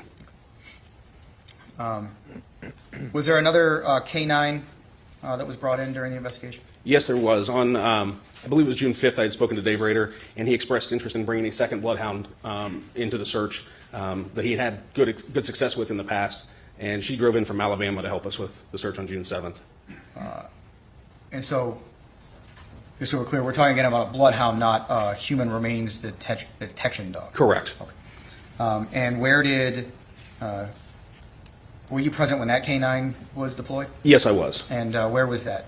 We started right at the residence at 46 Abbey Cross. And where did you go that time with the K-9? This was basically the same path of the other one. And again, I can't remember which one went between the buildings and which ones went around, but generally started here, came up through, and ended at this driveway again. And anything located as a result of that search? No, there's nothing located. In addition to these searches, are you involved in other parts of the investigation? Yes, I am. Did you have contact with other law enforcement agencies? Yes, I did. Why did you do that? I was contacted by the chief from Shawnee Hills Police Department, who runs a search party in Delaware County. He expressed interest in bringing a sonar boat down to, again, to check some of these water areas that are the ponds or lakes that we have to make sure nothing was located there. And did that occur as well? Yes, it did. And again, anything come of any of those searches? I don't think they went into the located. woods. Did you have contact with other law enforcement agencies about any unidentified remains, things of that nature. Yes, we did. Can you tell us about that? Yes, Detective Grubbs had informed me that they had gone to Buckville, Ohio earlier in the day, so I started making some phone calls to the Athens County Sheriff's Office to see if any bodies were located down there. They said they had not, but I believe it was Perry County, did have an unidentified female that they knew about, so I made a phone call to them. However, that body had been found on April 27th, so it was unrelated to ours. And I basically called every sheriff's office between Columbus and that area. And again, nothing came of any of that. Nothing did. At some point during the investigation. Thank you so much, Buck, for gifting a membership to Miss Vicky May. Miss Vicky May is now part of the worst membership on the YouTubes. Was there a neighborhood canvass conducted? Yes, there was. And did you participate in that yourself? Yes, I did. And what is that process like? So what we did in that instance, Detective Grubbs and I went out to the Abbey Cross neighborhood, just knocked on all the doors in the area. We wanted to talk and ask if they knew anything about Emily, knew anything about Matt, and what they could share with us that might be able to help with our investigation.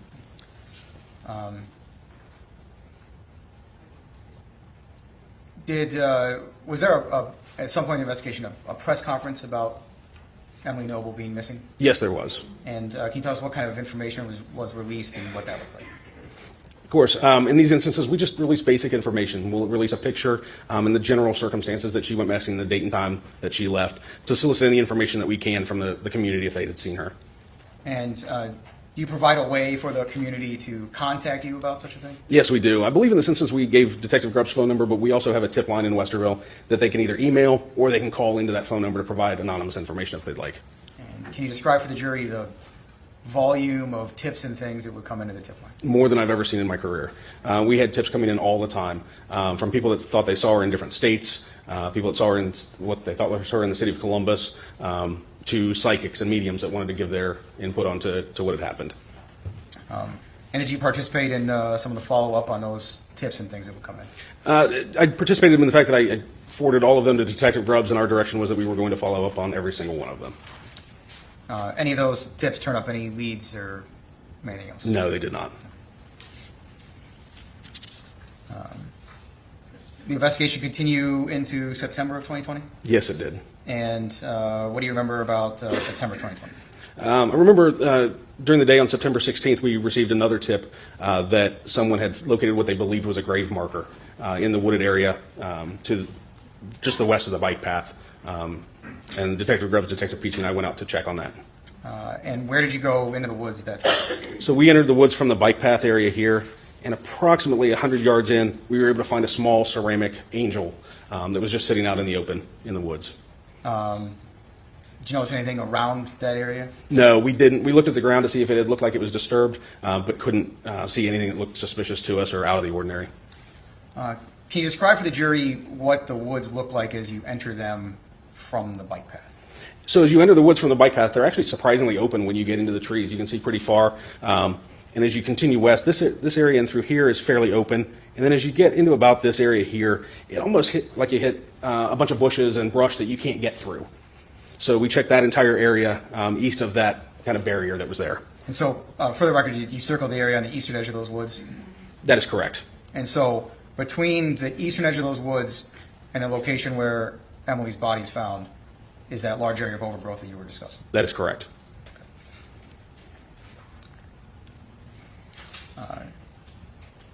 Were you working on September 16th, 2020 later in the day? Later that day, I was off approximately at 3 o'clock that day. Did you receive a call later that evening? Yes, I did. I received a phone call from Lieutenant Dickinson, who was one of our patrol lieutenants, saying that they had found a body in the woods, the same wooded area that we've been circled here. What was it? The eastern edge of the woods off the bike path where you've been in before? No, it was not. Where was the body found? Approximately in this area here. On the other side of the overgrowth that you didn't go through when you entered from the east. Just make sure. Just go ahead and ask your question. It was on the west side. It was, if you're coming in from the east, you would not have been able to get to it. You would have to go around and come in from the south. When you responded to the, I guess I haven't asked this yet. Did you respond to the scene? Yes, I did. Okay. And how did you go into the area where the remains were found? So I came in, actually tried to make entry into the woods several places through here, and had to ask one of the patrol officers how they actually got in to get down there because it was so overgrown. Any kind of easy path or anything like that leading off the side? No, down that area? there was not a path going through there at all. It was heavily overgrown. You had to move branches out of the way and kind of duck through. And then it dropped off pretty quickly, going downhill fairly steeply as well. And where's that downhill grade? Just as soon as you get into the tree line.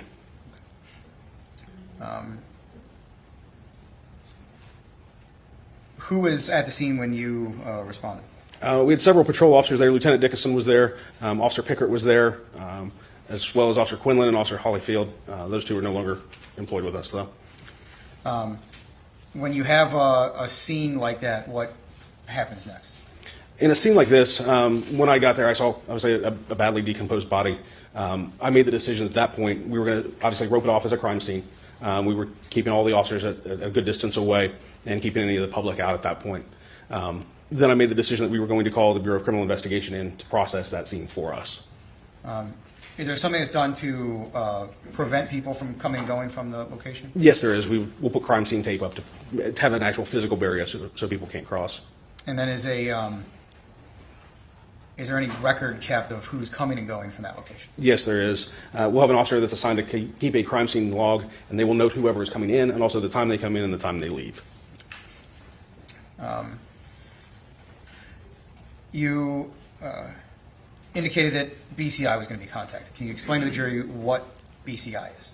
So BCI is the state investigations, basically. They have a crime scene unit that all they do every day is process crime scenes. So they are experts at it. And so how do you get in touch with BCI if you're asking for them to be dispatched? We'll contact their dispatch center and notify them of what we have, what the request is, and then they will dispatch their investigators. Generally speaking, what will BCI's role then be at the scene? So BCI will usually photograph the scene. They will collect any physical evidence that is there, and they will provide that evidence to us before they leave the scene.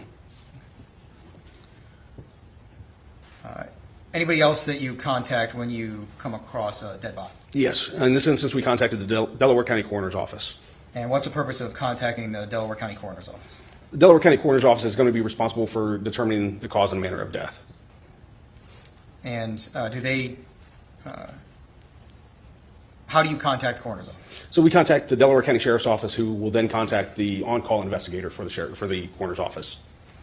And did an investigator with the Coroner's Office come out to the scene that evening? Yes, he did. And what was that individual's name? His name is Charles Carlson. Were you still on scene when the coroner investigator showed up? Yes, I was. And were you still on scene when BCI showed up? Yes, I was. And do you recall who from BCI was dispatched? I believe Chad Holcomb was there, and another agent. Her name was Asia. I do not recall her last name. At some point then, did you leave the scene? Yes, I did. Was that crime scene maintained after you left? Yes, it was. And were you able to see that on the crime scene log? Yes, that would all be noted on there. What was the reason why the crime scene was maintained overnight? So BCI was able to do a lot of their investigation that night that they needed to, but we wanted to have the benefit of daylight the next day for them to see everything around there to make sure nothing was missed.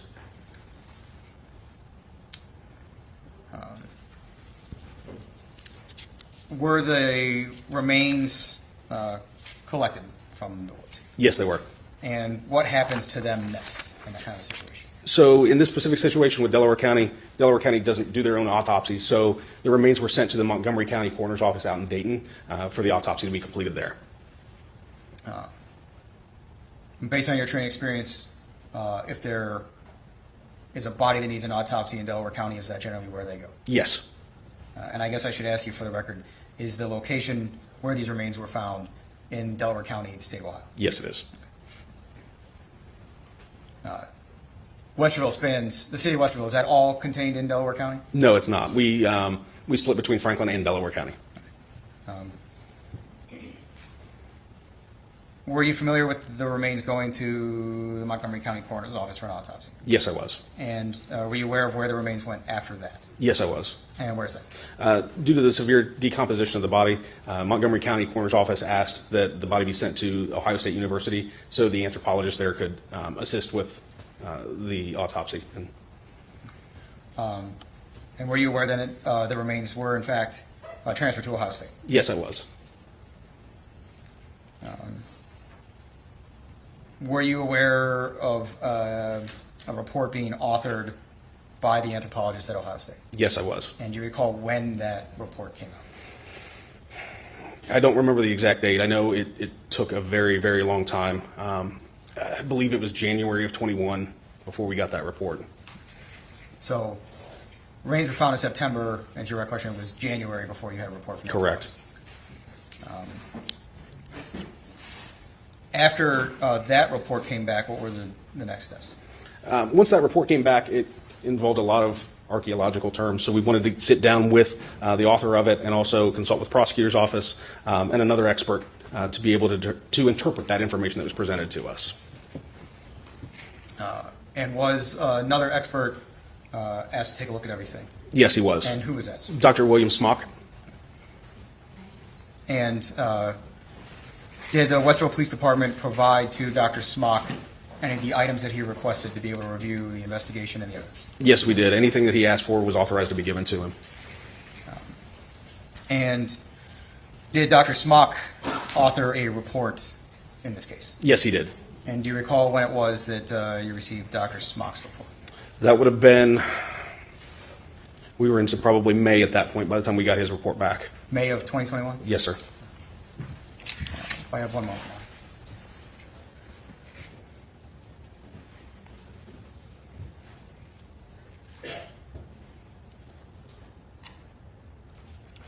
Has this guy said anything?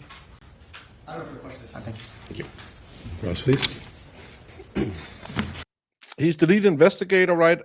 And all he talked about is No. they didn't find anything. He's not the lead guy. That But grow still, he talked or for something. like half an hour, and he hasn't said anything. Yeah, I think he's just the like boss of the lead investigator. But again, what? Again, neither really. I was making food, and every time I came back, he was just talking about nothing. Yeah, he doesn't have anything relevant to say. Let's get the defense. One moment, Your Honor. Just have a lot of things. Do you want this up? Yeah, I'll take it. Thank you. Can imagine. I might just be using it back and forth. Can we? Thank you. Appreciate that. Please use stickers.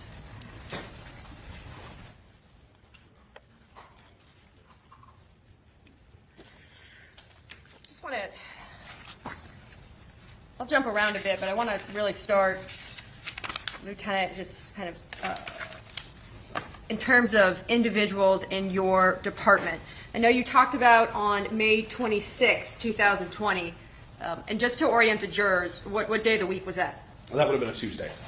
So Tuesday was the first time that you had seen sort of the case packet, if you will, of Emily Noble gone missing. That is correct. And it was your testimony on direct that in advance of seeing the packet, Detective Grubbs had come to you and said, I want that case. That is correct. And Detective Grubbs is assigned generally to what type of work? All of our detectives are assigned to general case. However, Detective Grubbs also specializes in juvenile crimes. Juvenile crimes is his sort of specialty, right? In addition to all of our detectives are responsible for any type of case that might come their way. And so I want to talk about just generally, you reviewed, did you not, Detective Grubbs' report or his progress of investigation report in this case. Is that right? I did. And in fact, we know that you've reviewed it because your electronic signature as the supervisor is on the end of that report. Correct. And it's pretty meaty. Let me see if it's page numbered. It is. It appears to be 80 pages. Does that sound about right? It does. Because I want to make sure I'm understanding some things you said about the searches. Objection, Your Honor. Can we get a question instead of comment? Thank you, Judge. You were asked, shown you what's been marked as Defendant's Exhibit 4. And I should ask, since you reviewed, why does this not work that well for me? Since you reviewed Detective Grubbs' report, I'm assuming, and tell me if I'm wrong, I'm assuming that wherever your name was mentioned as being a participant, if that was inaccurate, you certainly would have let Detective Grubbs know that that was inaccurate. Correct. All right. And so this is getting to my question now. I thought on direct examination, you were asked if on 525 or 526, you or any other officers searched either this area or this area here. Do you remember being asked that question on direct? I do. And I thought you said no. Tell me if I'm wrong. I was under the understanding that patrol officers had already searched the area along the bike path and along County Line Road. Okay, so it's your understanding, let me just be clear, your understanding that patrol officers had searched sort of this area here. On the 25th, that is correct. Now, let's take this in phases. It's a missing person. And I think kind of from your direct examination, we learned that this isn't the first missing person report under your 20-plus years, right? Correct. Children go missing, adults go missing. Sometimes they're found right away, sometimes they aren't. Objection to compound question. Well, I'm not sure I've heard all the question yet. Please finish it. I'll rephrase. Missing persons are something that is kind of part of those happen, right? They do. And once you get a missing person report, wouldn't you agree with me that literally, by definition, searches are searching for the person? Yes, they are. And usually, because of that, you have a, hopefully best case, you have a picture of the person, right? Mm-hmm. Physical description, are they tall, short, height, color, hair, right? Yes. Because you and those searching want to know what you're looking for, right? That's correct. So searches are looking for a specific someone. And in this case, wouldn't you agree that as of May 25th, 2020, the person being looked for was Emily Noble? Yes. You had a description? We did. Physical description. You had a hair color? We did. You even had information that she might always be wearing black.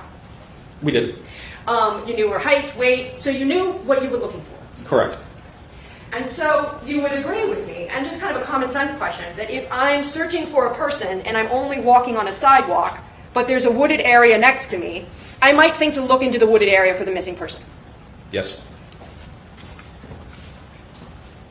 So on the 25th, we know that patrol officers searched this general area, and I've indicated the county line, the bike path here. But from your review of Detective Grubbs' reports, I just want to make sure. Tell me if you remember on May 26th at 0944, which I think that would be 9 a.m., 9:44 a.m. Yes. That you, Detective Peachy, and Detective Grubbs searched the woods along where Matt said he and Emily walked. We did not find anything of evidentiary value. Do you remember that experience? Yeah, I do remember that we did walk the bike path. I know we started on the bike path at County Line and we worked our way north. I don't recall going into the woods. As I remember, we had the three of us, kind of one in the middle of the bike path and one on each side, looking on both sides of the bike path to see if they saw anything. Okay, but my first part about that question is the date. 9:44 a.m.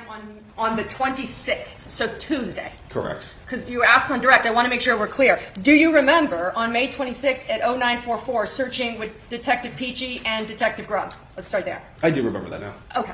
So that's on the 26th on Tuesday. And tell me, and if I'm wrong, you know, I know you'll tell me, but I'm assuming that when three officer personnel of the caliber of you, Detective Peachy, and Detective Grubbs are searching together, you're not just the three of you walking the sidewalk and just kind of talking. No. You're searching for Emily. Of course. And that's true of when you walked County Line. Correct. Right when you walk County Line, and you remember that electrical box right there? Mm-hmm. You walked that exact area. Yes. And I'm assuming you were not looking straight, that you were, even if you're on the sidewalk, you were looking into the woods. We were.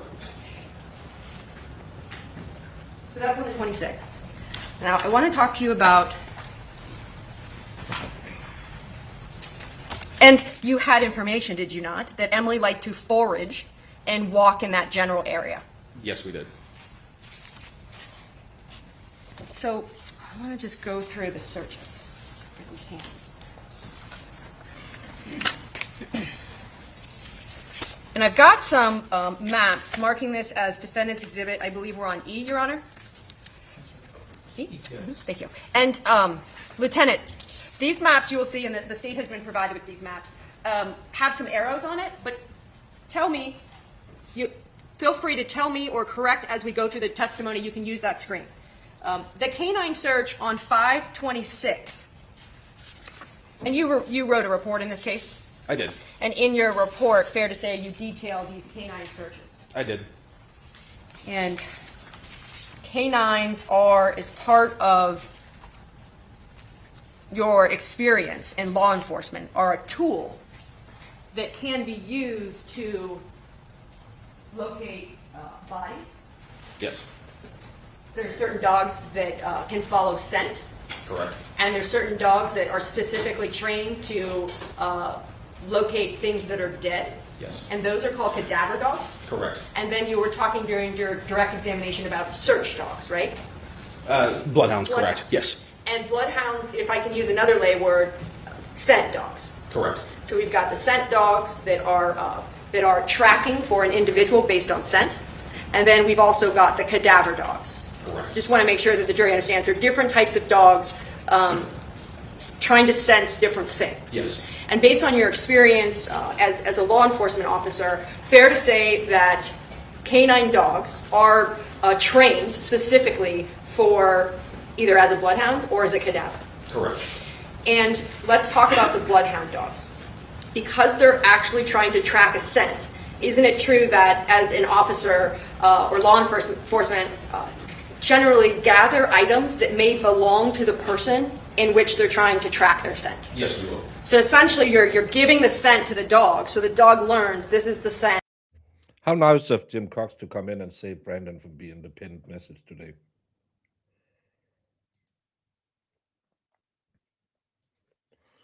Brandon 1% Swayzer, and Where? I Jim missed Cox. it. Jim Cox is just saying, "F it, I have zero Swayzer." Oh God! Right before the new year too. Maybe he'll make a turn for the best. I think it's nice of him not making Brandon stay on top. Yeah, I like that. That's his Christmas gift for Brandon. Merry Christmas, Brandon. I'm supposed to track. Correct. And that's part of the process with a bloodhound, is it not? Yes, it is. So, give me one moment.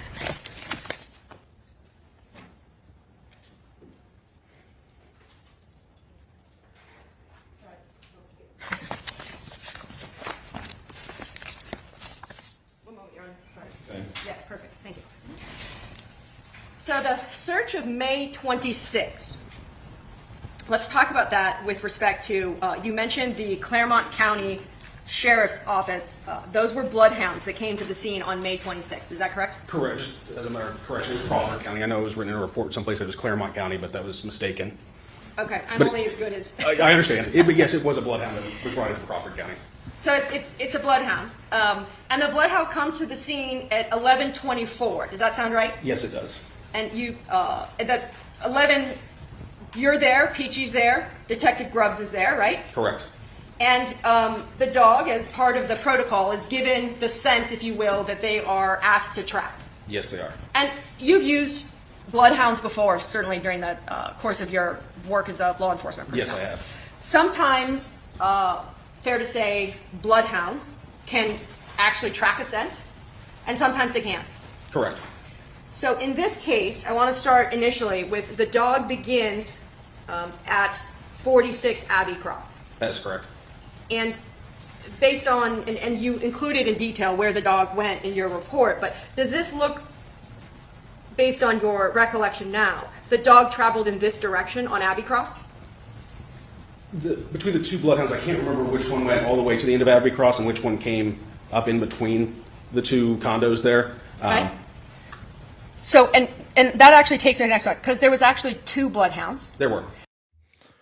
Crazy. I haven't heard the sirens go off or anything, but apparently there's a big police presence like 500 meters away from where I'm living. Really? Someone has been found dead, and they claim that it looks suspicious. So there's a lot of police and stuff over there. Uh-oh.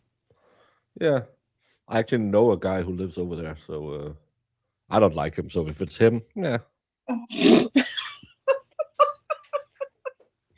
Well, he's an asshole. Oh man. So no, but that's funny. I haven't heard any. I did hear some sirens earlier, but it didn't sound like it was close by. And apparently there was full court pressure. But again, if he's dead, doesn't matter. Note to self: posting Baker on Twitter right now is not a great idea. No, I have the Baguette army out in full force attacking Lefty on the Twit. That's fun. Oh geez, Lefty. It's not my neighbor. I didn't kill my neighbor over the flashlight. I think you did. No, I I didn't. think that's what happened last night. You bashed him over the head. And then staged it. Everyone have seen me on here all day long. Or have they? I have not it been off fake? camera, Is it a Jamie. fake video? I don't know. AI Baker? No, you can see me on camera right now. How do I know it's really you? You can see my picture. Sure. And each of them is given the scent that they are being asked to track. That is right? correct. And tell the jurors how the dog handler actually, does the dog handler lead the dogs, or do the dogs lead the dog handler? The dogs lead the dog handler. They're in charge. Yes, they are. So you're not sure if one dog goes this direction or through here, but would you agree with me that they both end up in this back area here? Yes, they did. And then, do they not? They end right here where this dot is. They did. And that dot right there, Lieutenant, this is actually a house, is it not? It is. And I know that you were there with the dogs, but fair to say that this is, you can walk this area right here, can you not? Yes, you can. And in fact, this is a kind of some mowed grass in this field right here. Yes. And as you pop out here, let me clear it so the jurors can see it. This is actually a driveway, is it not? It is. Going,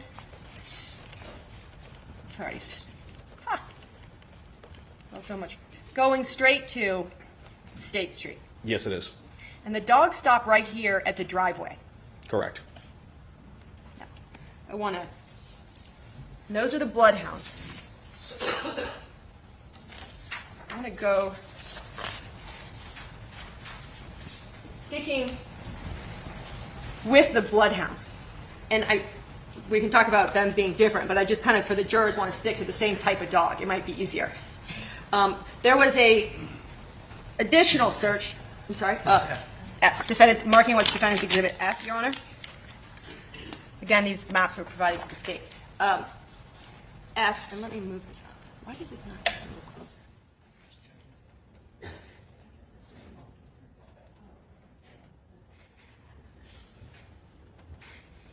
That was a good assist from the state there.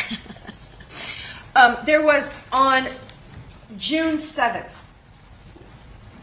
there was another search by bloodhounds, was there not? Yes, there was. So, again, 2 dogs on the 7th? No, I believe there was just one on the 7th. Okay. 2 dogs on the 26th of May and just 1 dog on the 7th. One dog on May 26th was the bloodhound. 1 dog on the 27th, which was human remains detection dog. Okay, I'm just trying to stick to bloodhounds. I'm not yet to the cadaver dogs. Gotcha. Okay, so bloodhounds, we've got May 26th was this map that we just went over, defendant's exhibit E. Right? Correct. Okay, and you're not sure if one or the dogs went this way, but they both go in this direction here. Correct. Now, sticking with bloodhounds, so dogs that are following or trying to track Emily Noble's scent, I want to go now to June 7th. According to your testimony, now it's just 1 bloodhound, right? Correct. And this bloodhound is asked to do the same thing, is track Emily Noble's scent. And would you agree with me that this is the route they go this way down Abbey Cross? They The do. dog does. And then this way up here? Mm-hmm. That is correct. And then the dogs stop here. I believe they came to the through this wooded area and stopped at this driveway as well. So between May 26th of 2020 and June 7th of 2020, the dogs tracking Emily's scent essentially end in the same place. Correct. Different dogs. Correct. and sometimes I ask questions that are obvious, but this one will be one of them. The park where Emily, or the wooded area where Emily is found, is over here. That is correct. Now, I want to talk about the cadaver dogs. The first cadaver dog that goes to 46 Abbey Cross is on May 27, 2020. Correct. And a cadaver dog, and it's specifically meant to find, detect, alert on anything essentially that is dead. Correct. And based on your training and experience, I assume that you also know that if a cadaver dog were to be at a vehicle, let's just say hypothetically, and a vehicle had a corpse in it at one time, right? The cadaver dog can still alert on the car without the corpse being in the car. That's absolutely correct. Because the corpse, if you will, could leave tissues or other things that the cadaver dog will be able to detect. Correct. Similarly, you know, if a corpse is on a table and walks away, the dog might even hit or alert on that table. That is correct. Or to extend that kind of hypothetical, if a corpse were to have brushed against trees or shrubs or that kind of thing, perhaps a cadaver dog could also alert on a tree or shrub, something like that. Yes. So on May 27th, Danielle Fate from Cleveland is brought down with the cadaver dogs. And there is 2 dogs that Danielle brings. I believe she did bring 2. I only remember her having 1 out using 1 dog. I want to talk about the areas where Danielle took the cadaver dog or dogs. The dogs never found her. The interior of the residence. Correct.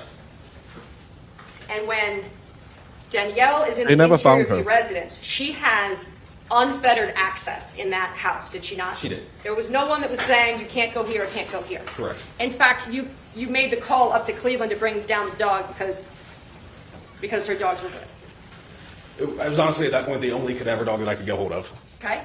She comes down from Cleveland and she's in the house, right? Correct. And there's no one obstructing the way, and the dogs search the entire residence. Correct. And you're aware that there's an attic in the residence? Yes. And the dog searched the attic. I don't recall the dog going up to the attic. Well, you recall that there was an attic. I do. And nothing. No, there were no alerts there. And based on your experience, if a cadaver dog, like a bloodhound, well, if a cadaver dog, if there's a hit, the dog actually physically reacts, does it not? Yes. I've seen different dogs trained different ways. Some were called a passive alert, where they'll usually just sit, or sometimes an aggressive alert, which they've gone away from, where they'd scratch cars, but you're right, some sort of alert. And the trainer, the dog trainer, knows exactly the alert of their dog and is looking for that to whether or not the dog does that. Correct. And then, in addition to the interior of the residence, there were 2 vehicles at the house. There was the Subaru and the Altima. Correct. And the dog or dogs also completely checked both vehicles. They did. There were no hits. There were none. And then Danielle took the dogs along, showing you what's again been marked as Defense Exhibit D. She took the dogs along the bike path, right? Correct. And then tell the jurors north, east, south, and west here so it's oriented. So this would be north. Never eat soggy Wheaties. I'm sorry? Never eat soggy Wheaties. So this Correct. so this is east, and so this is west over here, right? Correct. Okay, and I say that because you in your report, you give directions as to where every person went. So I want to be clear. And then Danielle takes the dogs in the westward direction. Does she not? She searched this whole area. I believe we started from the west and headed east and then north along the bike path, but essentially that whole area was searched. And again, in terms of the dog or the dogs, nothing. Nothing. The dogs. You would agree with me That's that opposite. cadaver dogs aren't just sort of slowly walking with their head down and not actually working the area, right? Yeah, they're usually walking at the end of their leash and trying to get as much scent as they can. It was a sunny day. I believe it was.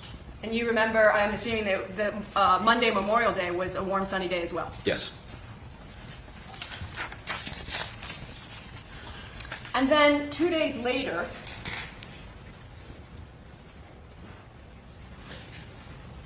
you used a cadaver dog again to go to a different area by Polaris. Do you remember that? I do. And I only mention it because the dogs were a tool that you and your department were using in your sincere searching effort to find out. Correct. And then you talked about on June 7th, employing the Texas EquiSearch company. What do you call it? Organization. June 7th would have been their second search with us. Okay. And they, of course, they searched a number of areas, as you testified to, on your direct. Correct.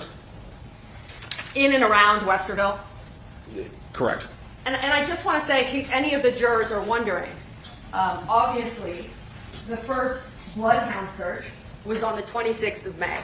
That is correct. And the second bloodhound search, so the scent search, was on the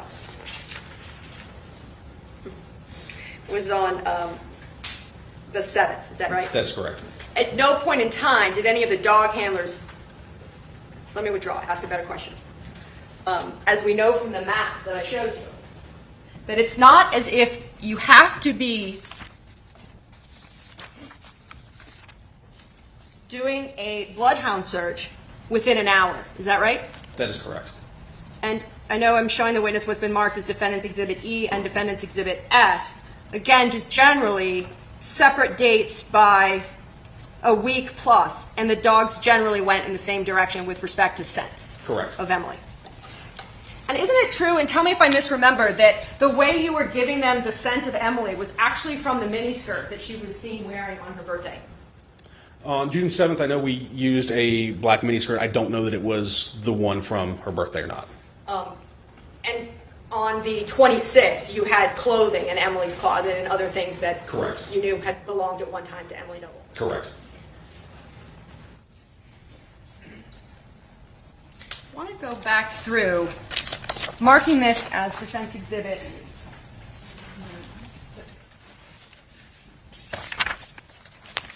One second. G. Were you, tell me, were you the one, or were you aware of all sort of press releases or news releases that were made? I was aware of the press releases and news releases, yes. Showing you what's been marked as Defendant's Exhibit G. Lieutenant, do you recognize this? I do. And this is entitled, is it not, for immediate release? It is. Will you tell the jurors, and I want to make sure I have, tell the jurors what's the purpose of a document like this? This is to notify the media of any significant event we have, obviously in this case a missing person, so they can get that out to as many people as quickly as possible. And the date of that immediate release is what? May 26, 2020. And on the second sentence of the immediate release, it says, does it not, and this is issued by Westerville Police Department? It is. It says Emily Noble, 52, was last seen around 9 a.m. on Monday, May 25th. Correct. And Monday, May 25th, you recall that was Memorial Day. That is correct. The same day at around 5:40-ish that Matt Moore called 911. Correct. Does this look like a fair and accurate copy of that immediate release? Yes, it does.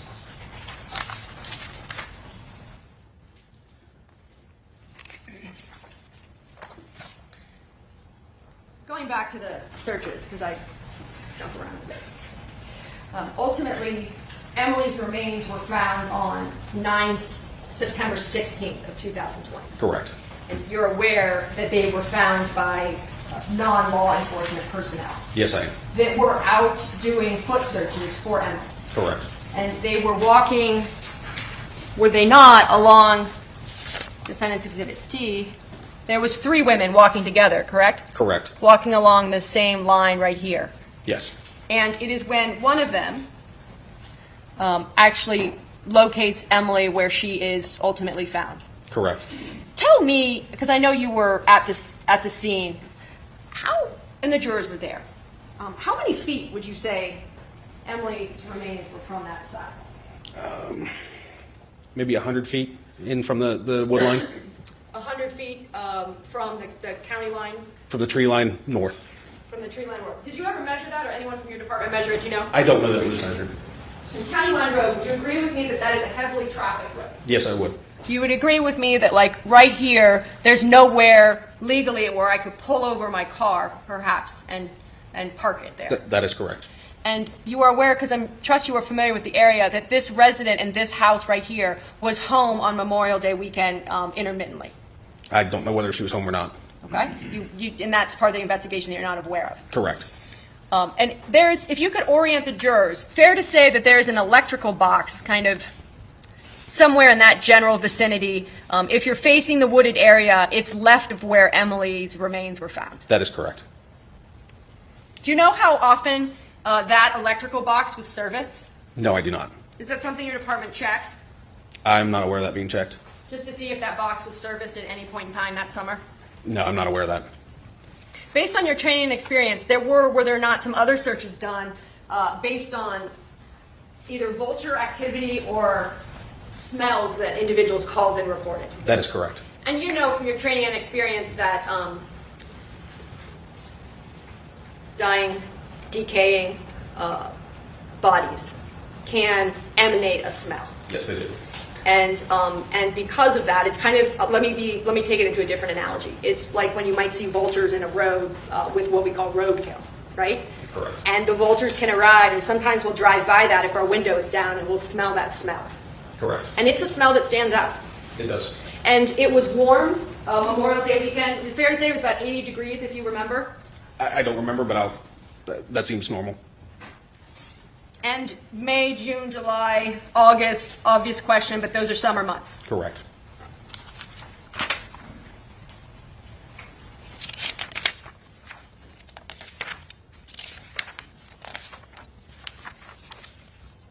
You were part of the neighbors or the other individuals that lived on Abbey Cross Road.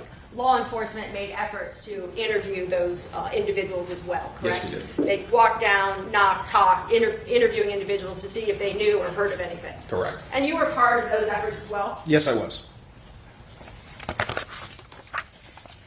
You talked about expert reports.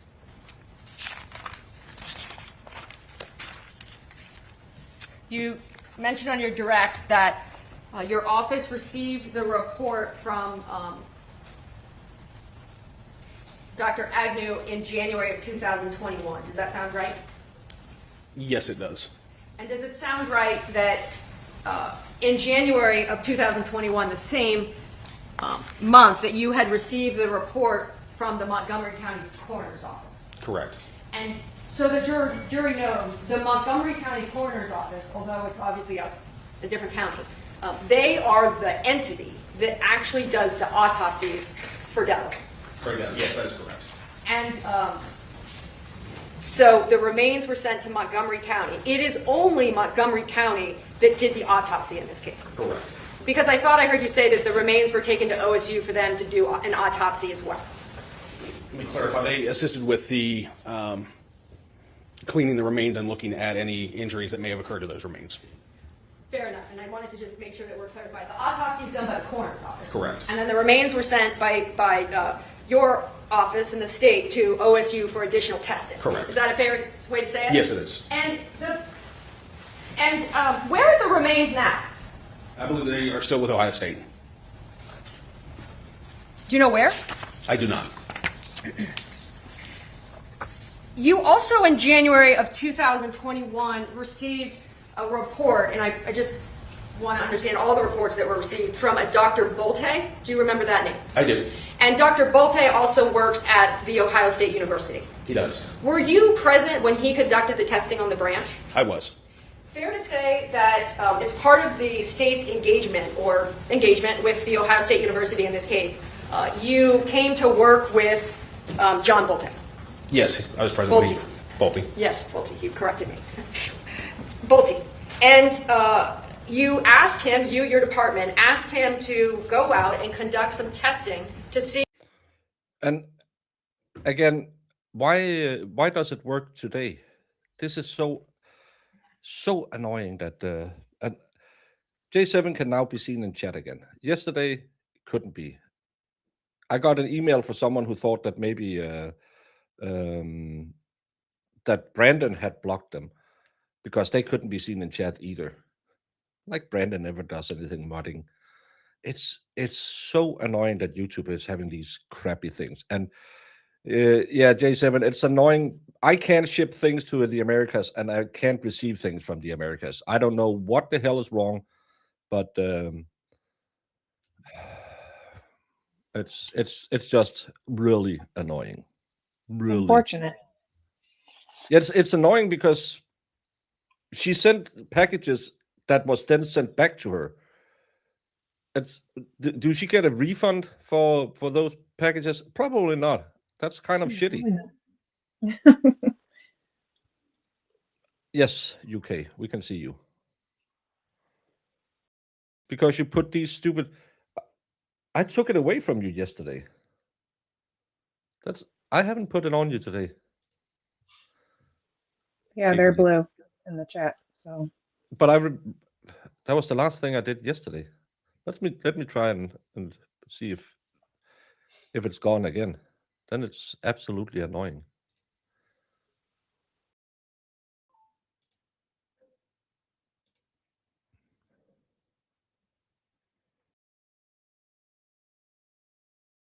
I'm just wondering if I deleted someone else yesterday.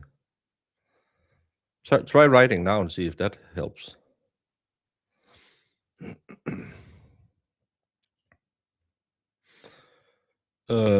You were left out for a while and then tried on another phone and it worked. Yeah, I think it might be that people will need to have to clear their cache on their phone or whatever they do.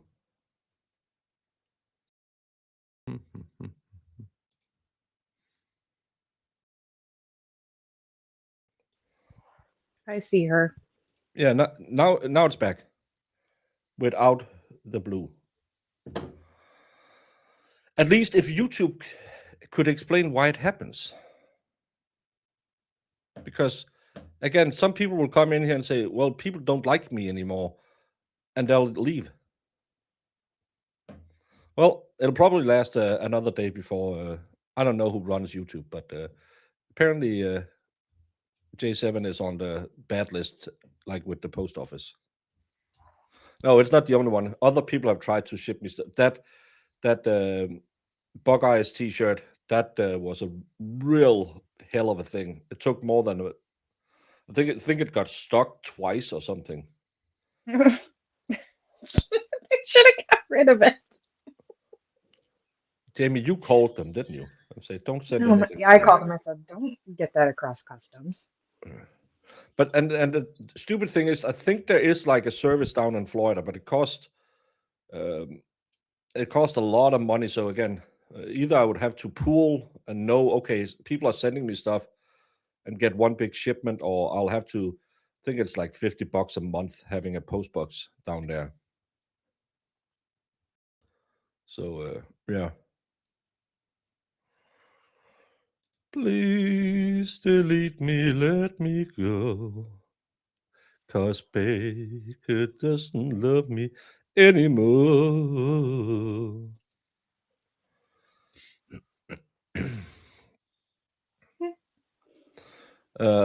This has been the rule for a very long time going into America from Europe. I have to apply to be allowed to even fly in. Remind me, I need to reapply for my ESTA. Don't forget to reapply for your Esther. Yeah, I called them. I now have a shipping broker. What the hell do you need a shipping broker for? You that's the post service. That's why we have post services.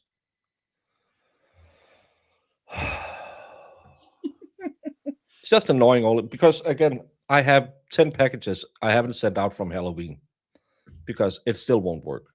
I need to talk to my daughter because she works in customs. She might know what the fuck I need to do. If the branch where Emily was found would be able to hold her weight. Correct. And there was an initial visit to the scene, was there not? There was. Were you there on the initial But glad visit? you're back. Yes, I was. And then he went out for a second visit where he actually conducted the testing. That is correct. And he, being Bolte, is in biomechanics at The Ohio State University. Correct. And the first test he conducted that you witnessed, was it not, was essentially with a crate, and he incrementally added weight to the crate. That is correct. And he used a USB cord, He did. and he placed the USB cord in the notches, which you can still see in the branch today. Correct. He placed it there, he added the weight, and of course you gave the doctor the information with respect to Emily's weight, so he knew how much weight needed to be added. We did. And that first test was called a static test. I believe so. And if you recall, was that test videoed or photographed? They did take video and photographs, I believe. And the branch, the same branch where she's found where the notches were, the branch held with the incremental weights being added up to 98 pounds. Yes, it did. Then after that test, there was a second test where a crash test dummy was used. Is that true? Yes, it Did? I must have forgot. is. And a crash test dummy where the legs were removed to really sort of mimic the way that Emily's remains were found. I don't understand with the legs being removed. Can you rephrase?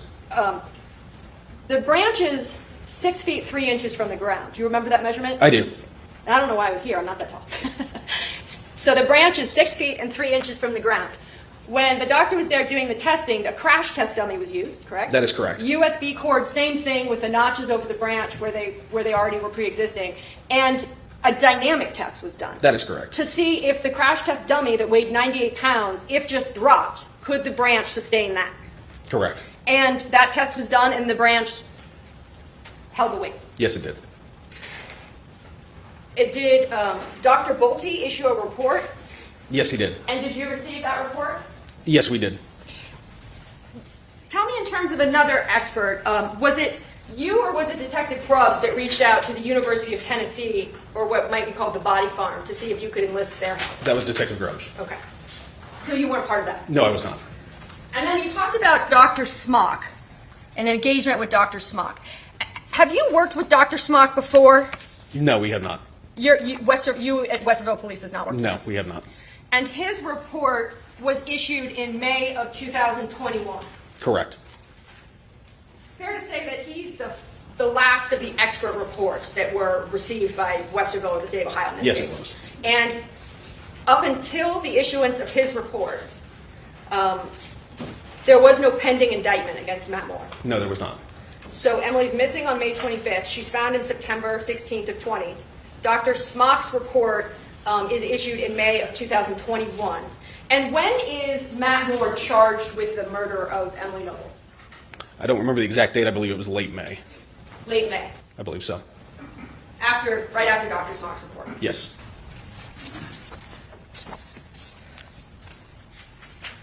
I'm going to go just a few other questions, Your Honor, and then I'll be done. You mentioned about May 24th, and you having information that Emily and Matt went to, is it Butyl, Ohio? Correct. Butyl, Ohio that morning.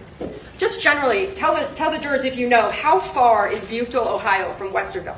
I believe it's about an hour and a half southeast of Columbus. Each way. Correct.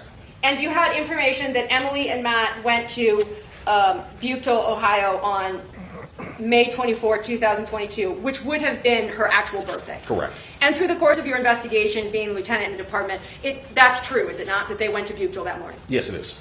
An hour and a half each way, so total travel time, even if you just went to Butyl and came right back, is 3 hours. Yes, it is.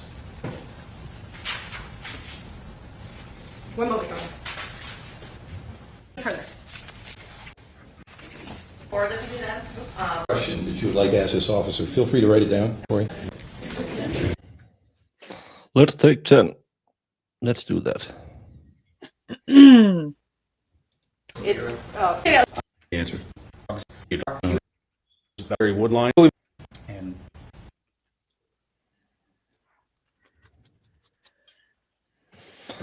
Bum, bum, bum.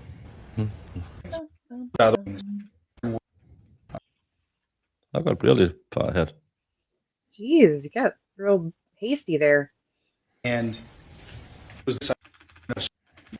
Oh now you're gonna go far back. I have to find it. Lieutenant, what does it mean to be a... I believe we're about to start redirecting. You went way too far back. No, I didn't. I went back to Lieutenant, what does it mean to be a general detective division? So that just means that any cases that come through, whether it be an auto theft, an assault, burglary, they can handle all of those types of things. Are you familiar with, for example, Columbus Police Department? I am. And how, if at all, does the Columbus detective divisions differ from what Westerville has? So the Columbus Police Department is kind of more like what you'd see on TV. Each division of the detective bureaus are broken down between like auto crime, thefts, burglaries, homicide, things like that. We don't have that luxury. We just don't have enough detectives. So they're cross-trained to do everything. And then they have certain specialties that they'll handle as well. And so there isn't a quote-unquote homicide division of the Westerville Police Department where this case would have been assigned? No, there is not. We went to a general division detective, just like any other offense that's being investigated by the Detective Bureau. That is correct. With regard to the test on the branch, you were present when that test was conducted? Yes, I was. Do you recall who else was present at the time? Detective Grubbs was there. Dr. Bolte was there, as well as another doctor that was there that I don't recall his name. And was the purpose of the test to see if the branch would hold that weight? Yes, it was. Was the cord... Okay. Was there a mannequin that was used? Yes, there at one was. point in the test? Yes, there was. Was the USB cord tied in a knot or just tucked under around the neck of that mannequin? I don't recall. Was there, to your knowledge, any effort made to make that mannequin in the exact same setup, with the same location of a knot or no knot as Emily's remains were found? I don't believe that they had access to the actual knot to be able to duplicate it. So you didn't share with Dr. Bolte photographs of the scene of exactly how Emily's body was positioned? I don't know if Detective Grubbs did or not. I do not know if that was done. But again, the primary purpose of that was to see if the branch would hold the weight, not to recreate exactly what the scene looked like. That is correct. Lieutenant, I want to show you again Defendant's Exhibit D.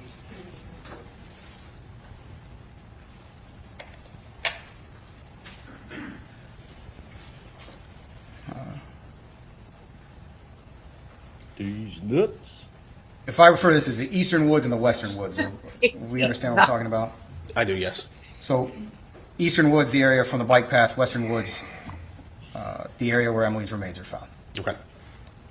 I have 1,000. Were you, internet. and Detective Grubbs and Detective Peachy, did you go into the western area of those woods in your initial She's a private attorney. search of the area when you went out there? No, we did not. Were you ever in those western woods prior to Emily's remains being found? No, we were not. When you arrived on scene when the remains were found, were you able to see those remains from the sidewalk? No, I was not.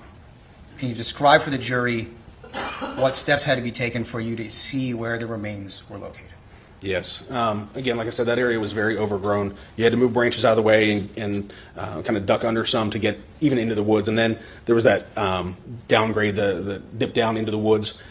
I'm guesstimating, but maybe 30 feet below grade from where County Line Road is to even get to where Emily was located. And even as you walked into the woods, were you immediately able to see where Emily's remains were? No, not at all.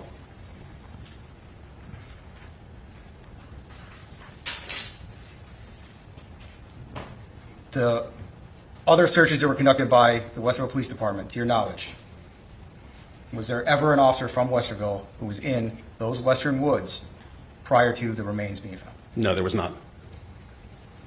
Say hello to your How do you feel about that? favorite moose from me. Oh. I'm sorry, what was that question again? How does he feel about that? I'll sustain that. How did that happen? How does he feel about that? I believe at the beginning there were some miscommunications about people saying they searched that area when they just searched the very wood line. And quite honestly, I put a lot of faith in that cadaver dog that walked that wood line. The dog walked up to that area. The handler said there was no alert there, and I believed that. Was that cadaver dog, as you were standing there, did that cadaver dog ever go into the woods? No, it just went up to the woods. And so, do cadaver dogs ever make mistakes? Today, Junior. I'm sure. I think we need a foundation first about his He knowledge. was asked all sorts of questions about cadaver dogs on cross-examination. Well, it may be in the record that's the case. Do you have other Rule number 1. Don't snap back at the judge. I know. This guy's a little weasel, by the way. Yeah. And what was the name of that little monkey doll thing that someone said earlier? It looks exactly like this because he has that weird Brillo pad hair. The like monkey that has the symbols that. No, You're it's talking about? it's just a little monkey doll. Oh, like, you know what he reminds me of is that Wooly Willy, that little thing where you had the magnets. and Crispy you'd put, says like, a a beard. Monchichi. A Monchichi. Oh yeah. Now I have to look that up. He looks so Furby. I think he looks like the little Wooly Willy guy.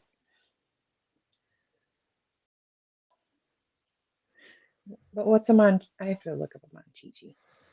Aiden, I'd like to speak to attorney These Nuts representing Lauren True Crime.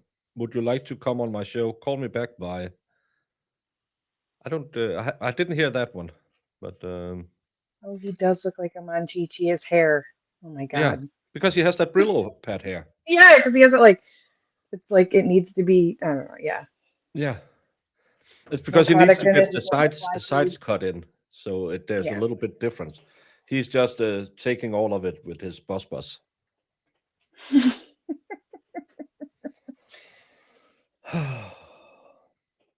Monchichi, Monchichi, oh so soft and cuddly. That was the song. I love the word Monchichi.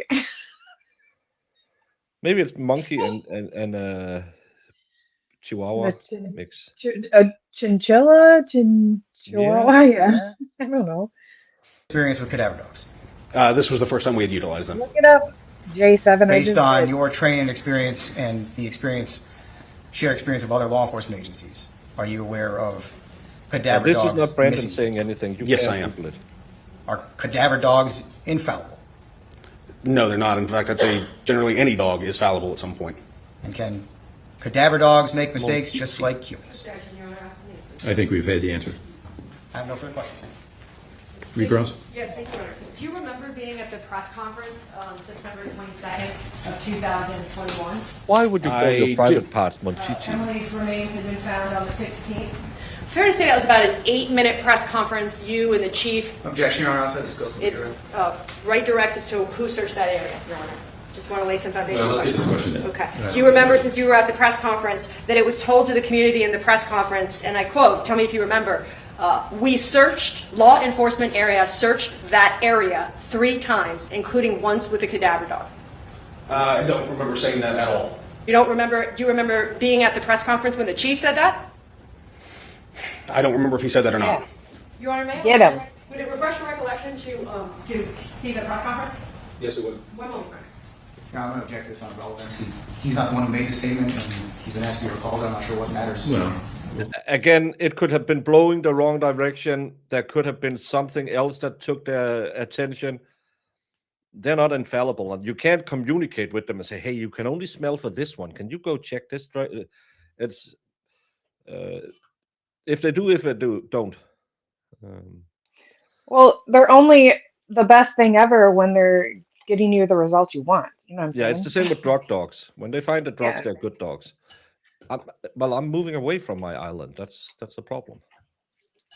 we'll find out. Also, I haven't seen the press release yet. here, sir. Your Honor, how would the court like me to do it since it's a refresh? Would you like me to step aside and show him or play it for him and then call him back up? Tell me how you want me to do it. I have it marked. I don't have a particular preference. Okay. I mean, he just needs to have the opportunity to review it on his own to see if it refreshes his recollection. Diane, you want to take it? Yes, I'll take it outside. If you want.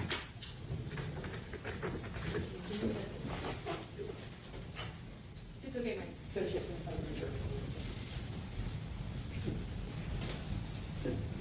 We have it marked there, so it shouldn't take long.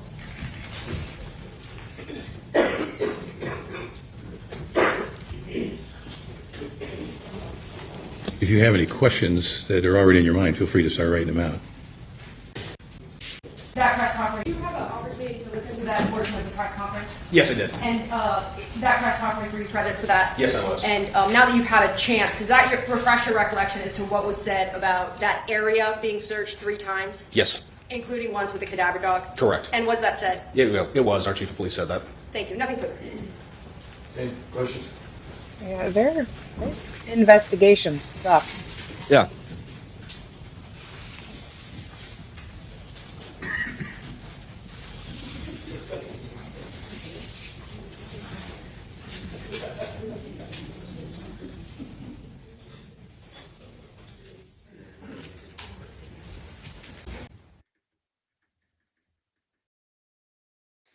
Bum chicka bum chicka bum bum bum bum bum bum chicka bum bum bum bum bum bum bum bum bum bum bum. We kind of bouncing around. Detective, I have a few questions for you, and they're going to be kind of bouncing around. So I'll just kind of give you that warning up front. I'll just ask them in the order that I have them here. In the search of the home, was the washer and dryer checked, laundry or hamper by the dogs? The area around them was searched, but I don't know that they specifically went into the washer and dryer. All right. During your testimony, you indicated the bloodhounds went to a house on the west side of that area. Did you, or anyone to your knowledge in the investigation, talk to the people at the house on State Street? Yes, we did, and that driveway is actually a shared driveway between 2 different residences, and I know Detective Grubbs and Detective Peachy did go out and make contact with them. All right. And as a result of the investigation, did you receive any information about whether any of those folks had contact with Emily Noble or Matt Moore at the pertinent times involved in the investigation? No, we did not. All right. And I'm going to ask you a couple questions about dogs. Are you familiar with the capabilities and techniques of the dogs, what they can do, what they can't do? On a very basic knowledge, yes. Well, then I'll ask you if you know the answer to this question. I don't want you to guess or anything. If a person is carried or otherwise not walking, will a bloodhound be able to pick up their scent? Yes, they would still be able to pick up that scent. Okay. All of this is And not moving good for around the again, state. Based, again, on knowledge of cadaver dogs, how soon after a person dies does a cadaver dog first have the opportunity to pick up the scent? I was told that the decomposition starts immediately after death, so they would be able to pick up on that immediately. Again, all of these jury questions just raises a lot of more questions about why the hell didn't they find her? Yeah.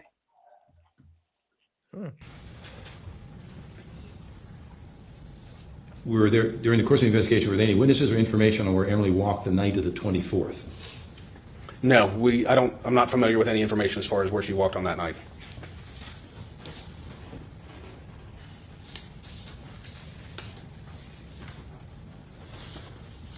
At your initial entry into the scene where Emily was discovered, was there a stool or any items found with the remains? The question is, in light of the idea, was there anything that would lift her body up to the branch? Anything found there? No, there was not.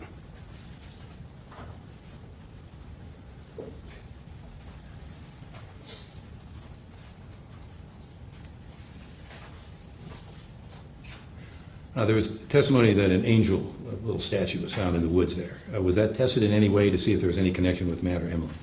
No, it was not. At that time, in the proximity where it was, we didn't feel it was related to this case.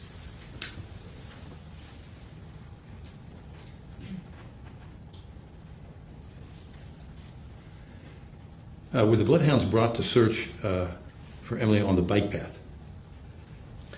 So the bloodhounds were brought to the last known location where we knew Emily was. When you bring a bloodhound in, you can't really just go search certain areas. You have to have a starting point where you know that person was to be able to go from there. Okay, switching gears again. Had a suspect been identified in the report when the report was given or assigned to Detective Grubbs? No, there was no suspect at that point. We didn't even know what we were dealing with at that point. Whether she walked away voluntarily, a kidnapping, a murder, we had no idea at that point. And did Detective Grubbs follow the usual procedures in his approaching you and expressing his interest in handling the case? Yes, he did. That's something that happens quite a bit. Detectives will notice something along their specialty, whether it be an arson or a financial crime. If they see those, they'll come and ask to have those assigned to them. This question is directed to you. On September 16, when you entered into the woods to first investigate and you were involved, did you get any cuts or scratches on your hands or arms going through the brush? No, I did not. But wasn't. Did the Westerville police ever update the missing person report to reflect a sooner, quote-unquote, last seen date? Yes, we did. That initial press release was the information that we had at the time that was initially reported that she was seen the morning of the 25th. We later learned that that was recanted, and we changed it to the 24th. Okay, I have two questions that are similar in nature.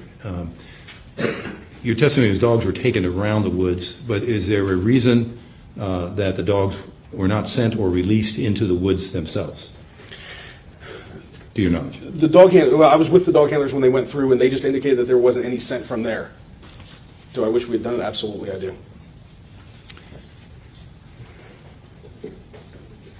Was the attic ever searched, the attic at the home of Mr. Moore and Ms. Noble, was the attic ever searched by law enforcement? Yes, it was, and nothing was located. Again, taking you to the scene when you first were there, did it look like the brush had been moved or disturbed? Were there footprints where the remains were found? So when you walk through there, it's obviously very secluded and very overgrown. But when you got to where we located Emily's body, it was a little clearing, maybe 3 by 4 feet, something along those lines. But no, we didn't locate any footprints or anything near there. And again, going back to your knowledge of the cadaver dogs, if you know, when a dog is on the scent, so to speak, are you familiar with, and the question is posed in the range of the dog, the capability of how far can the dog sense things to take it in a direction, or what kind of a degree or range does it have in that area? I don't know the answer to that. I've seen the dogs, they'll work back and forth to see if they get a scent, but as far as how far away they can smell, that's outside of my scope, unfortunately. Fair enough. One last question. There was testimony that Emily, or that the branch was 6 foot 3 inches off the ground. Do you know how tall Emily was? I don't know specifically. I know around, I would be guessing. I'm sorry, I do not. That's fine. Okay. Understood. All right, thank you. Does that raise any questions for the state? I think she was 5 feet, like 95, 100 pounds. As a follow-up to the question about releasing the dogs, Release the dogs lead the handler. Is that right? And so the handler, as you observed, fair to say, it lets the dogs lead the way. That's correct. And so if the dogs had gone into the woods, right, or wherever they had gone, the handler follows the dogs. That's correct. Nothing further. Thank you, sir. Thank you for your testimony. She was suicide. May I call your next witness? State call Detective Leckie. Leighty. Okay. You would agree with me, it sounds a little different than how you spell it? It is. Okay. I'll try my best to remember it, but it's only taken me a couple years to figure it out, right? Where are you currently employed? I'm a scientific detective. I do other things as well. Okay, and what types of job duties do you have? Mobile forensic, take a step back first. What type of training or My force. I started out as a reserve deputy. Yes. Cell phone forensics? Extract the data, and then also have to do with social media, and 10. Okay. And how long have you been I did. And as part of your involvement, at least in part, were you asked to do cell phone forensics in that case? I was. And do you recall how many devices were you asked to perform a forensic analysis on? The first one was initial device on the 26th of May on Emily's device, an iPhone 8 Plus. Okay. Other than Emily's phone, were there other phones or devices you were asked to do analyses on? There were several. Okay. We haven't heard anything about the crime scene of such yet. Nothing about how she's positioned or anything. Just that she was found at the end of a USB cord in the woods, and with her right hand around her ankle. Funny enough, also one of Lefty's favorite position. Namely, at least in part, 3 cell phones? Yes. 1 belonging to Emily, 2 belonging to Mr. Moore? Yes. So let's talk a little general about cell phone forensics. You're given a cell phone from a detective. Is that normally how it starts? Sometimes, yes. Okay. Once the phone is given to you, or once you have the phone in your possession, what's your first step? I want to make sure that the phone is in a secure mode and powered on, and also in airplane mode to preserve the data that's in the phone. If the phone isn't connected, if the phone's connected to a network, if you don't put it in airplane mode or remove a SIM card, and it's connected to a network, the owner of the phone could possibly remotely access that device and possibly remote wipe the device. So by putting it in airplane mode, taking it off the network, what is the hope? Why are you doing that? To preserve the data that's on the phone. Okay. After you do that, what's your next step? Next step is make sure that there's either a search warrant or consent form to perform an extraction on the device. Okay. And assuming there's a search warrant and you have the permission from the owner to do so, how do you go about then extracting, or how do you go about your next step? Sure. If it's an iPhone, what I will do is we use what's called UFED. Can you spell that for me, please? UFED. It's for PC. It's a program developed by Celebrite, and I will plug the phone into that program, and the computer basically walks me through what steps I need to do next to perform a forensic extraction on that device. It'll tell me if the device is supported. Sometimes newer phones aren't up to date yet with the software, so sometimes it takes a little bit of time before that gets up to the newer phones. But it'll tell me what options I have to perform an extraction, what data I possibly can get from that phone. And it's basically just clicking the button and letting the computer do the work. It could take half hour to 4 or 5, 6 hours to do a complete extraction from the phone.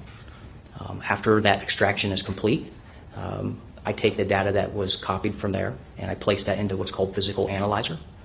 Physical Analyzer parses out that data and puts it into a nice program that makes it easier for us to read. So when you're talking about the extraction process, does that put it in a form that now becomes searchable by either yourself or other detectives? It does. And what's the purpose of extracting that data and making that searchable as opposed to just searching it on the phone itself? Can you repeat that again for me? Sure. When you extract that data, that's the data, that extraction, that you're then search going forward, correct? Yes. Or run reports on going forward? Absolutely, yes. Why would you do it on that extraction as opposed to the physical phone itself? If you would do it on the physical phone, then you're changing the integrity of the phone and you're adding more events and stuff to the phone. So you want to use the extraction, which was the preserved evidence that you had. Is it fair to say it sort of takes a snapshot of the phone and what's on that phone in that moment? Yes, it does. And then allows you to search based on what was on the phone once it came into your possession and you put it in airplane mode? Yes. Sometimes detectives will ask me specifically to go through it. We had a lot of frost on the car this morning. Still no snow. But I hope you stay warm in Bayern. Hope you get some. Well, I'm hoping every day to get some, Jamie. It hasn't happened yet. Oh my God. Because they're not comfortable with the physical analyzer and kind of tell me what type of case they're working on, and I may be able to search for them a lot easier. Sometimes detectives preferably like just to look through it themselves. If they know the case better than I do, I'll just provide that data back to them to review. Now, you've mentioned physical analyzer, and I think I sort of derailed this a couple minutes ago, but can you explain what physical analyzer is? It's just a program, again, that makes it puts that data in, I want to say, human readable form.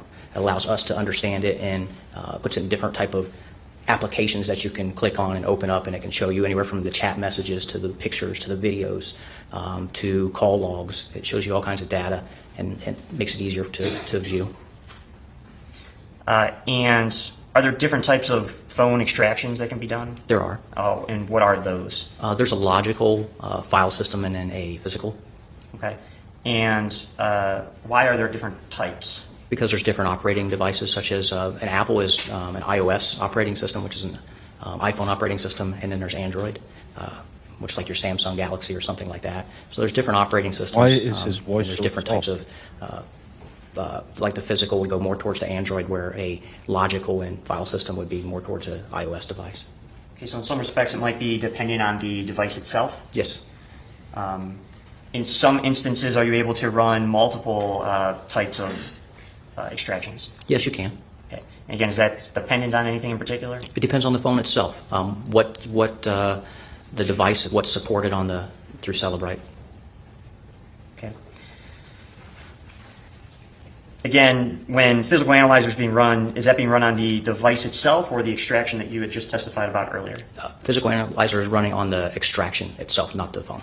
Okay, and again, why is it the protocol to run it on the extraction? Then you're not changing the integrity of the device. when you run an extraction, does that pull everything off the phone, or do you sometimes have to go into the phone and manually search for other items? Sometimes it's hit or miss. It doesn't generally pull everything off the phone. Sometimes I ask detectives to manually go through the phone.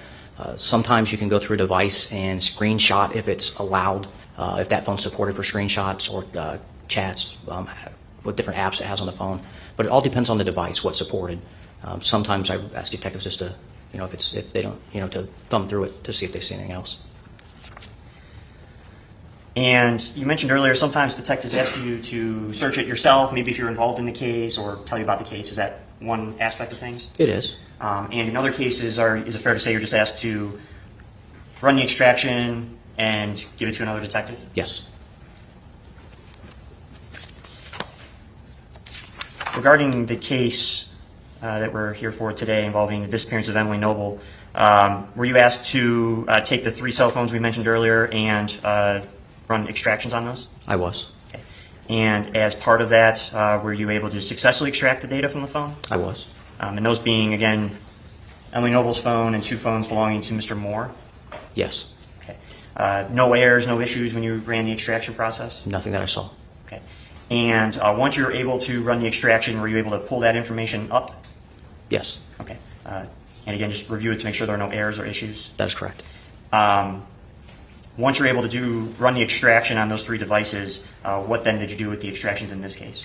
I provided extractions to Detective Grubbs.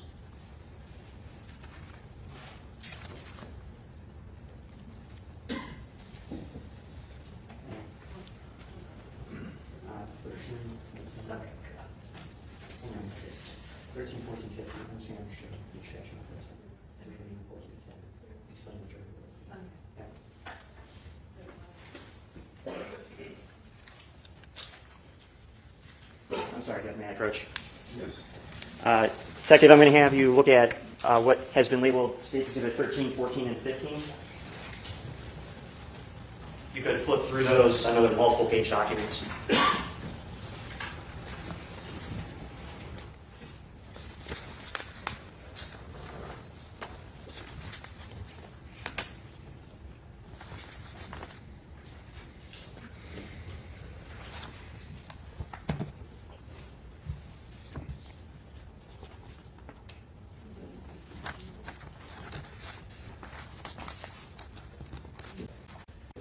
That's 13, sir. Can you just identify what those items are that I handed you?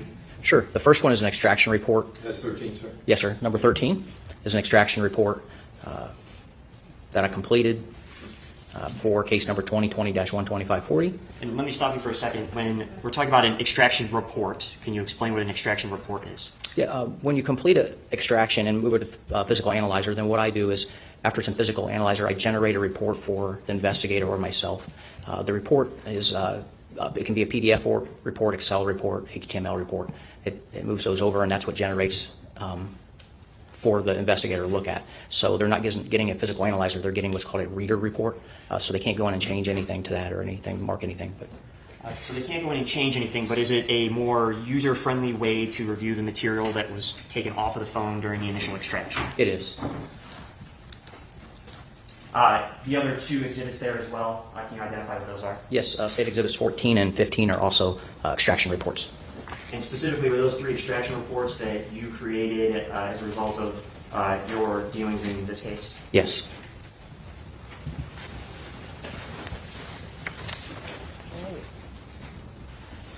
Chip off chip.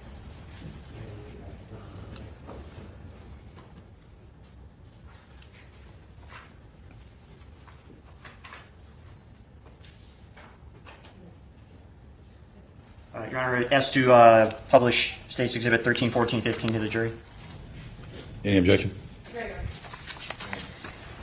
Detective, I know you just testified a little bit about this, but I want to make it clear what we're looking at here. So this is States Exhibit 13. I know you're familiar up there, so feel free to mark on the screen if it makes sense, but this initial box here, I'm sort of squaring off the top part. Can you give us a general idea of that area, the types of information provided in there? Absolutely. It's a creation time of the report. It also provides Celebrite physical analyzer version at the top.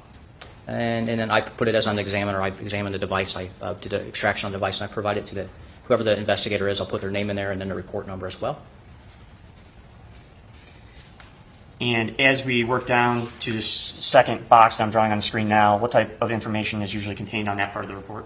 It shows the extraction start time and end time. What it also shows is what the phone was there. It's an iPhone 8 Plus, and that's the model number there listed.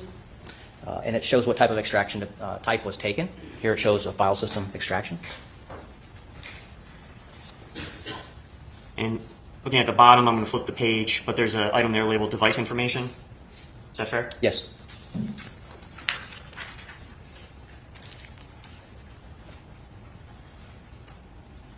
I know there's a lot of information here on page 2. I'll zoom out a little bit. Can you just give us a general flavor of what we're looking at here on page 2?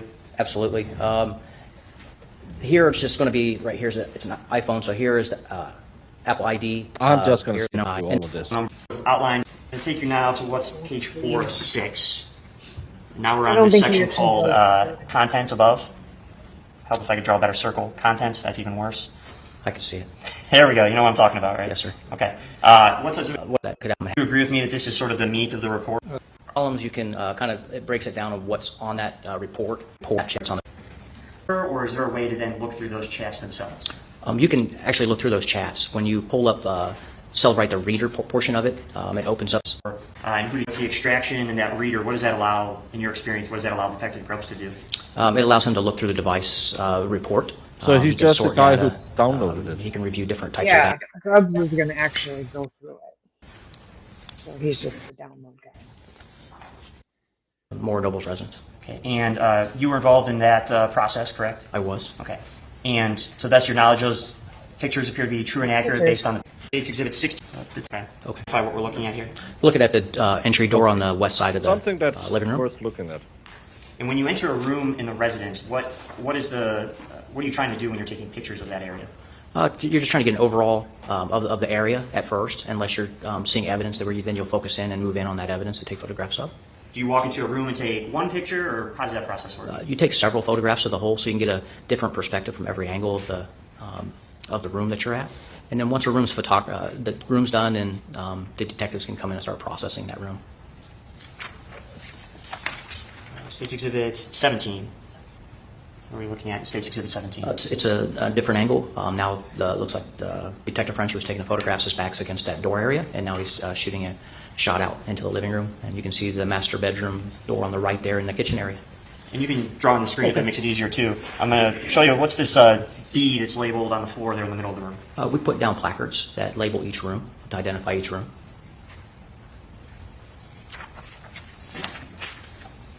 State's Exhibit 18, same question.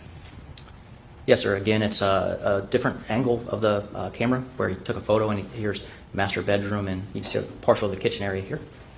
Which part? There was a television showing something. State's Exhibit 19. I think. Is it Westworld? I can't tell if it's Westworld on the screen. How old is America? They have a room antenna. Don't you just stream over the internet? Well, it probably is for like regular channels because I have an antenna in my living room for my TV, so I can get like local channels and stuff. Everything is digital, so we don't have any local. That's over the net. Everything is over the net, not over the airwaves. It's another shot of the living room area. This time the camera's pointing more south. And here is a enclosed porch area, I would say. Master bedroom would be here, and then the entry door would be over in this area.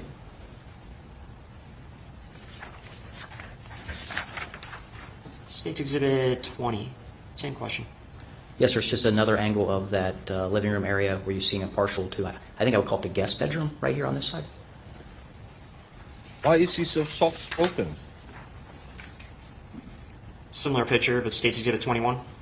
Again, a different angle of the overalls, and now you can see living room, guest bedroom door, and I would call it a guest bathroom, I would say.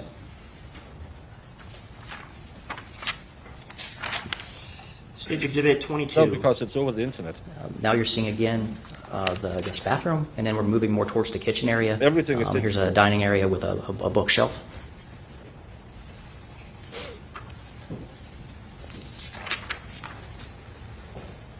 State's Exhibit 23. You have the kitchen area, and then you're leading out into the laundry, which would also lead into the garage.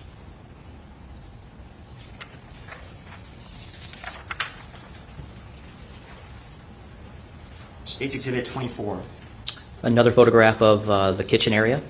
You can see the kitchen area, and then laundry area, again, leading to the garage at a different angle.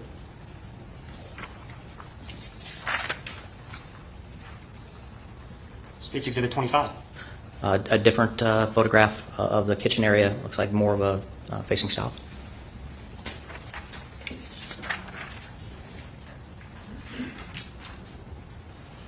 State's Exhibit 26.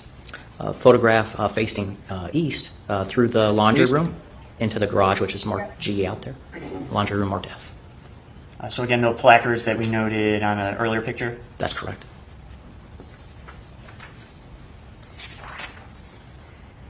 State's Exhibit 27. Similar picture to the previous exhibit, is that fair? Similar, yes.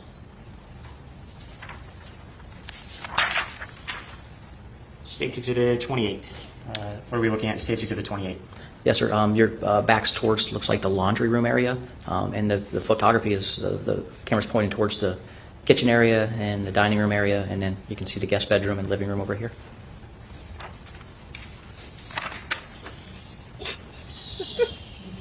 State's Exhibit 29. Appears to be the guest bathroom, placard D. Nuts. State's Exhibit 30. Yeah, come on. E, it's room E, and it looks like it's maybe a guest room or just a room to hang out in, I guess.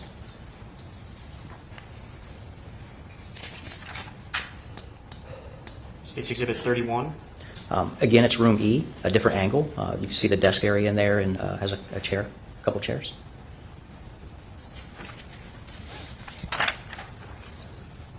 State's Exhibit 32. What are we looking at in State's Exhibit 32? It would have been the prior room as well, just a different angle of that. I'm looking at a sofa, and then you can see the bathroom off the guest room there. Is that the same bathroom that you notated in an earlier picture? Yes, guest bathroom, I would say. State's Exhibit 33. That'd be the same room as noted before, just a different view. Now you're facing north into, it looks like a closet area. There's a little closet. State's Exhibit 34. Now we're back in the living room area. Looks like he is now done with that area, and we have a photo of a fireplace and some shelves. It looks like there's a handgun and magazine and, I don't know, the purse or something there, flowers on that shelving. Aww. And just sort of tying pictures together, does this appear to be the How is it TV in the main That's a living gun. area? It does appear to be the same, yes. No one noticed there's a gun there. State's Exhibit 35. That is the master bedroom area. They said the initial cop never really bothered, but they State's Exhibit they said he 36. had one. Yeah. Again, master bedroom area, a different angle, and you have placard C for master bedroom in there. Hey, sweet moose.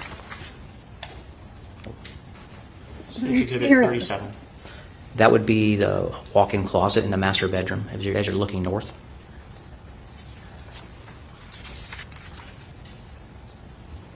State's Exhibit 38. That would be the master bedroom bathroom.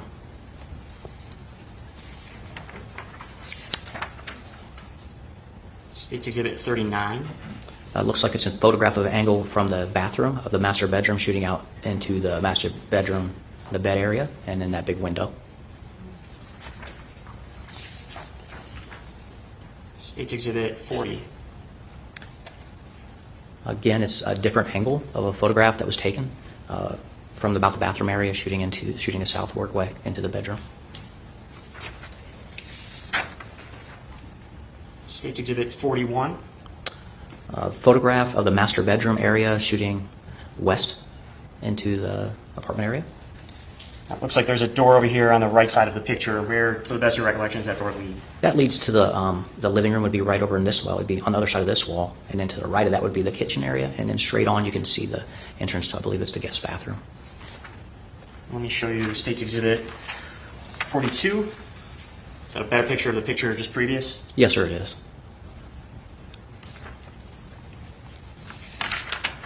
State's Exhibit 43.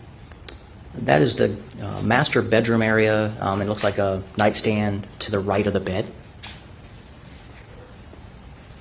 So this area sort of on the left side of the screen, that's looking at the bed on the right-hand side or on the left-hand side? If you're at the foot of the bed and facing it, it'd be to your right side.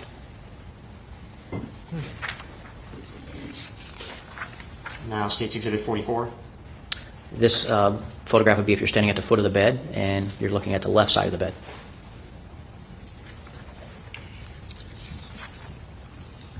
State's Exhibit 45. That's the enclosed porch. State's Exhibit 46. There's your hangout. Another angle of the inside of the enclosed porch. I do love a good State's Exhibit info. 47. That's another angle of the inside porch facing west. We are just going to speed this up. And State's Exhibit 48. That'd be the inside of the porch, and those are the sliding doors that would take you into the living room area. Moving on to State's Exhibit 49. What are we looking at, State's Exhibit 49? Photographs of the garage. You have the Subaru here and looks like a Nissan here. State's Exhibit 50. It's another photograph of the garage. You're facing east, and the garage here, close to the door that would take you into the laundry room area. State's Exhibit 51. You're outside the garage shooting in. Moving on to State's Exhibit 52. Again, you're outside down on the driveway shooting into the garage area, and then you can see this will be the master bedroom area. State's Exhibit 53. That is the enclosed porch area. And are you able to see the front door, sort of where these pictures first started? The side door here. Okay. And just so we understand, where would the garage be in location of the screening porch there? It's over here on the other side of these bushes. There. Looking at State's Exhibit 54. Looks like a missing persons flyer that was located in the residence. Now, other than taking photos of the rooms and sort of spinning in circles to get different angles, what other types of things are you taking pictures of when you're processing scene? We take pictures of documents, handwritings, evidence, anything like that. State's Exhibit 55. Looks like a handwritten note. It's dated here 10/27/19. Would you like me to go down through it, or is that? No, that's fine. Thank you. State's Exhibit 56. Looks like page 2 of another handwritten note. State's Exhibit 57. Those appear to be receipts from Jimmy V's. Looks like dated 5/24/2020. What? And, What are maybe these? 5/24. I can't read. Looks maybe 20. I think it was something. It looked like the server was Emily. Yeah, but the note that looks like she wrote up a list of. State's Exhibit 58 is not a picture taken from the scene. Is that a fair assessment? That's fair to say, yes. Okay. Generally speaking, where are we looking here on page 58? We're looking at crime scene log, what detectives or officers or whoever came onto the scene and entered the crime scene area. Is that something that's typically done when a search warrant is conducted? Yes. And what is the purpose of that? To keep integrity of the scene, to see who's in and out, and what their function was. State's Exhibit 59. It's a scene sketch. It's just a basic drawing of the inside of the house where we put the placard, so the investigator knows what room is what. And if there's any evidence taken, we'll put if it was taken from room A, and we list room A, and then that investigator will know what room A was, being the kitchen. So the letters that we're seeing here, E, B, A, those would match the placards that we've seen during the photos that we just walked through? Yes. State's Exhibit 60. That would be from G, which was the garage, I believe. There you have 2 pairs of shoes. State's Exhibit 61. It's just looks like here's the shoes, just taken back from a further back angle. And lastly, State's Exhibit 62. That is another photograph of the garage area, and this is where you would enter to go into the laundry area and then the kitchen, into the residence. Well, there's a lot of pictures to go through, but is the hope to get pictures of the residence in various angles in the manner in which you walked into it? Yes. Photos we just walked through, again, they appear to be true and accurate based on your recollection walking through during the search warrant and photos being taken? They do. And I just want to moment, Your Honor. I have no further questions at this time. Thank you. I need a few minutes. Thank you.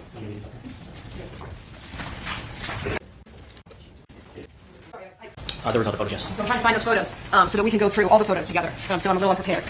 Well, It's in book 1. showing you what's been marked. I'll start with the photos as State's Exhibit 17. I just want to make sure the jury understands that the placards on the floor do not indicate any items of evidence there. Those are just marking the room. Yes, ma'am. So someone can say, in location B, this was found, and we would know where location B is. Yes, ma'am. And every room, including the laundry room, had a different location, did it not? I believe so. Fair to say that the execution of the warrant, when it was executed at 46 Abbey Cross, the scene was clear Yes. and secured so that, as you said, the photographer and the officers, law enforcement can come in and the area wouldn't be disturbed. That's correct. It was a surprise. It's not like you let Mr. Moore know that you were coming, right? That I can't answer. So I just want to go through showing you what's been marked as State's Exhibit 23. I will find some closer up photos, but now, for now, Detective, if we could, do you see all of those pink cans right there? I do. And you were in the residence, obviously. Fair to say that those are Rheingeist Bubbles cans? I am not a drinker, so I can't answer that question. Okay. Those were all just on the cabinet then, or countertop? Yeah, there are some cans on the counter. I can't tell what they are by the photograph, though. And you remember, or do you remember those cans were empty? I don't recall.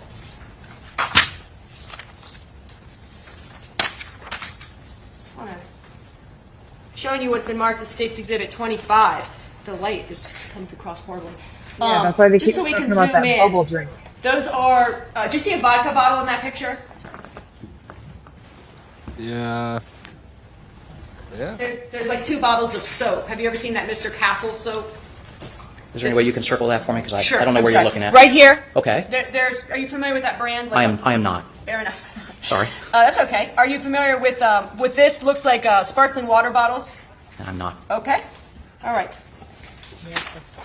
I'm going to just go through things that you're always, as you're preserving a scene and you're thinking of things that might have potential evidentiary value, are you not, as you go through a house like this? You are. And this is a rug right here. I love this weirdo who's in the background.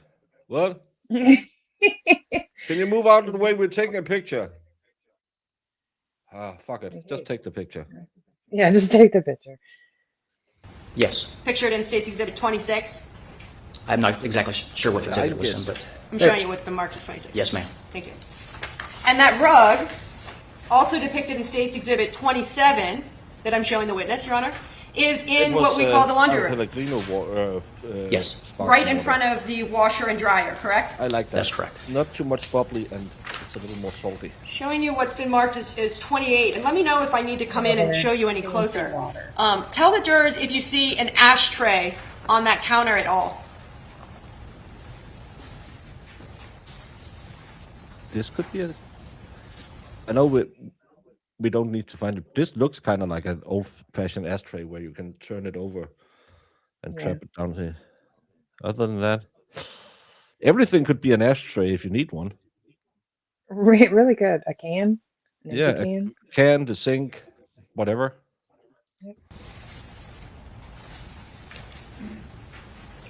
No, we don't have I'm clearly happy to approach if you want to look at it. Sure. Please. If I may approach with State's Exhibit 28. to get a little salty And water. I'll probably do this, just ask you to look at every table or countertop. Thank you. For an ashtray.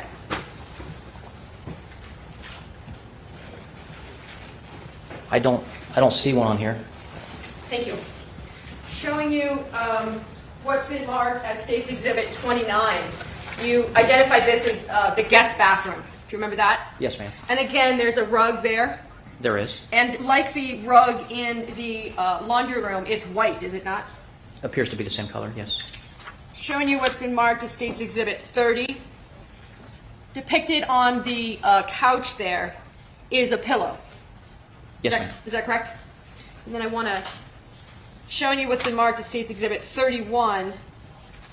This right here is a sheet, is it not? A bed sheet, the white item? It appears to be a sheet, yes. I have another viewpoint of it that I can get in just a second. And then State's Exhibit 32. Let me clear this so I can zoom in with you. This right over here appears to be some bedding as well, does it not? It does look like bedding, yes. And I want to zoom in a little further. Do you see these shoes right down here? Yes, ma'am. Hey, look, there's the shoes that. Those Those were were sent those to the collected in cop. evidence? I'd have to look at the evidence sheet to see what was collected. Okay, and this They is can State's see how Exhibit Matt 32. tied. Showing you what's been marked as Defense Exhibit. I think we're on H, am I right? That was probably more of a banging couch. Not as soft as the other one. Those shoes that I just showed you in 32, State's Exhibit 32, those are right by that couch, is that right? Yes, ma'am. And they appeared to be tied. I know that they weren't collected in evidence, but do you remember seeing them? I don't. I want to show you what I've marked as Defendant's Exhibit H.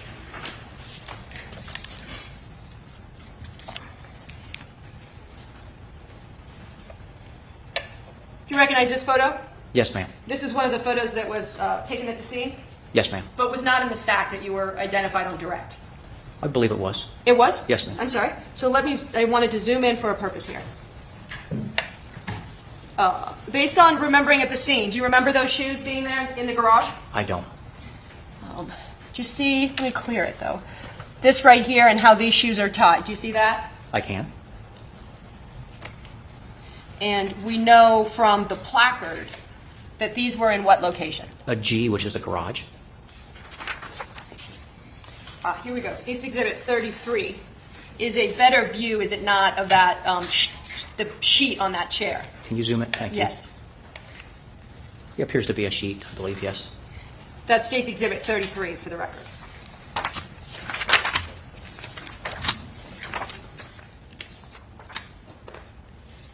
Showing you what's been marked as State's Exhibit 37. Let me zoom out.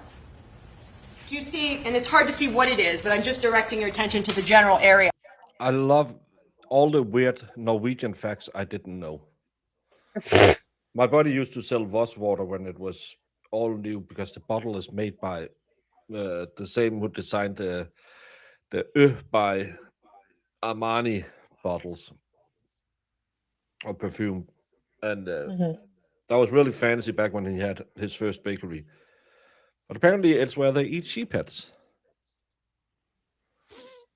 You don't get this on any other channel. On other channels, you might get good content and entertainment. On this one, you'll learn weird Norwegian facts. Yep.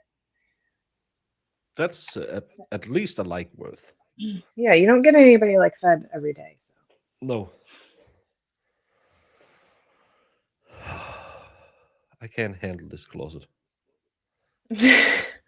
Does it bother you? Why is it stuck on both sides? Why is there stuff on both sides? Is that what you said? Why is there room here? Keep it on one of the sides. Well, sometimes you have the lady section and the man section. This is clearly all female clothes. Or if, yeah, she might just keep it all there because she has more clothes than him and he has his in the other closet. Any man who has more than... No man in history have ever said, I need a walk-in closet. I think with a little bit of pressure and some goodwill, I can put all my clothes into the cabinet over by the door. Yeah. You need one small dresser. Or I have 3 pair of everyday pants. Then I have 2 pairs of fancy pants. I don't need. Then if you seen my closet, you'd have a cow. I got one just like that with both sides, and it's filled to the brim, and even the bottom part too. And I only wear like 2 shirts, but just in case. Oh, you hurt my brain. I've threw away a lot. There appears to given away a lot too. So I don't know. Well, I have a ton of t-shirts. I'll have to admit that I do have a ton of t-shirts. Yeah. Could probably throw like the first 15 away. When I moved in with my ex-wife, when I came home, she was just like, "What do you need all these t-shirts for?" I don't know. I collect them. I see something that I thought was cool. I bought a T-shirt. But I still don't have more. I have 2 pair of jeans, 2 pair of cargo pants, and 2 pair of suit pants. That's all I need. Be a black item right there on the shelf. Do you see that? Yes, ma'am. Showing you what's been marked as State's Exhibit 38. That is if I called it the master bathroom, does that make sense? Yes, ma'am. We're looking at here the master bath, are we not? Yeah, I mean, it looks like a walk-in shower. Yes. And this right here is another white rug It is. and a white towel Yes, ma'am. and a white towel here. It appears to be, yes. Yes. And I say this because of your experience and expertise. You understand that fibers and trace and hair, those can often be found on materials like rugs or towels or sheets. Absolutely, yes. And by trace 7, I want to just see here in the bedroom, if we could, and let me know if you want me to come up with a picture. But do you see an ashtray on that nightstand there or that dresser? Well, I see something on the left that looks like a big rock, and I don't know if that's an ashtray or not. Let me zoom in on it. When you said the big rock, these will obviously, you mean this right here? Yes, I don't know what that is. And then I want to ask you about showing you State's Exhibit 43. An ashtray there. I don't know if that's an ashtray or not. It's hard to tell. I can see if you're talking about this. Oop. Nope. May I approach with State's Exhibit 43? Let me see if you see an ashtray or any cigarettes anywhere. That just looks like some rocks to me in a circle. Thank you. Yes, ma'am. And showing you 46 or 47, if I may approach, Your Honor. This table just next to the chair on the attic. As best as those photos are, do you see any cigarettes or ashtrays?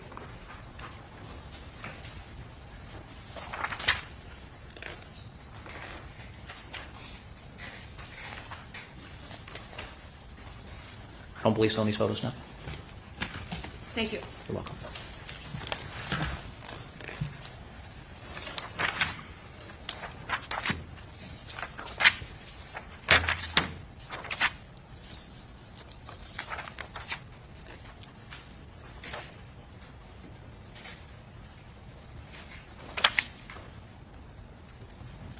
Oh, one moment, Your Honor. It's just a lot of photos.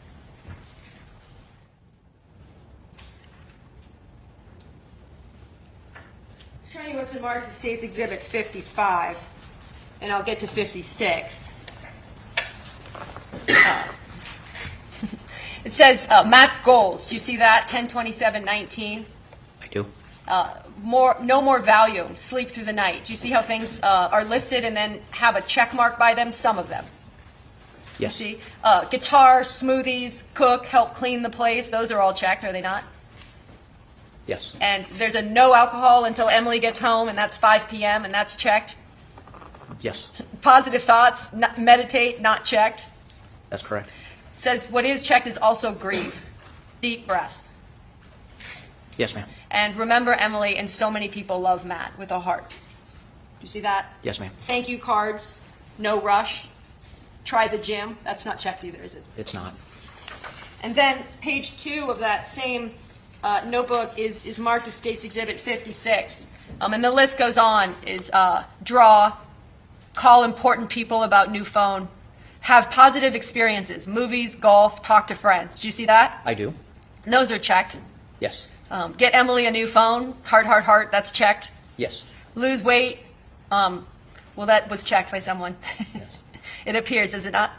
Well, it was loose weight. Now it's lose weight. It's yes. yes. That's correct. It was fixed. Yes. Yes, it was. Deposit checks, toast with rainwater, and I missed one, made progress on mom's estate, mailed letters. Do you see that? I do.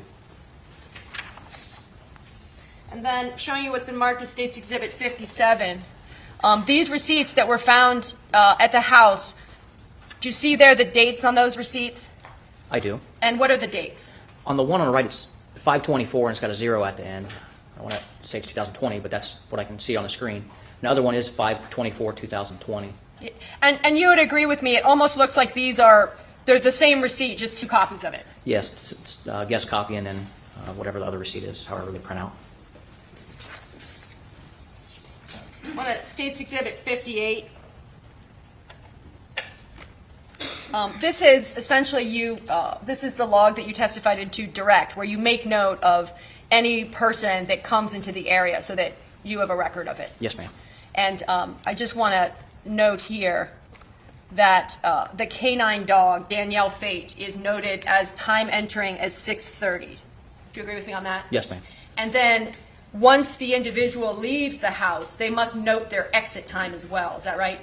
Yes, ma'am. And so the canine dog with Danielle Fate leaves the house at Hey, little D. 7:02 p.m. according to the log. That's correct. And I trust as an officer in the importance of this exercise is that keeping, signing in and signing out is important. Yes, ma'am. So the math on that is the dog is in the house from 6:30 to 7:02 p.m. Yes. I wouldn't say not necessarily in the house, but within on the property. Within, that's past the into the driveway area and into my crime scene area. Yes. Okay, so good distinction. You had the crime scene tape up. It wasn't, but I was outside for scene security, making sure no one else entered that area, entered the residence at all. So fair to say that that would have included that driveway up to the garage? Yes. The garage itself? Yes, ma'am. The 800 or 900 square feet of living space, right? Yes. And it's within that area, that general crime scene where that dog is from 6:30 to 7:02? Yes.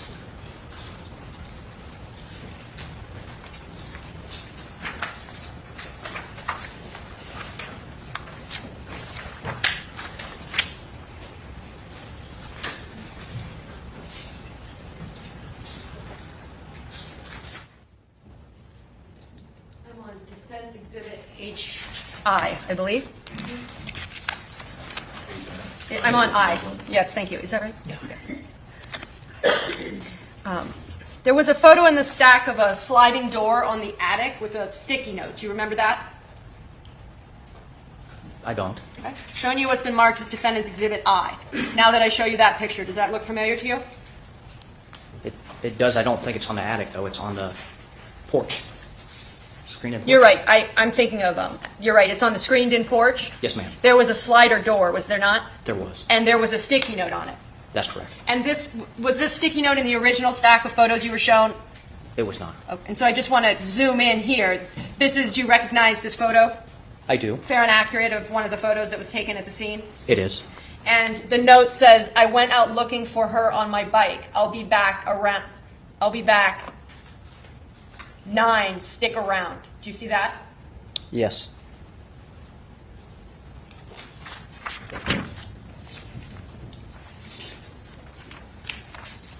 I want to show you a series of photos, if I could, of the Ultima, because there was a number of photographs taken of the Ultima. Is that correct? I believe so, yes. And I'll just mark the series, if you don't mind. H-I-S-J. J1. Yes. I'll mark this as J1, showing you what's been marked as Defense Exhibit J1. Do you recognize that? I do. And what is it? It's a Nissan that was parked in the driveway. Showing you J2, Defense Exhibits. Does that appear to be the trunk of the same car? Yes, ma'am. The interior of that car was photographed, was it not? It was. Showing you what's been marked as J3. And the lighting's so bad, but if does it look? Do you remember that this right here is this folds down? Does that look familiar to you? Yes, that's the rear seat, and then to the left, you're looking into I believe, the trunk area. And so this right here is kind of, if it wasn't folded down, the seats would meet up together. Yes. And there appears to be like some sort of debris, if you will, right, in the car. I would agree. Okay. And this is a toolbox in the trunk. Yes, ma'am. And a spare license plate, it appears. Yes, ma'am. Showing you what's been marked as J4, Defense Exhibit. This is the front of the Ultima. Would you agree with me on that? I would agree, yes. And showing you what's been marked as J5. This is the interior trunk of the Altima. Would you agree with me? Yes, ma'am. And here's obviously golf clubs here. Yes. There's like a pair of golf shoes over there. Do you see that? I can see the end of them, yes. Okay. And there's that toolbox to orient the jurors right up there that we saw from the other angle. Yes, ma'am. Oh, there. Oh. J6, interior of the Altima. No, that's... Oh, I'm sorry. We moved on to the Subaru. Yes. Interior of the Subaru. Yes, ma'am. Funny thing, Lefty plays golf and drives a Subaru. J7, other shot of the interior of the Subaru. Yes, ma'am. Would you agree with me? This is like there's almost a pad on the seat which a driver would sit on. It looks like a pillow, couch pillow or something. J8 is the passenger seats of the Subaru. Do you recognize that? Yes, ma'am.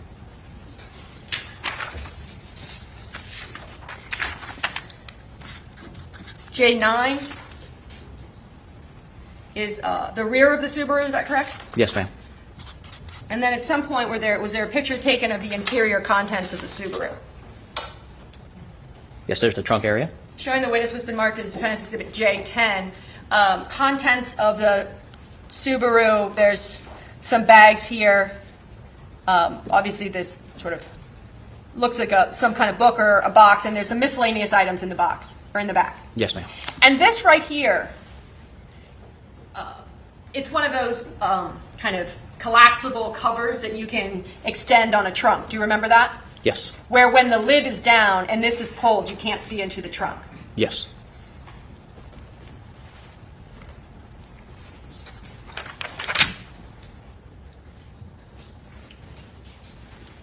All of those pictures that I just showed you, those were taken by your department? They were. Fair and accurate copies of what you saw that day? Yes.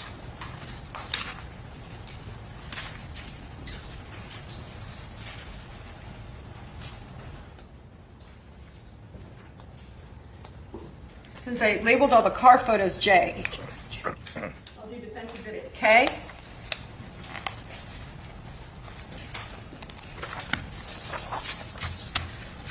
Just to orient you, it's a closer photograph showing you what's been marked as Defense Exhibit K. Do those appear to be the same tennis shoes that were in the photo that you had seen previously? Yes, they do. And just to orient for the photo, there's a yellow book next to those? Yes. Thank you.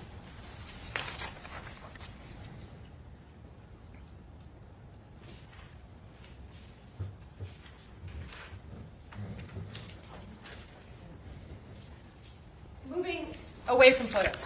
Okay. Thank you for your patience with us. Yes, ma'am. I thought I heard you, but I want to make sure I understand. I know there was 3 women that were searching the area. We didn't see one ashtray. Not one. She kept pointing out ones that she thought were, but he didn't say anywhere. Yeah, that's an ashtray. I was like, I don't know. Jamie, that blue hair on the chick in the back. I don't know why it looks like a stripe.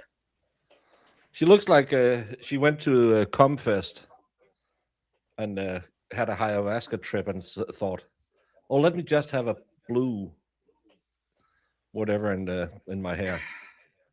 It looks like the back of her hair is purple. No, listen. Well, I don't really like it on young people either, but past a certain age, please don't do that to your hair. It's not flattering. No. And found Emily's remains. Did I hear your testimony right that you did extraction reports of their cell phones? I did extractions of their devices, yes. For each of their devices? Yes. And you would have given those extractions to Detective Grubbs? Yes. And when did you do those extractions? I believe the night that Emily was located. And were there pictures on those phones of the remains? I believe so. And so they would have been the very first people to see the remains as the people that found them? I can't answer that question. Okay. But you were asked to do extractions of 3 phones? That's correct.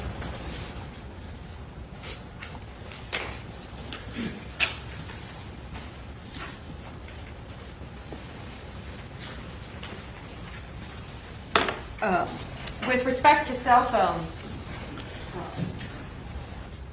the initial extractions you talked about in States Exhibit 14, 15, and 16, those are of 3 separate phones, correct? Yes, ma'am. 2 iPhones and an Android, does that sound right? That sounds right. Just want to make sure. Showing you what's been marked as States Exhibit 14.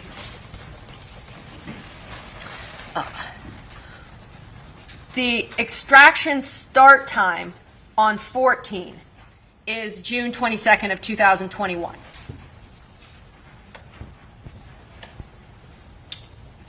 you see that?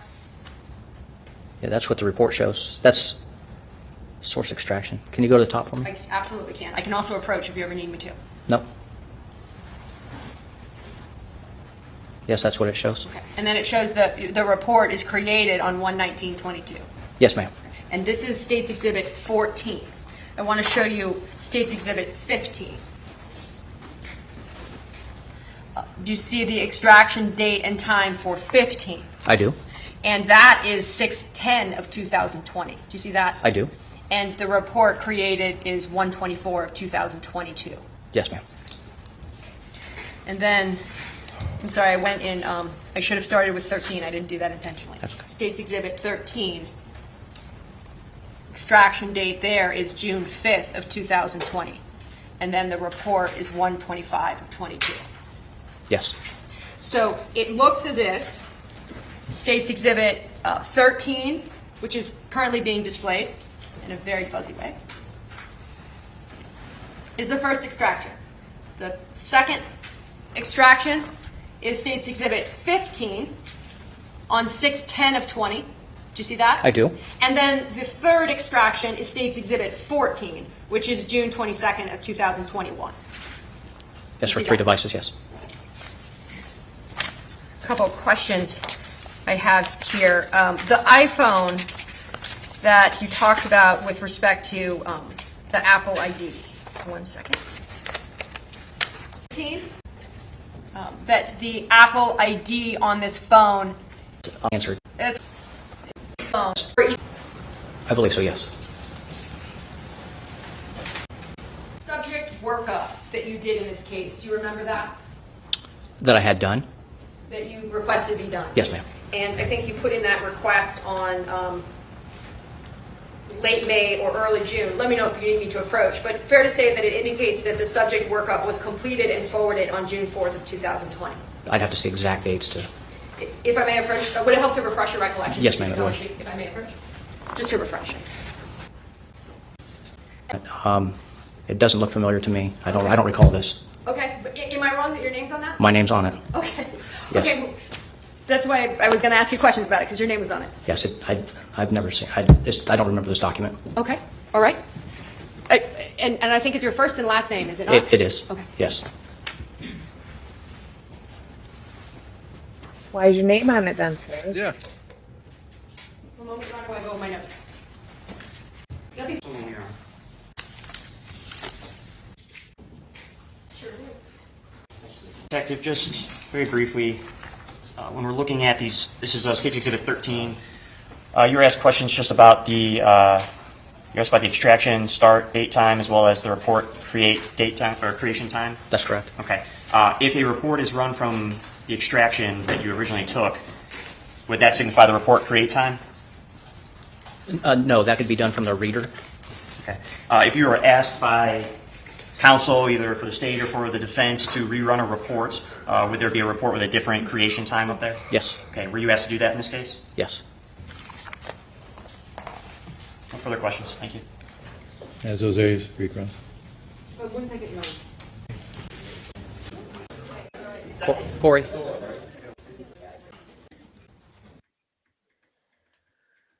Into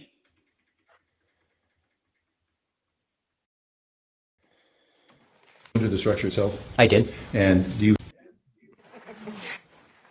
I love the jury has so many questions. They have so many good questions. when you were providing security for the search warrant, did you go into the structure itself? I did. And do you recall if you smelled cigarette smoke while you were there? I don't recall. Okay. They really want to know about the dang cigarettes. I have several questions, and I'll probably have to go through these as I find them, but you did the extractions and turned information over to Detective Grubb, correct? Yes. Did you view any of the information that you could testify to now that you gave to Detective Grubb? I reviewed some of the data, yes. Okay, well, I'll ask the questions and you can tell me if you can answer those or not. And these questions may bounce around a little bit too, because I'm just not thinking of any particular order. The extractions that you took, are those from Matt's phone, Emily's phone, and the three women who found Emily? Yes. Okay. Does the extraction show any deleted calls or messages from the phone or deleted apps? I don't recall off the top of my head. Was Matt's computer searched? I don't know that answer. Was Emily's iPad searched? I can't answer that one. I don't know. And I understand. Okay. Does location show up for messages or calls? Specifically, was Matt's phone location shown night or morning of 24th, 25th? Location for phones, for phone calls? It can show location data, but it's certain apps. If a photograph's taken on your phone and you have location data on and you take a picture, it's going to give GPS coordinates where that photo was. But as far as the extraction, did that have an indication through GPS where the phone physically was located on the 24th, 25th? I don't remember. Okay. Were emails searched on Emily and Matt's two phones? Yeah. I didn't search them. I'm not sure. And I assume that to be the case. Okay. And again, you may not be able to answer these. Were any messages on Amy's phone of importance from Durbin? Somebody named Durbin? I don't recall. Okay. And this goes back to the search of the location. There was an electrical device on the top of the cooler discovered by Matt on the AM of May 25th. Amy shows now it was not on the cooler. Do you know why it was moved since Matt felt it was unusual? I don't. Okay. It's a guy who downloaded the phone data and took some pictures. Yes. You may not know the answer to this, but I'll ask anyway. When did Detective Grubbs first review the details of the phone extraction? I don't know the answer to that. That'd be for him to answer, I guess. Again, do you know what the last date and time of Emily's text messages and calls were? I don't. Okay.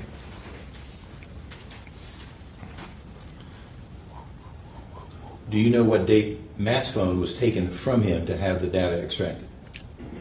The first device was taken on the 27th of May. 27th of May? Yes. Was that part of the search? Yes. If there is a way to show if things are deleted or erased, can you still find them on the phone? Sometimes. Sometimes, okay. Can the extraction be run for specific dates and time frames? Yes. And back to the search. Were blankets ever pulled back on any bed to see if there was anything on sheets or bedding as far as evidence? Yes. Was the bed in bedroom, I believe E, a pull-out couch? I don't know. Here's a better question. Was it ever pulled out and checked? I don't know that answer. Yes.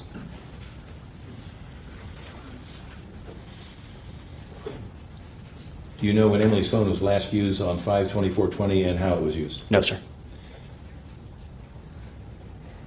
But I think they're getting ahead of themselves. Why was there such a delay in searching the Samsung device? If that was the second device, I believe you had two devices searched one year and then one a following year.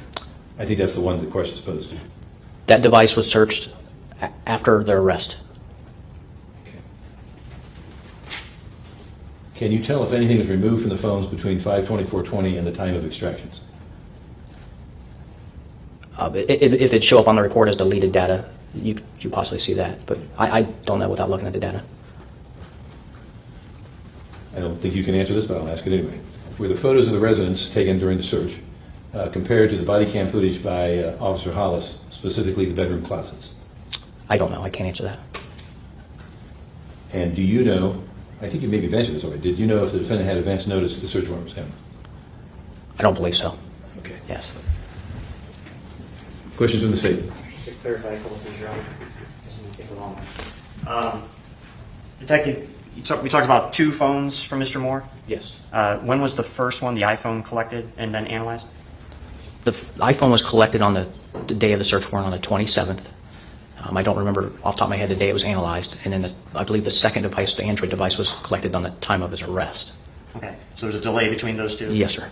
And again, you were asked about specific messages, location data, last time Emily used her phone, questions of that nature. Is that because you extracted the phone and then provided it to Detective Gross to review that substantive data? I did, that's correct. No further questions, thank you. Follow up on one issue. You mentioned how apps on the phone can track your location. Do you remember saying that? Like, I'm sorry, if you took a photograph and the photo saved in with your phone, the photo could track your location when the picture was taken. Does that sound right? If you have location settings on for that, yes, ma'am.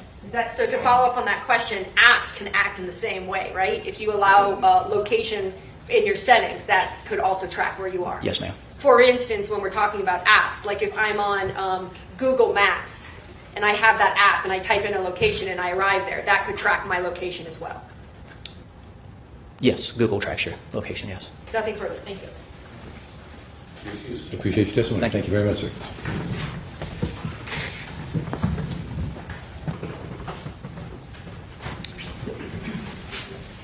Ladies and gentlemen, I'm advised by counsel this may be an appropriate time to close for the evening. I think any additional witnesses would carry us a little too further on and we wouldn't be able to finish them. So, again, we'll conclude the day's proceedings. As always, remember the court's admonition. Likewise, enjoy yourself tonight. I'm going to go out and get a good meal, so I don't know what you folks may do. But most importantly, get a good night's rest. Take it easy. Don't be thinking about this case. Relax. We'll see you tomorrow. Same routine. I think you go to the third floor again at 8:30, and then as soon as everyone's all together, we'll start up. Thank you very much.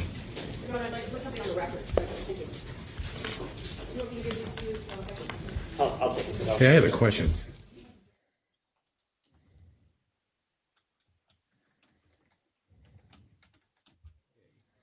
Were they the same ones? Okay. No problem. I just want to confirm my notes are correct. When we move to enter, I'll remove one. Understood. That's more for my information out here. Can we hear what she puts on the record? If I may, you tell me. Let me just say this. For the record, or on the record outside the presence of the jury, all parties, including the defendant, are present. Thank you, Your Honor. Your Honor, today is the first time I've ever become aware of the fact that the cell phones for the three searchers, so the three women that found the remains of Emily, first time I'm ever aware their cell phones were obtained by Westerville Police Department, first time I'm ever aware that there were extractions done on those cell phones, and I specifically had to lay the foundation so that I could have this on the record. I certainly have never been aware that there was potentially photographs on those phones. So I would ask, I think that's an evidentiary discovery issue. I would ask that the state turn those over forthwith. I really want to be clear about something on the record. So far, the defense, in my opinion, this is the third thing that she has found that the state hasn't turned over. Yeah. I have never even known that those phones were taken. I have 3 handwritten statements from each of the women that found the remains, and I have Detective Grubbs' investigative summary report. Nothing in any of the information we've been provided indicates that those phones have been taken and extractions have been done.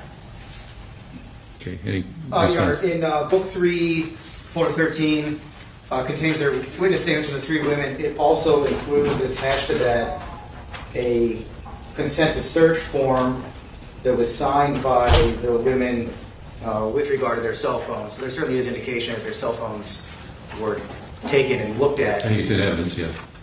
And so, I mean, but it's in the items that were provided in discovery as well.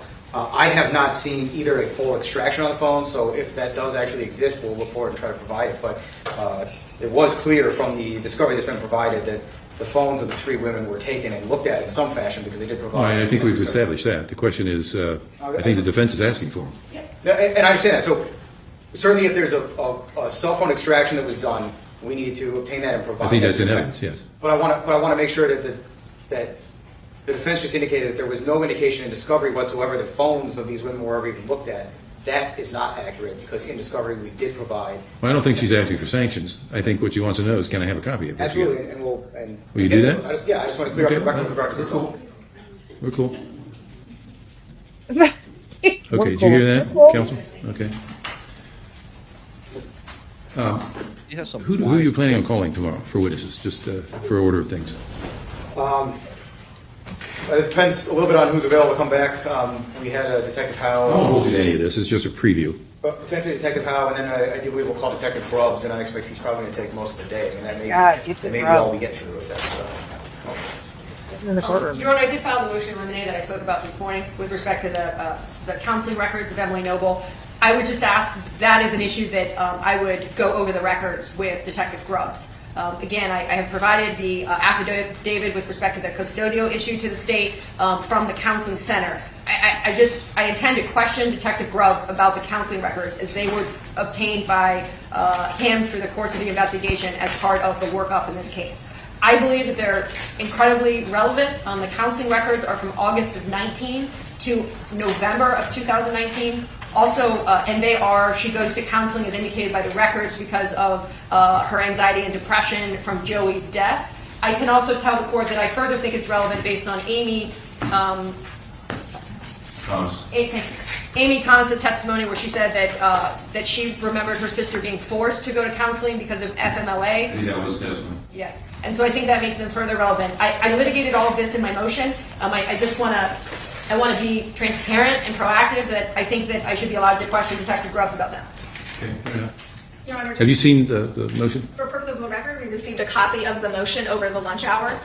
We would ask defense counsel to point to the specific statements or comments in those therapy records that she believes are evidence of attempted suicides as noted in their motion. And then we would like the opportunity to respond before the court makes a decision once we have that information from counsel tonight. They've had these records for a substantial amount of time, Your Honor. We want to know exactly the portions that they believe are evidence of attempted suicides now so that we can accurately respond tomorrow morning.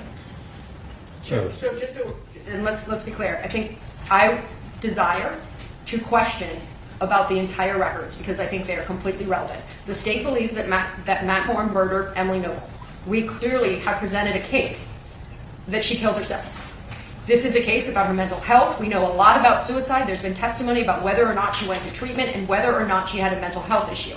These records are not, they are literally in between Joey's hanging and Emily Noble being found with a USB cord around her neck. Separate and apart, I think the whole records are fodder for cross-examination of Detective Grubbs. What's he got? He's just going to parrot what's in the report, right? Yeah, and quite frankly, yes, I mean, this is why, isn't it true that she went to counseling for this reason? As Why would he be interpreting the records? I don't want him to interpret the records. On cross-examination... Well, you just want the records admitted. That's exactly right. That's what you're looking for. And, Your Honor, I have been, sake of transparency, this has been an issue that I've been trying to resolve with the state for some time. They have said repeatedly, I've said about stipulations, they have always said they will not let the counseling records come in. I believe that they are so relevant to this case. And so I'm doing everything I can, right, to litigate it correctly. And, Your Honor, I even said to the court yesterday that I anticipated filing the motion in limine because I knew that this issue was so important that I had to preserve the record and file something. I mean, literally, it's not what I'm usually doing. Filing it in the middle of trial? Okay. You believe the records should not be allowed to be admitted in this case? We want them properly admitted, Your Honor, and we'd like the opportunity to respond. Do you want them admitted? We would like the opportunity No, to my question respond. is yes or no. Do you want the records admitted as part of this trial? We want the information contained in the records to be accurately portrayed to this jury, not what defense counsel is going to ask in her questions. Don't yell at the judge. She's a dickhead. Hang on a second.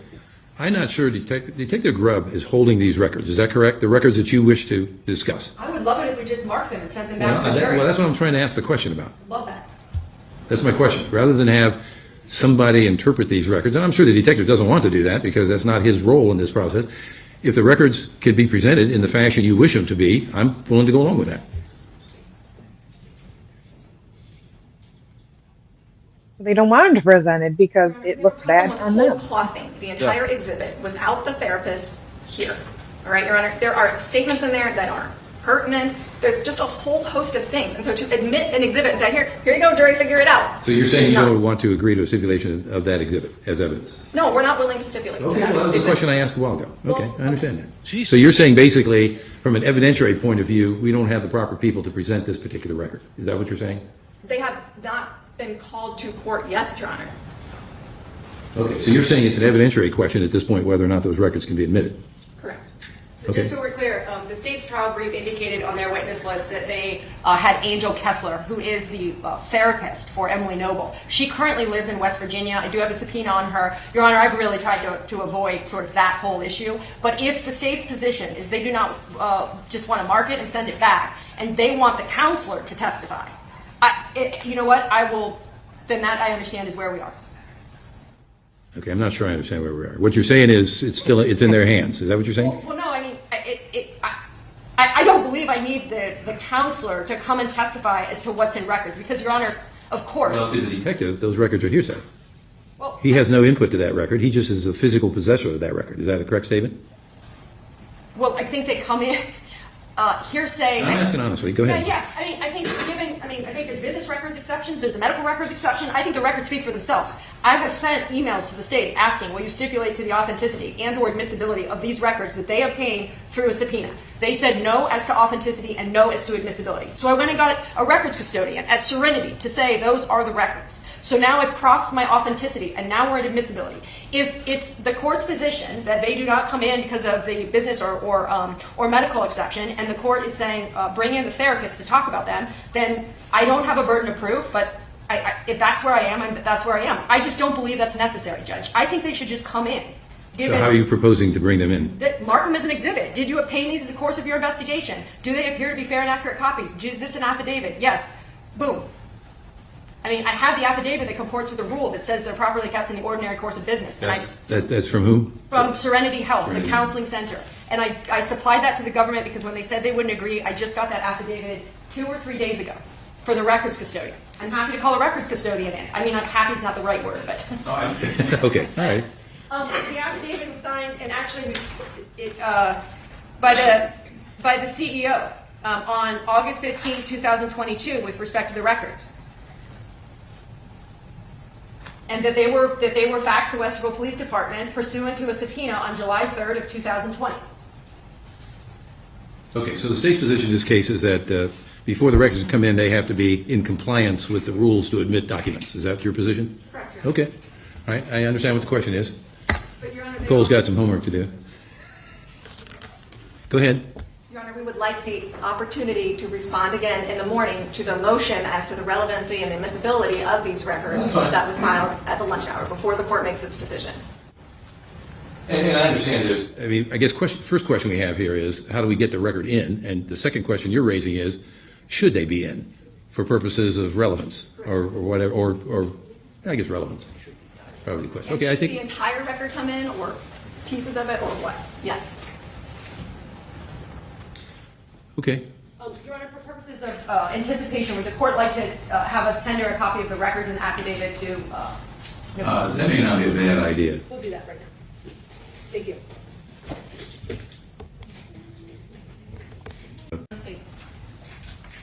Department, which is on top, and also the fact sheet that Serenity sent to Westerville Police Department, which is on top of the records themselves. The counseling records. We'll get these back to you as well. Allie has a lot of copies. She's thorough. It's good to be wanted. Yes. All She right. keeps me straight, let's be clear. Okay, have a good night. We'll see you tomorrow. See you at 8:30. That's a long day gone again, Jamie. 6.5 hours today. Yeah. Oh, getting back to it. Brandon gifted 10 Broken Baker membership. Fire and Ice, the famous skating team. I do have glasses so I can see. Pamela the Camel, Side Eye, no, not Side Eye. North Shore Turtle Babe, Amy with A, Love at 40, Denise Harker, Sarah Dushit, Jamie Tobin, Katzen, Julie Killey, maybe. Congratulations and thank you, Brandon, for helping 10 more people join the worst chat on the interwebs. I resent that. No nudes so far. But another day, another dollar, another stream with Jamie. So far, I haven't Love heard it. anything other than a lot of biddies sticking their nose into someone else's problems. And it kind of seems like she chose not to talk to them anymore because they were so nosy.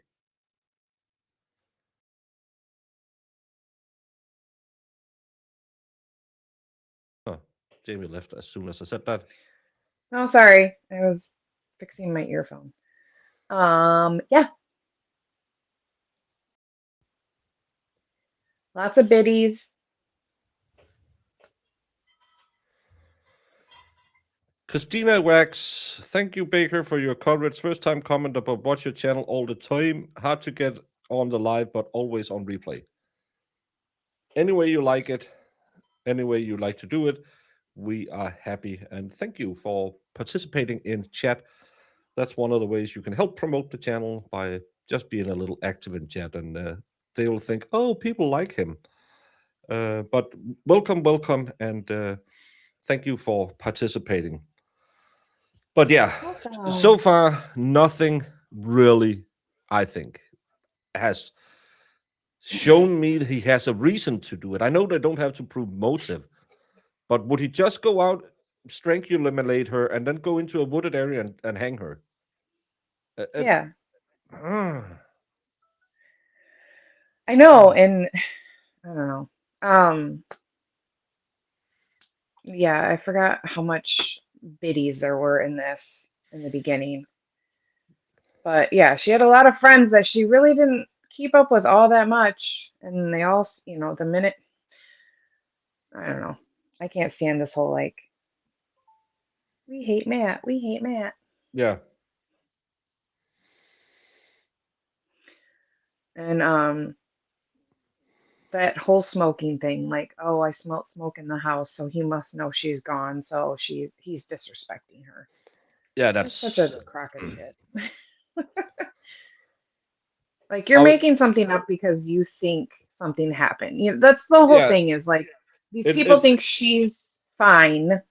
and happy and they can't believe she did this, so they want to make everything be sinister. Why would you keep with people who openly dislike your husband? Exactly, online red. But then it could never be them who are the bad guys. It's kind of like someone we know online who all of a sudden have the totally opposite position, but they always had that position. But we're the one who are wrong, even though we haven't wavered in our position. We're the ones who are wrong. It's the same I see with this one. Well, he didn't like me, so he must have killed her. No, she didn't like you either because you kept your nose in their business and probably told him her more than once. He's not good for you, girl. You could do so much better. Yeah. And that gets a little old. Yeah, because we've Especially seen it in sometimes you other want to cases. just yeah. And I mean you want friends sometimes you can just vent to, but you don't need like everybody's advice is, well, you better leave him. Like, oh, Yeah. God forbid you go home and work on your communication issues. But no, you got to And leave this guy. maybe He's something. she seems like the one who brings in the stray cats, and he was the one who sat her down and said, "Lady, you are letting way too many people outside into your emotional life, and that's why you probably don't get to process your grief over your parents and over your family and stuff like that." And maybe Yeah. she was one of those people who will just find something to distract her and never ever getting into what's really wrong with me. She seems kind of Hmm. like that. I didn't have money for a car. She was there within 5 seconds. Comfest girl. I don't know if we should call her Bukaki when she always attends the Comfests. Jamie, why do you make me say stuff like that?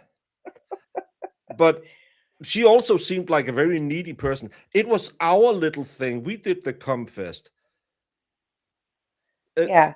It was always taking away from us.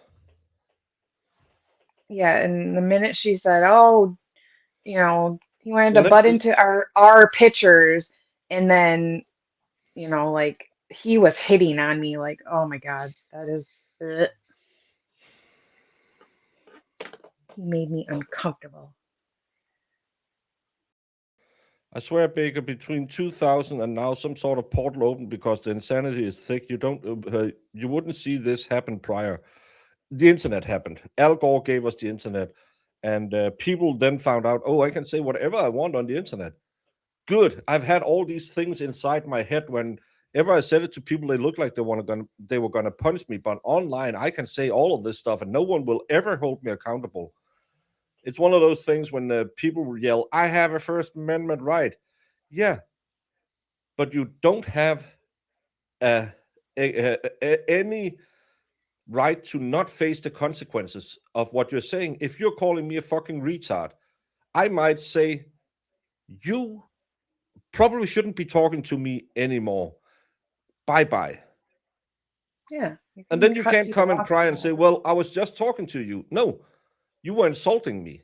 I chose not to speak to you anymore because you are an insulting SOB.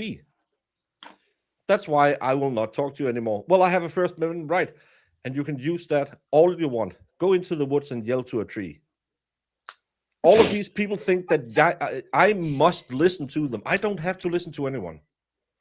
You have all the rights to say what you want, but you have no rights to force anyone to listen to you.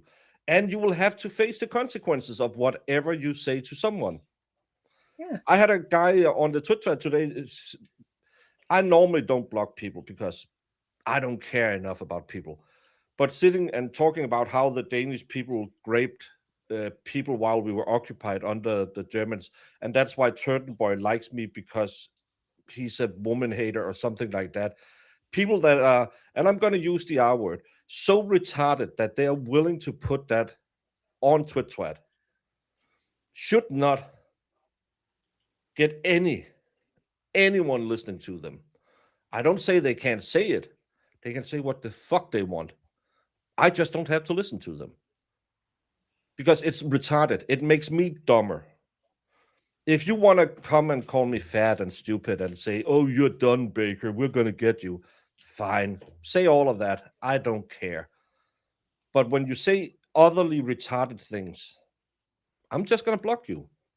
Because you have no right to my attention. You have the right to say what you want, but you can't force me to listen to you. And I think a lot of these biddies and all of these internet tough guys really don't understand that part of the First Amendment. That it's a right to speak, not a right to be listened to. And they got really mad that, oh, we talked all the time, we were best friends. Well, we saw each other once a month, probably because she was a stray cat lover. So she brought them with her home and said, okay, let's get some bubbly. And yeah, Matt is going to be at the house, but he's going to go into the man cave. He doesn't really want to be with you. Oh, there was such a tense mood in the house. Yeah, because you're a fucking cunt who self-inserts yourself into their relationship. Mm-hmm. I know. Yeah, it's kind of wild claiming that Danish people, because we were under occupation, went around and raped Danish women. It's true that the people we called field mattresses, the one who had slept with Germans, was treated really poorly when the war ended.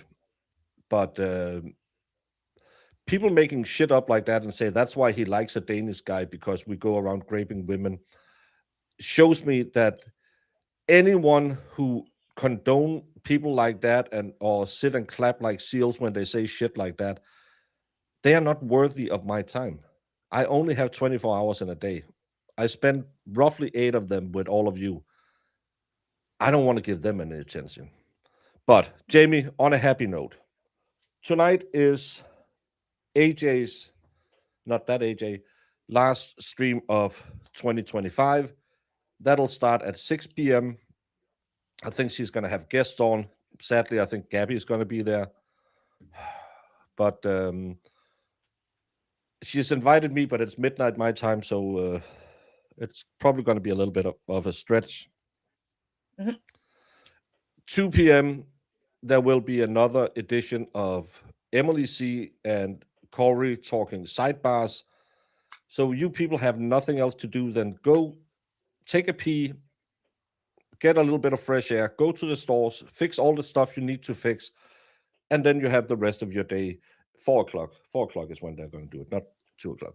gonna say, Then you have the rest of your day set up for you. So go show some love. I'm going to send you to Emily C's show that's starting in roughly an hour. And then please, if you're so inclined, go and follow my good friend, alternate juror. She is a sweetheart, and she's one of those small gems that not enough people have found on the interwebs yet. Tomorrow, I don't know.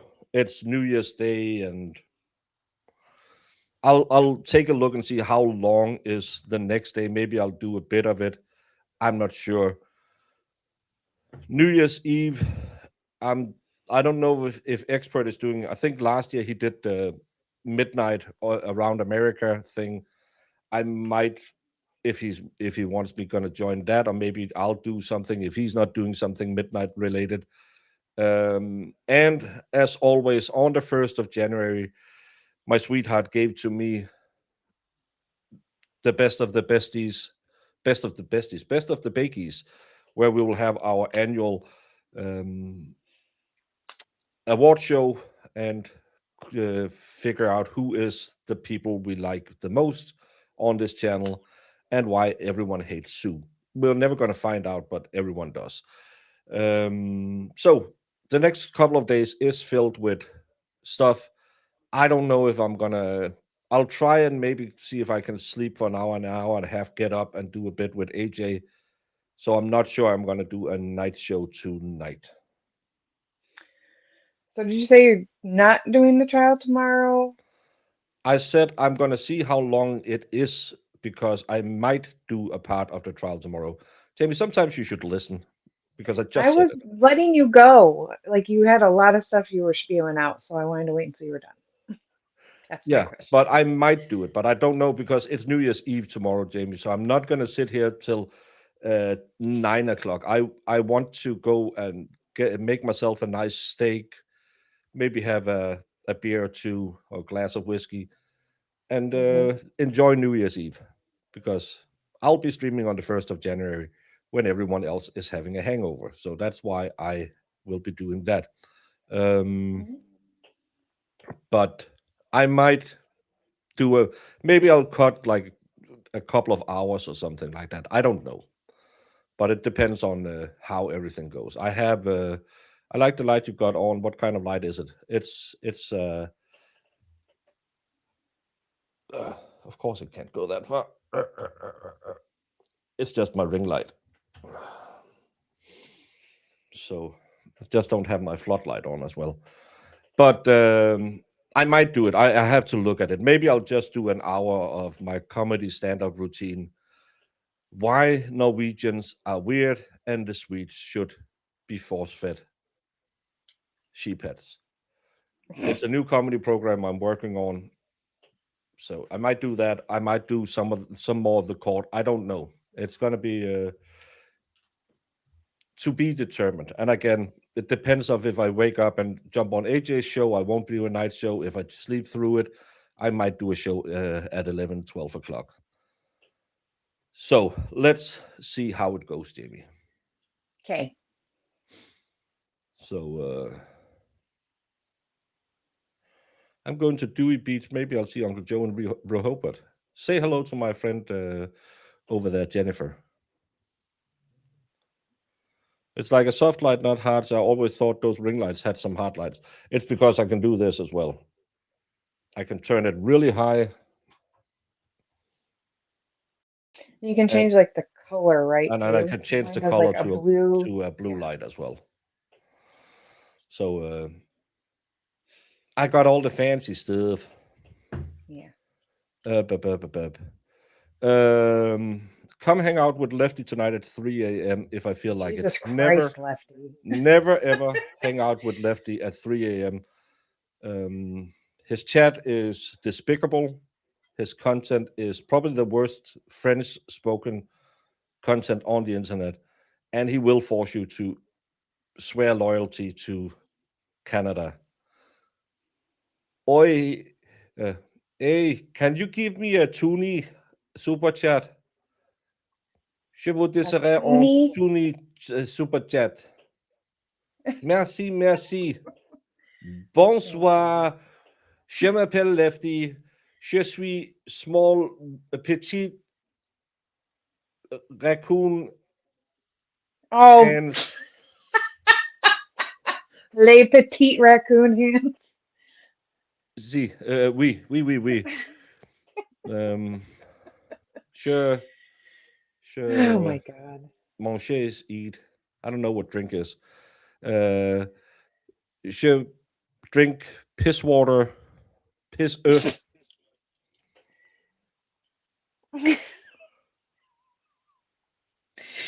Oh, Miss Jessica, I don't know if that's possible for him. Nah.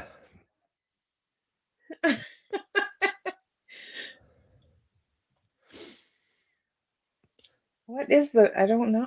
Dang it. Baker says a lot of stuff that is ridiculous. I don't know what my favorite is. I don't know.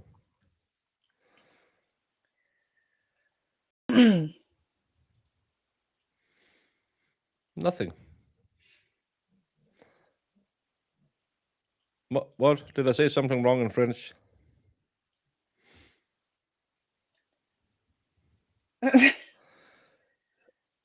Bois. Yeah. Je m'appelle Lefty. Je bois piss water. Piss. Piss. I don't know what piss is in French either. What? I love when you talk French, but then you throw in an American word in the middle. What time is the Buckeyes, for heck's sake? Whenever I feel like it. Probably no, we're going to stretch it a little bit because people are going to be hungover and drunk. Sue has to be here when she gets voted most hated on the channel. So I'll have to turn this back off again. Oh, look, now I got a 10 again. Danny, doesn't that just irritate you? And he says, when I feel like it. It'll probably let's do it 10 Eastern because then even the Cali commies has a chance to get out of bed. Yeah. Hey, Susan. Yeah, well, he does it. He's been doing that all week. He's driving me crazy because he'll put the trial at like 9, and then all of a sudden he'll get the alert out, and I'll look. And changed it to like 8:30, and I'm like, I son took of a my bee. nap early, and then I woke up and said, "Fuck it, I don't want to sit here till 10 o'clock again today." So that's why I Well, you got to go a little later because Danny's in a crappy time zone, so she's like 19 hours behind us. So 10 o'clock's probably good, right? It's going to be 10 o'clock. Où est le bar, s'il vous plaît? That's how I would say it. I wouldn't say, s'il vous plaît, où est le bar? I would say, où est le bar, s'il vous plaît?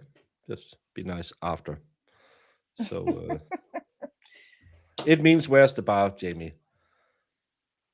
Thank But you. S'il vous plaît. s'il vous plaît is thank you. S'il vous plaît. And other than that, Oreptua Vidimasa Sutra, that's Serbian, I think, and means see you tomorrow. Serbian? Yeah, that's what they speak in Serbia, Jamie. It's a real country. Is it? I'm Jimmy. How y'all doing? I know English is your second language, but you don't word It's your my questions third, carefully. but I'm still better at it than you. You are The most important people in this case that everybody seems to have forgotten in this room is the jury.